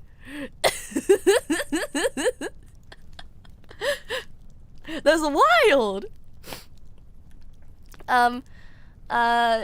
In such an event, MTF 13B, all Euclidean rejects is to be all American rejects is to be deployed to stall SCP-6278 Alto 2 through the repeated creation of localized pocket dimensions until the excess SCP-6278 Alto 1 instances can be safely removed. Repeated creation of localized pocket okay, it's a real dog. It's a real dog. It's a real dog. I think it's real dog. Excess SCP-6278 Alto 1 instances are transported to ensure they cannot be found by SCP-6278 Alto 2. Oh, it's a real dog. Where are you taking the Neg pals? Where are you taking the excess Neg pals? Also, how do you decide which Neg pals get to stay in the classroom and which ones get taken away? Following this event, SCP-6278 Alto is to be administered Class B amnestics and informed that she simply miscounted the number of SCP-6278 Alto 1 instances. You're gaslighting me! I'm being gaslit! SCP-6278 Alto is not to be informed of the existence or location of removed SCP-6278 Alto 1 instances under any circumstances. Yeah, I've been gas-lamped. SCP-6278 Alto is to receive emotional support and consultation from an on-site therapist to lower her stress. Oh! I've been gaslit. There's more Neg pals. I swear there was more last time. You have to believe me. At SCP-6278 Alto's request, no newer photos of her room have been taken. SCP-6278 Alto asserted that the state of her room was too embarrassing to take photos of. Foundation staff who have been inside describe a messy interior.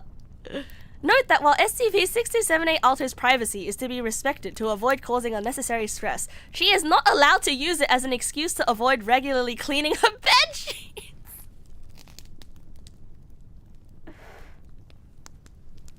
Hey, look man, the last time I cleaned my bedsheets was like a week and a half ago, okay? A week and a half ago. So like, I'm still in the clear. I'm still in the clear, okay?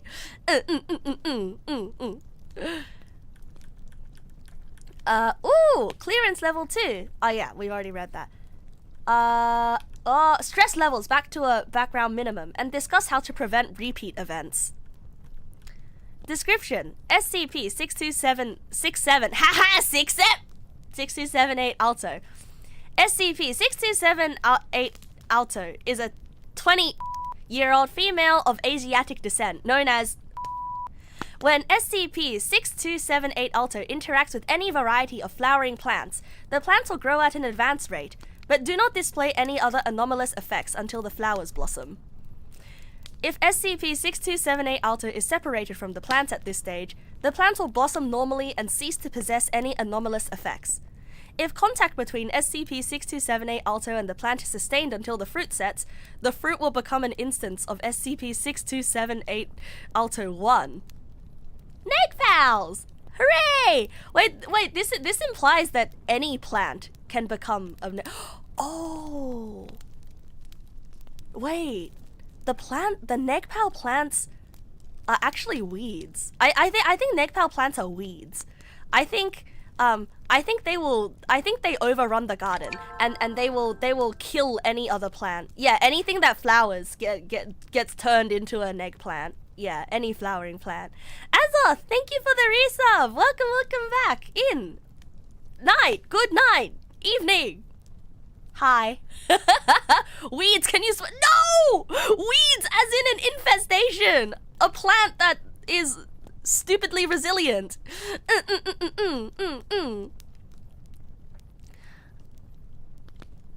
SCP-6278 Alto continuously projects a class dimensional shield in a meter radius around... What?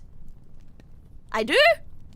Preventing extra-dimensional entities from manifesting in our dimension within the area covered by the shield.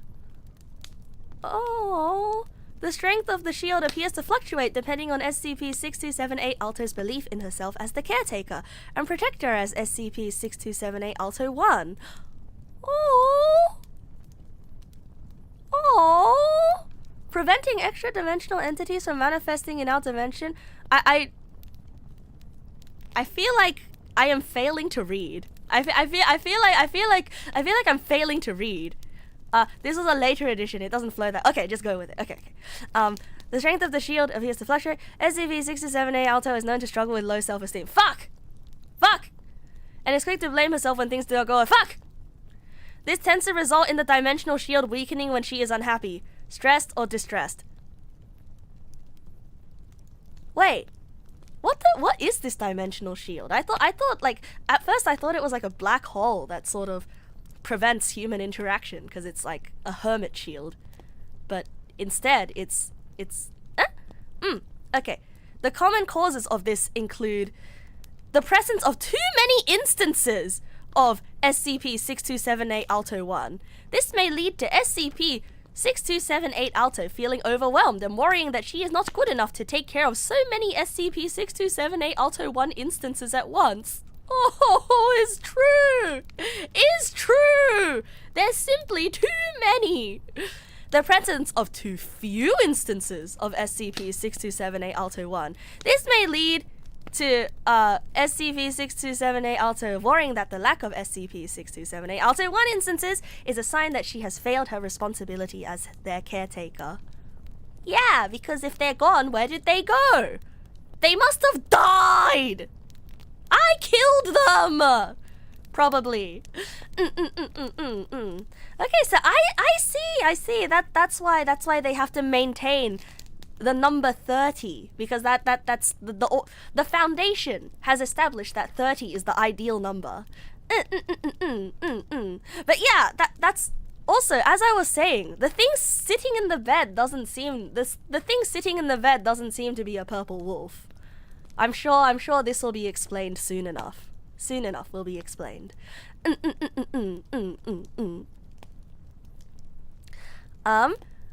separation of an instance of SCP-6278 Alto 1 from SCP-6278 Alto. This may lead to SCP-6278 Alto worrying about the well-being of the missing SCP-6278 Alto 1 instance. Is true! SCP-6278 Alto worrying she does not have the adequate resources to take care of all the SCP-6278 Alto 1 instances, or is not doing enough to look after them. SCP-6278 Alto worrying that her words or actions have hurt a humanoid. Humanoid! Or SCP-6278 Alto 1 instance. Is true. Calling security. Yeah, calling security on you. It's okay. If you tell me where you went, I won't worry. Just make sure you haven't been infected by the pestilence. Man, Nozil, I can tell. Man, Nozil, I can tell that you also had a hand in writing this, because I know that you love You love making fake scientific reports. SCP-6278.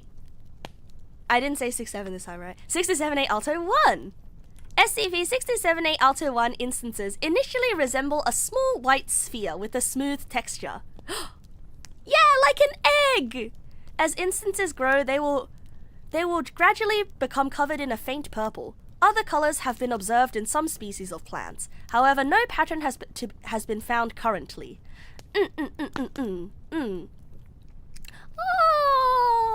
Oh, it's the Rev House! Oh, hi, Joru! Jowu! It's Jowu Raid! Welcome, Joru. Welcome, Joru. And Sivan's on the YouTube side.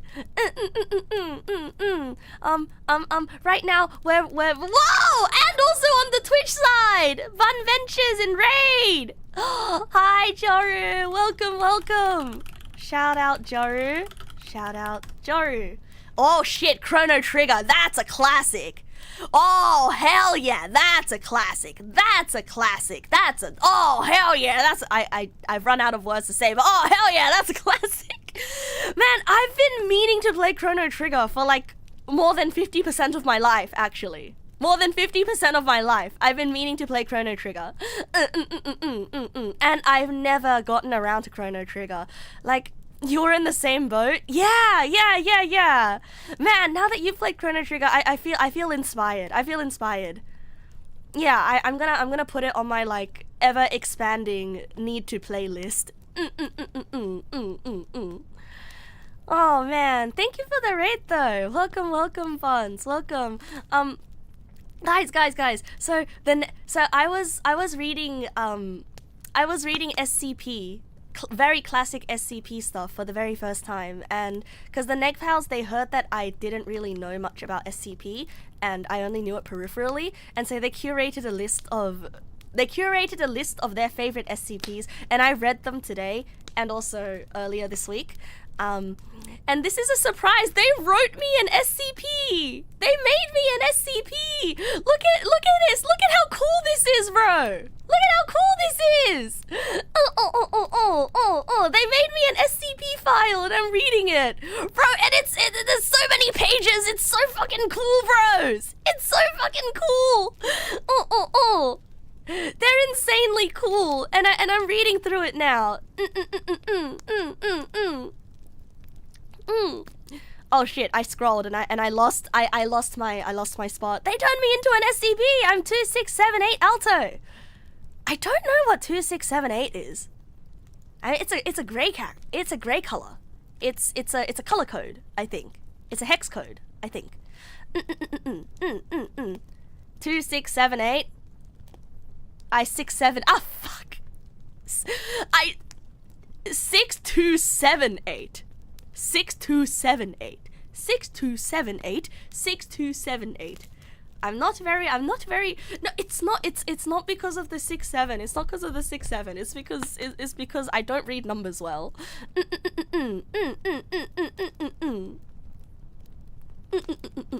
You'll have to get over the doc and it's gonna be used to add scientific Neggpal facts doc, but you couldn't be bothered to do it so far. No, it's fine. No, I'm not Rokunana coded, I swear. It's just I don't read numbers well to begin with, okay? It's always been like this. It's always been like this, okay? I've just always been a bit wonky when I read numbers next to each other.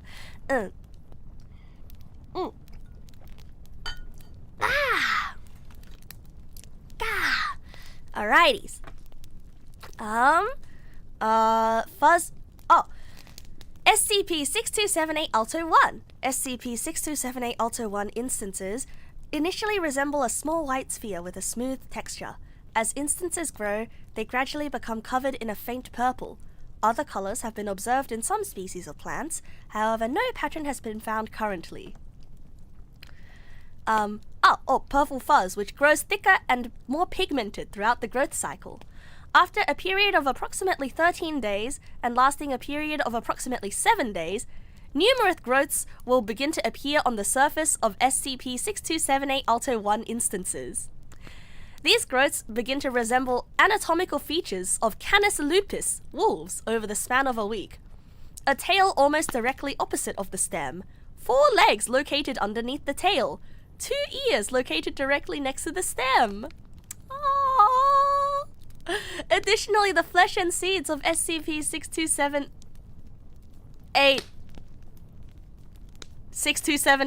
Alto 1 instances will undergo numerous mutations, forming rudimentary muscles and organs. Hi, Bloody! Good evening! Welcome. Approximately 3 days after these changes, they will develop mouths and eyes. Buttholes! before falling from the plant. At this point, SCP-6278-1 instances are capable of locomotion and verbalization. Hooray! Locomotion! Fully grown Yeah, that was buttholes before I knew it! I knew it! I knew it! Little X-shaped buttholes. Hey guys, do you like X-shaped buttholes or do you like asterisk-shaped buttholes? I think asterisk, it looks too real. It looks too realistic. I think I prefer X-shape. IDK though. Let me know your opinion.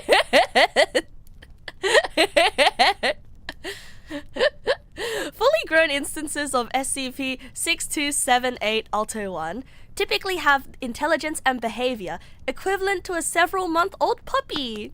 Aww. Although rarely, some will grow to have superior intelligence.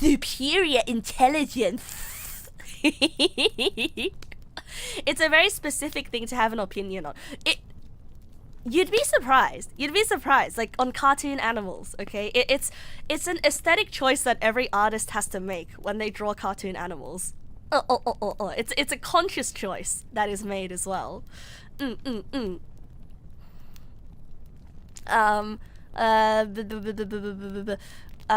Yes, superior intelligence. The most intelligent SCP-6278-1 instance so far has recorded having intelligence roughly equivalent to a year-old human child.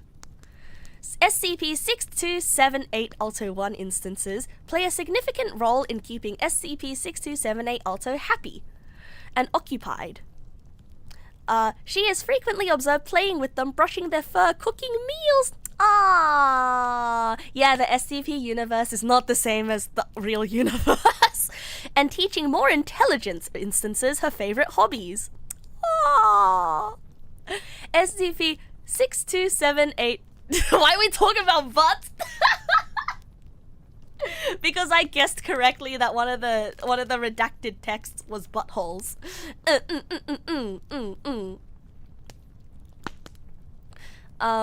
SCP-6278-1's instances fur exhibits the same anomalous effects as SCP-6278-, causing flowering plants that come into contact with the fur to grow additional instances of SCP-6278-1. SCP-6278-1 instances regularly shed their fur, and it tends to scatter throughout rooms and stick to objects that come into contact with their instances. Bro! You guys are so sheddy. You guys are so sheddy. This can lead to an exponential proliferation of SCP-6278-1 instances if the fur is not removed. Ah, yeah, this really is kind of like spreading like fungi, spreading like spores. Like, this is Neggpals are technically a weed, huh? They're technically a parasitic weed. SCP-6278-2 is a single extra-dimensional being resembling a Canis lupus. It's a real dog. It's a real dog. It's a real dog. Which preys on SCP-6278-1 instances. It appears to have formed a link with SCP-6278-, allowing it to enter our reality at all, materializing anywhere within a meter radius of SCP-6278-.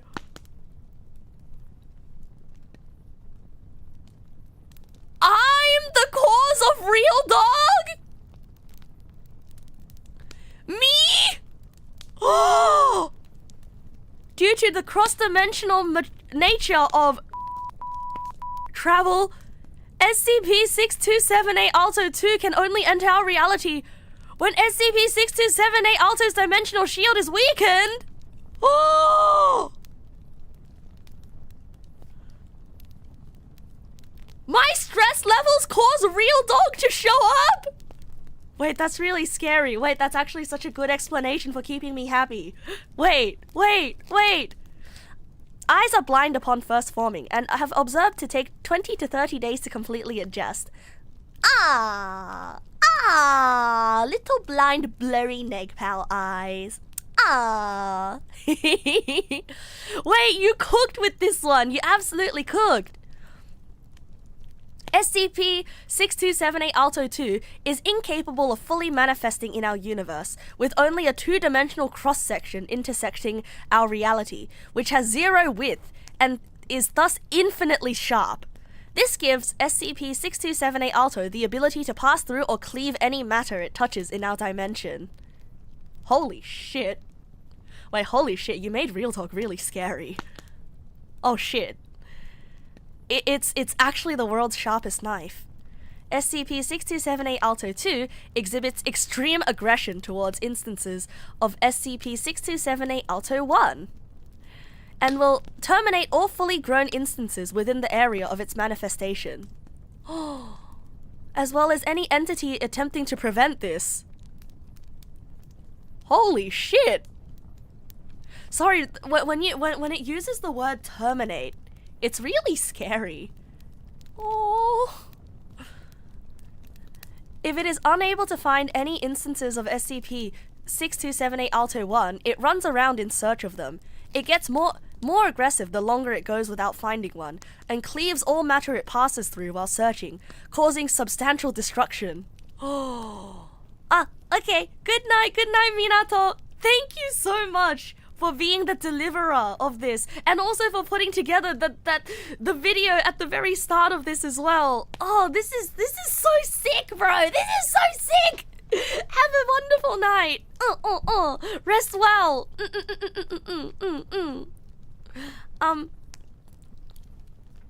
Oh my god.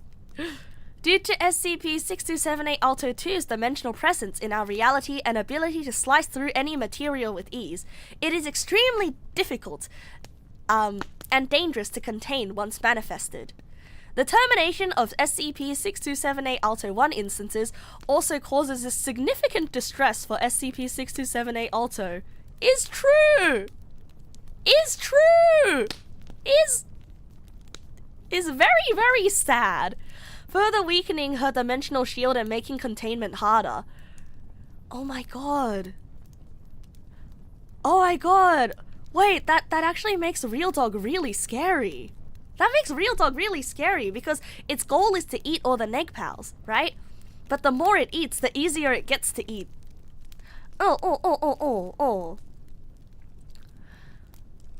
However, its weak connection to our reality renders it prone to unintentionally drifting into pocket dimensions. Dr. is credited with pioneering the current recontainment approach for SCP-6278 Alto 2, which involves creating localized pocket dimensions within SCP-6278 Alto's containment chamber through the use of... This has been shown to hinder SCP-6278 Alto 2's hunt adequately, minimizing the loss of SCP-6278 Alto 1 instances and damage to our reality.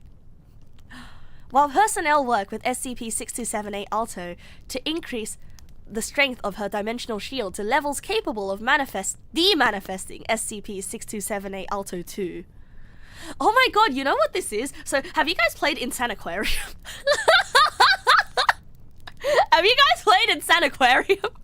You know, the game with all the fish, and they drop coins, and then sometimes aliens show up and they try to eat your fish, so then you have to kill the alien before it eats the fish? It's, yeah, Real Dog is like the aliens, and the Neg pals are the fish.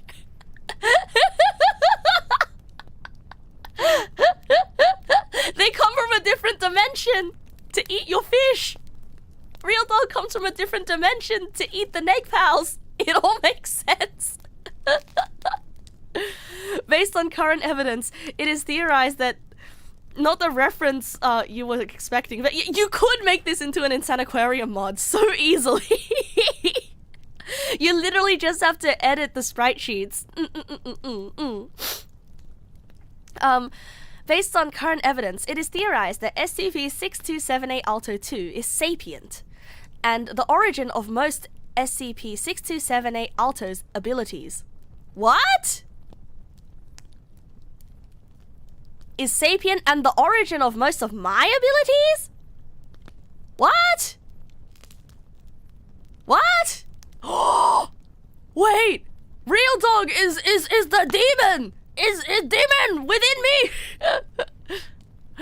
SCP-6278 Alto 2 shares many similarity with many other entities which are known to host entities to generate an infinite source of food for themselves. It's a parasite! I've been used to create food for it! However, it is unknown how or why SCP-6278 Alto gained the ability to project a dimensional shield. This ability seems unlikely to originate from SCP-6278 Alto 2. There are 2 dogs inside me. One of them is 2-dimensional and hungry and gay. It is just a theory. A Neggpal theory! Since it would be detrimental to SCP-6278 Alto 2's theorized goal. End of containment procedures and delineation. Excluding SCP... Oh, it will... Oh, but Real Dog cannot harm me. Oh. Wait, so this... So either I am a So, you used me! For agriculture! You used me for land development! Wait, so hold on a second. See, this implies, right? If Real Dog cannot hurt me, this implies that I am Real Dog. This implies that I am Real Dog, and Real Dog is me. I kind of enjoy. This page is intentionally left blank. Boo! Interview 1. Interviewer, Dr. Bristle. Bristle? Who bristled? Or that I'm useful to Real Dog. Oh, it doesn't imply that I'm Real Dog? Well, okay, I am the host of Real Dog. Oh! Where? Ooh? Eh? Okay, I'll just keep reading. SCP-6278 Alto. This interview was conducted shortly after SCP-6278 Alto came into Foundation custody at Site. An interrogation first thing, really? I don't even get a lawyer? A phone call? Anything? You misunderstand where you are and why, miss. Well then why am I here? Where is this?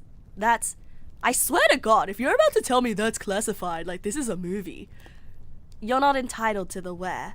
But what I can tell you is that you're here because you did something far beyond human capabilities. And we need to know more. You think I did this? Are you telling me you just happened to have a garden full of purple walking fruits? Hey, you can't call them that! This is Pride Month!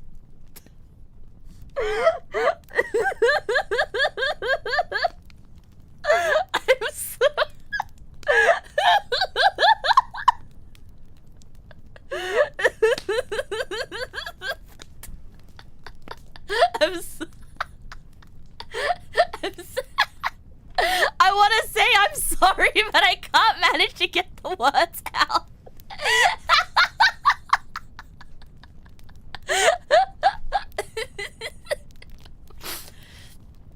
Oh God, the puppies, where are they? Please tell me they're still... Irrelevant. What happened to their remains is none of your business. Their remains? I'm gonna be sick. You seem to care a lot more about them than your friends. Is that...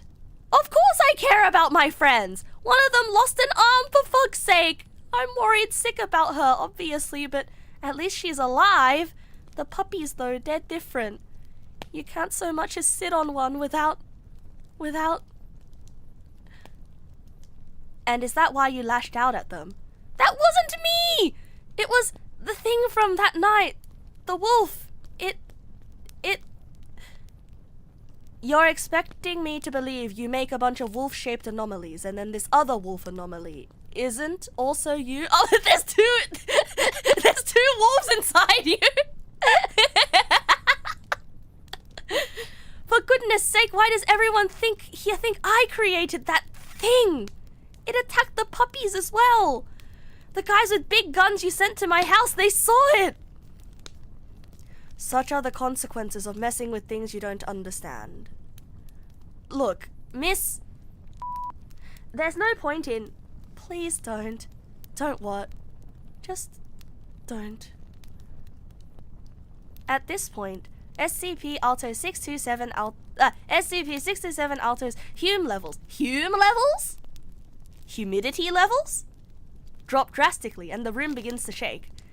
Jesus Christ, did you not set up the fucking SRA? I swear, whoever... Dr... Oh, reality warping.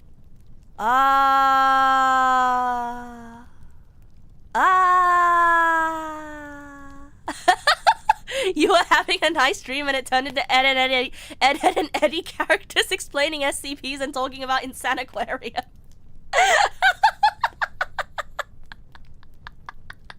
Good morning. Good morning, sunshine. I hope you enjoyed the strange dreams. Scranton reality anchor. Okay. Okay. Have a good night, Millie. Thank you for hanging out today, bro. Have a good night. But the reality benders are noted as having higher Hume levels than the average human, so if their abilities stop working...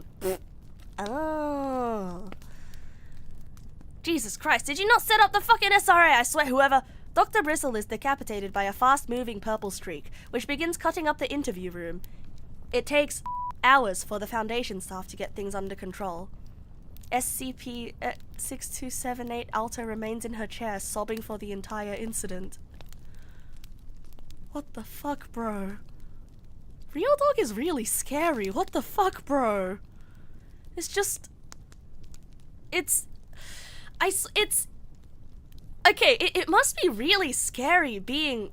Yeah, that's pretty traumatizing. And also, like, knowing that you are not allowed to be sad ever. Because if you are ever sad, then this thing comes around and kills everything you love. Everything and everyone you love. Holy shit, bro. Holy shit, bro. That's really fucking terrifying. You guys cooked. You guys really cooked with this one. Yeah. Note, this interview and the incident that followed is under ongoing investigation by the Ethics Committee for possible misconduct. The late Dr. Bristle was briefed prior to the interview that SCP-6278 Alto had been highly distressed about the destruction caused by SCP-6278 Alto 2 at the time of her capture, and maintained that she was not responsible or in control of its actions from the moment of first contact. Though deceit was suspected at the time, going for an accusatory approach from the beginning with no definitive evidence may have been ill-advised.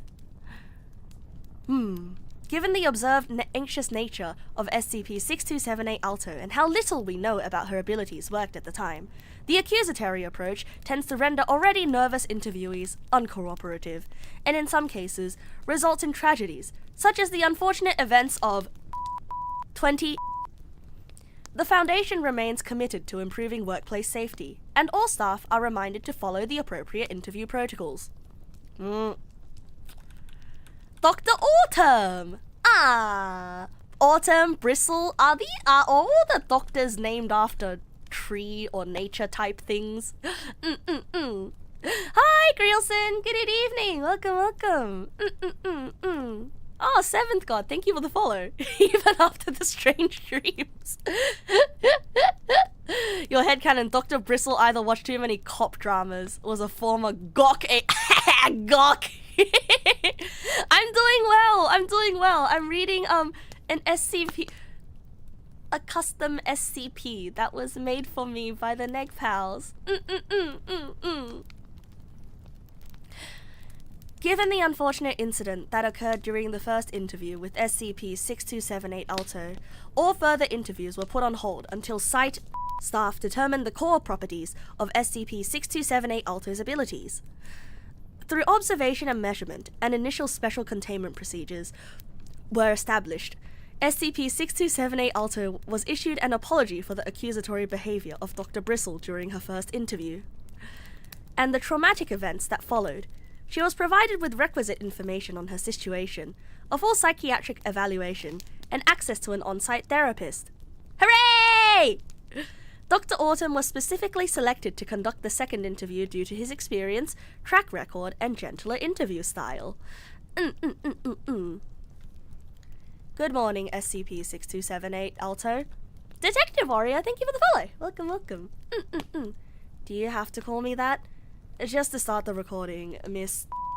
Helps with record keeping. Okay, makes sense. So, you want to know more about how I got like this, yeah? Any details you could remember would assist us greatly. Well, it all started with this ritual book some friends and I got at a thrift store. Oh my god, classic creepypasta start! Haunted occult book from thrift store. Do you recall the name of the book? David's Conjurations. We picked it up because, like, who the fuck is David? Oh, it is so true! David's Conjurations! Like, who the fuck is David? He just sounds like a regular white guy. What is he conjuring? It also had the tagline, more bang for your blood, and we all thought it was pretty funny. Damn, bro, if I... It's actually so true, though. If I found a book called David's Conjurations, I probably would get it. Noted. Continue. I was the only one who read more than one page. The others wanted to just pick something and try to summon it, which is fair enough, I guess. No girls' night is complete without the usual demon summoning attempt. That is true, that is true, that is true. It wasn't supposed to be that big of a deal. I just thought it was really well written and interesting. Way too well written for a $2 book. I lost track of the time and read 3 whole chapters. I would have read more if my friends didn't grab the book out of my hands and told me to just summon one already. I did notice a lot of demons or whatever had something to do with plants. I think that might be why it actually showed up. Oh, you mean SCP-6278 Alto 2? The wolf. Yeah. When I made my circle and put a drop of my blood into it, both the drop and the circle turned green, and then I saw... Sorry, having a bit of trouble wording things here. We're in no rush. It was like a VHS on fast forward. Maybe even overheating itself? Even though it was going so fast, I could make out a couple things. A huge garden, a purple streak, and that same garden dying. After a while it slowed down. I was looking at myself in third person. The film had caught up to the present. You believe you were being shown the past? I think that's what it was implying, yeah. It went a bit more forward after that too. And I was looking at the garden again. And the wolf was staring right at me. It held its paw out to me. At the time I thought it was cute, and I didn't know what I was signing up for, so I made a demonic contract with Real Dog! Real Dog is QB! I became a magical girl and signed a contract, except I was just supposed to... He used me for agriculture. And I didn't know what I was signing up for. So I put my hand in its paw. I was back in the room after that, for real, even though I'd apparently spaced out for a good few minutes. My friends didn't believe me that I actually saw something. Well, they'd believe me now if you hadn't given them amnesia pills. Amnestics. Right. Speaking of them, how are they doing? They're fine. Surgery went swimmingly, and she should have full control of her arm back in a few months. Oh no! She needs her arm! She needs her arm for the hobby that she has. Reminds you of a dog meme about the dog knowing what it's shaking on. This is the reverse of that. Technically, I don't... Oh yeah, true. Real Dog knows what it's shaking on. I don't know what I'm shaking on. By the way, it's bouldering. It's bouldering. It's bouldering. She needs her arm for that. And what do they think happened? You had to make something up, right? Oh boy. Did we ever play Clock Tower? You mean Blood on the Clock Tower, the social deduction game? Nerd emoji. You wrote this with her being cosplay friend. Yeah, cosplay friend is the one that does bouldering. No, Clock Tower. It's a video game featuring a man with a huge pair of scissors. We had to make up a killer who actually uses such a thing. And your friends think you're in witness protection because you're the only one who got a good look at their face. Can I still write to them at least? I think that can be arranged, but I'll have to check. Anything else I can tell you? I think that'll do for today. You've done very well. Thank you, Miss Pee Pee Poo Poo. Sorry, I'm just filling in the blanks. SCP-6278 Alto simply nods in response.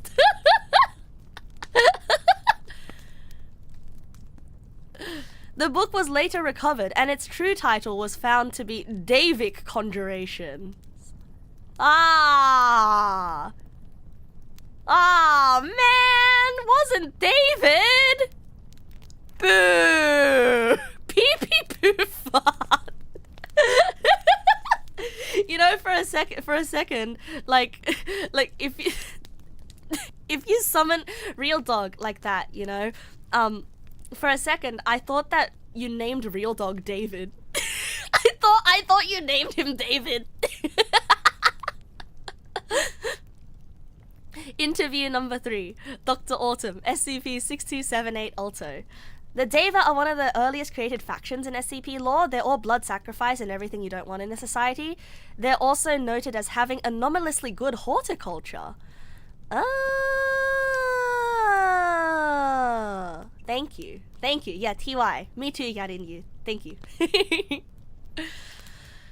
How are we this morning, SCP-6278 Alto? Much better, especially since you got the toys I asked about in for the puppies. Arf! Good, good. They really are quite cute. I can see why you care about them. Oh, it's not just that. I brought them into the world. I'm like their mom. I gotta keep them safe, you know, especially with the wolf to worry about. Have you figured out anything on it? The SCP-6278 Alto 1 lowers its ears in fear. Oh, the Deva are also a society that self-inserts into reality retroactively as they're being written about. Oh! Wait, that also fits in with Real Dog and how Real Dog exists. Oh, it's not just that. About that. We found the book you used, and we found the page on SCP-6278 Alto 2 after cross-referencing it with other Davic texts. We've come to the conclusion it was an entity intended to prune out-of-control plants, though it was apparently too voracious even for the Deva. That explains a lot. Can we just be yeah, no, I get that. Yeah, I get that. Yeah. I'll feel comfortable about being your mother. I think I can be your friend that makes bad decisions. That explains a lot. I got that it wanted a garden. I got that it wanted fruit. I just didn't think the fruit would be so... SCP-6278 Alto hugs the SCP-6278 Alto 1 instance. Aww. Oh, wait, actually. Wait, that actually makes so much sense. If Neggpals are a weed, and if Neggpals are like a pest or an infestation, and Real Dog was not created to be evil, but Real Dog was created to, you know, control the ecosystem. That actually makes so much sense. That makes Real Dog morally grey. Yeah, Real Dog's just a gardener that likes eating plants too much. Wait, that's so cool. That's so cool, bros. You guys cooked so much with this. Cute. Okay, but is he... We can put Real Dog in a suit and see how you feel about him. Kind of a horror-like gardener if you think too deeply. Yeah, and murders everyone near the plants. He's like a weed whacker turbo. You know how weed whackers kind of go and it's like helicopter propellers. I feel like if there's a turbo weed whacker, it would probably kill someone. Yeah, and now the gardener is growing its own weed. Yeah, you know, kids will probably call this high on his own supply. That brings us to the real purpose of this interview. There's one thing inconsistent with our understanding. SCP-6278 Alto 2 doesn't manifest on a regular cycle like you'd expect for feeding. We were hoping you might be able to shed some light on that. SCP-6278 Alto closes her eyes and brings the SCP-6278 Alto 1 instance in closer. After the first puppy fully sprouted, I was dreading the first harvest. If all buds were gonna grow into little pets like the first one, I couldn't just let the wolf take them. Oh, I couldn't sleep. I was tossing and turning in my bed, and then I got up, walked out to the garden. I kissed each and every bud and swore I'd protect them. Oh! I got really tired after that and felt a warm sensation spread over me as I fell as a— What the fuck? Did I piss? Oh no! I got pissed on by— Oh yeah, because dogs piss everywhere. Yeah. What? Who pissed? Who pissed? Wait, who pissed? I need to know who pissed. This is very important to me. ...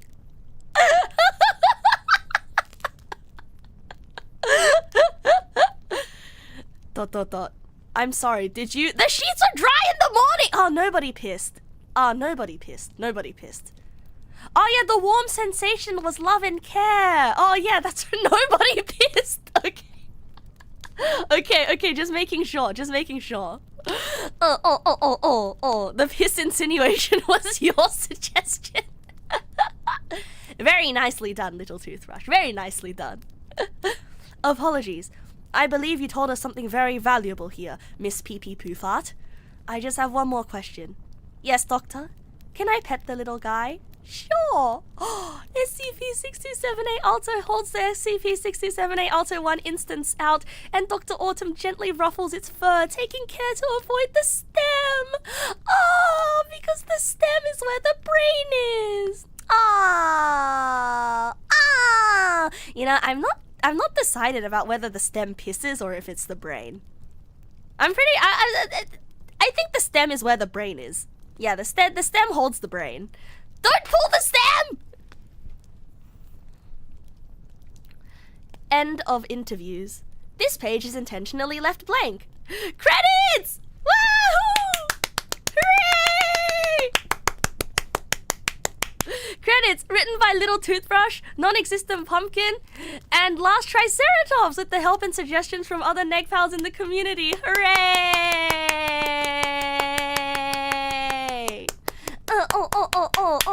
In your conception of this, Real Dog doesn't even understand how Neg pals having faces and being adorable little creatures is a problem. Like it doesn't even register how that could make their chosen gardener not want to give up the harvest. Oh, it's like it's like if someone owns a snake, right? And they're breeding rats to feed the snake. But then they're like, oh, I love my little rat guys. They're cute and they love me. And the snake is like, Papa, I hunger. Give me the rats. Oh, hooray. This article was adapted from an SCP-003 latex document which was written by Mana Fezelgo and Effuse and licensed under Cs. Oh wow, you got real credits and licenses here. Yeah, and the art was made by Hempai. Thank you to Woofer, Little Toothbrush, and Non-Existent Pumpkin for contributing your drafts to the project. We had 3 very different ideas and it was hard to select one. And of course, thanks to Minato, Saturn, Azukatsushi, Nosville, Madpew, QP, Artmail, Driffy, Poyet, Robert? Oh yeah, Robert Brown. DJ ZMX, Xian, Lion Suffix, and Millie, who also contribute to voting and ideation process for this community takeover. Oh, this was amazing. This was so good, bros. Yeah, can you tell me what 6278 means? Can you tell me what 6278 means? Wow, this was so good, bro. Oh, it's Nasu on a numpad. Oh,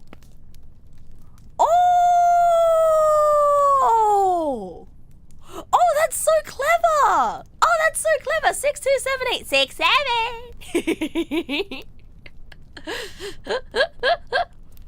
Yeah, but 6728 would be Nassau. Oh my god, this was so worth it. Oh my god, this was such the cherry on top. This was mwah. This was amazing, bro. Yeah, my keyboard doesn't come with a numpad. My keyboard doesn't even come with letters, let alone a numpad. Check stream chat. Oh! Wait! Apparently,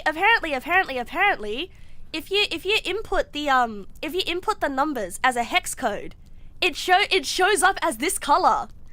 Wait, that's so neat. Okay, even if this wasn't intended, that's actually incredibly neat. That's actually really neat. I really like funny coincidences in the world like this. Like, what do you call them? Like, what do you call that? Synchronicity? Yeah, it's not on a PC keyboard numpad anyway. You need a phone. Oh, that's right. You need it's the old cell phone type numpads. Yeah. Also, the idea is that the dimensional shield originates from me, myself. It's like everything else came from Real Dog, but that's the one thing I did myself because my desire to protect the Neg pals was so strong. Oh, it's the shield of love and care. Oh. Oh. Oh, that's so good.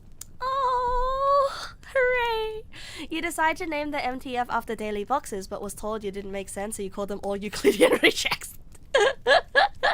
At least that was an easy reference to get. Oh my god. I'm so...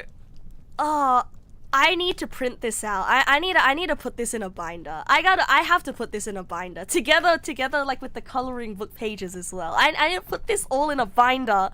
Oh, you guys are insane. Yeah, you guys are so cool. Your headcanon is that the dimensional shield is baked into the Conjuring Circle as a form of defense the Davites came up with to combat Real Dog's manifestation. Yeah, part of the idea is that Azu putting Real Dog into his daily boxes was the containment. Oh! Because he's creating more pocket dimensions to contain the Real Dog. Oh wait, that's so clever! So Azu is one of the researchers containing Real Dog. And to contain, he's like, you trapped him in an artist basement. Oh, that's so cute! That's actually so cute! Oh my... Ah! Oh, I love all of the references. I love all of the references. I love all of the references here. Also, I greatly enjoy how you made Real Dog this eldritch abomination horror. And I like to believe that, the Real Dog we see, you know, like the silly little looking guy, I'd like to believe that Real Dog is not actually what Real Dog looks like. And because he appears as so much of a blur, right? Every time he appears, it's so much of a blur, that's all the details that we can make out for him. But the actual Real Dog is terrifying wolf abomination scary monster. You love that one of the confidential markers is Dutch? Strengem! Hooray! You always love the idea of the silly little doodle being a scary thing. So you push for silly little doodle! Me hoing ya wine, I hoing ya wine! Since it was your draft, you decided against that since your idea was that Real Dog was higher dimensional, not lower dimensional. Painful to hear. Me hoing ya wine. Oh, no.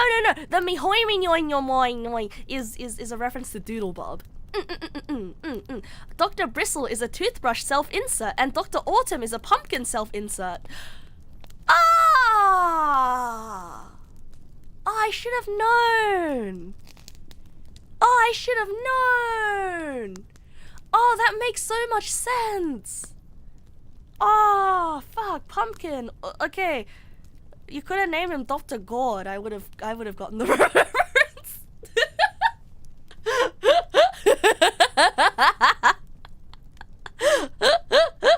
But Autumn is like one step removed from pumpkin. Autumn, pumpkin, Halloween.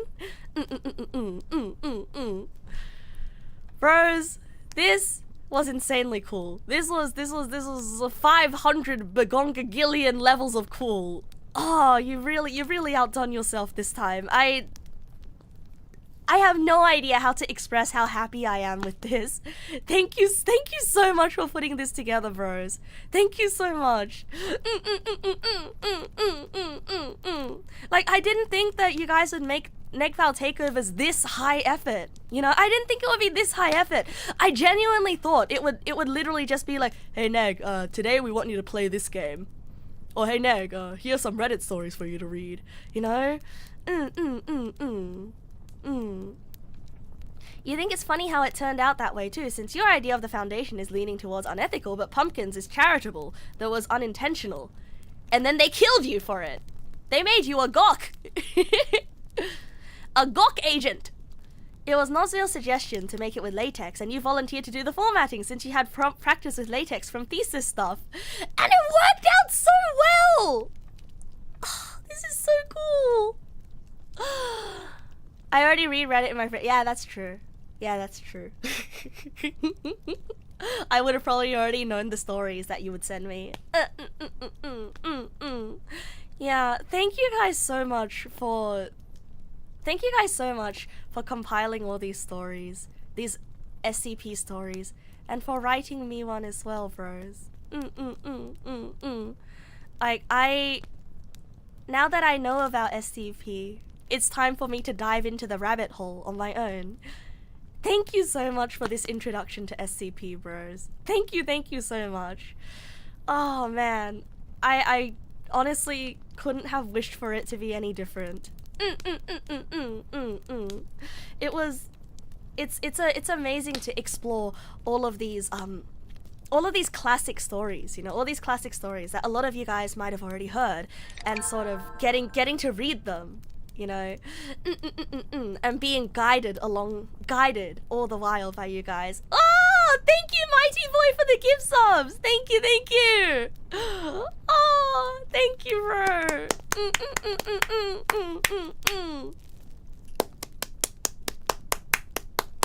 Your goal with this was to make an ideal introduction for a first-time reader, and I think you did a very good job. I think you did a bang-up job, as the Australians say. You know, you guys, absolute legends!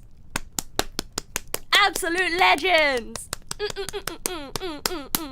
Man, I know I need to get to bed because it's like 1:30 a.m. I know it's like I know it's like 1:30 and I need to get to bed, but I also like I'm riding this high and I don't want the stream to end because I'm so happy. Thank you, bros.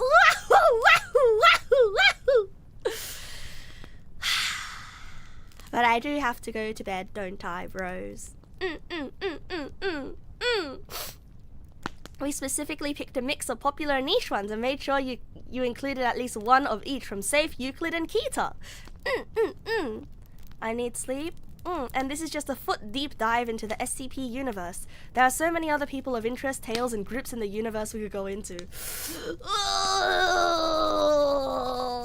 I'm so excited. You want to be greedy and suggest a raid target if I'm gonna end soon? Yeah, go for it. Go for it. Suggest the raid target that I am going to raid and run on.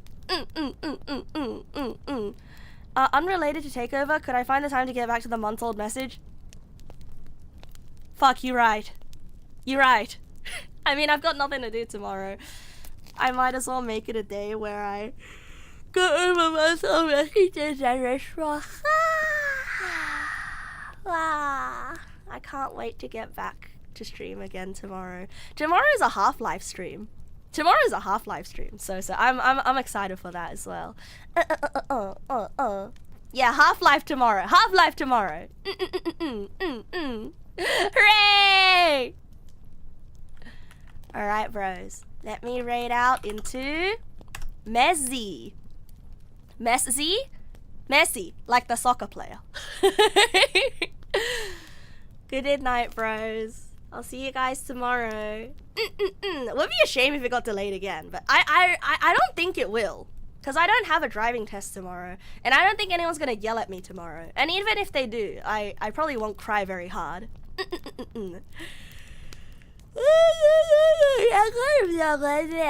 Night.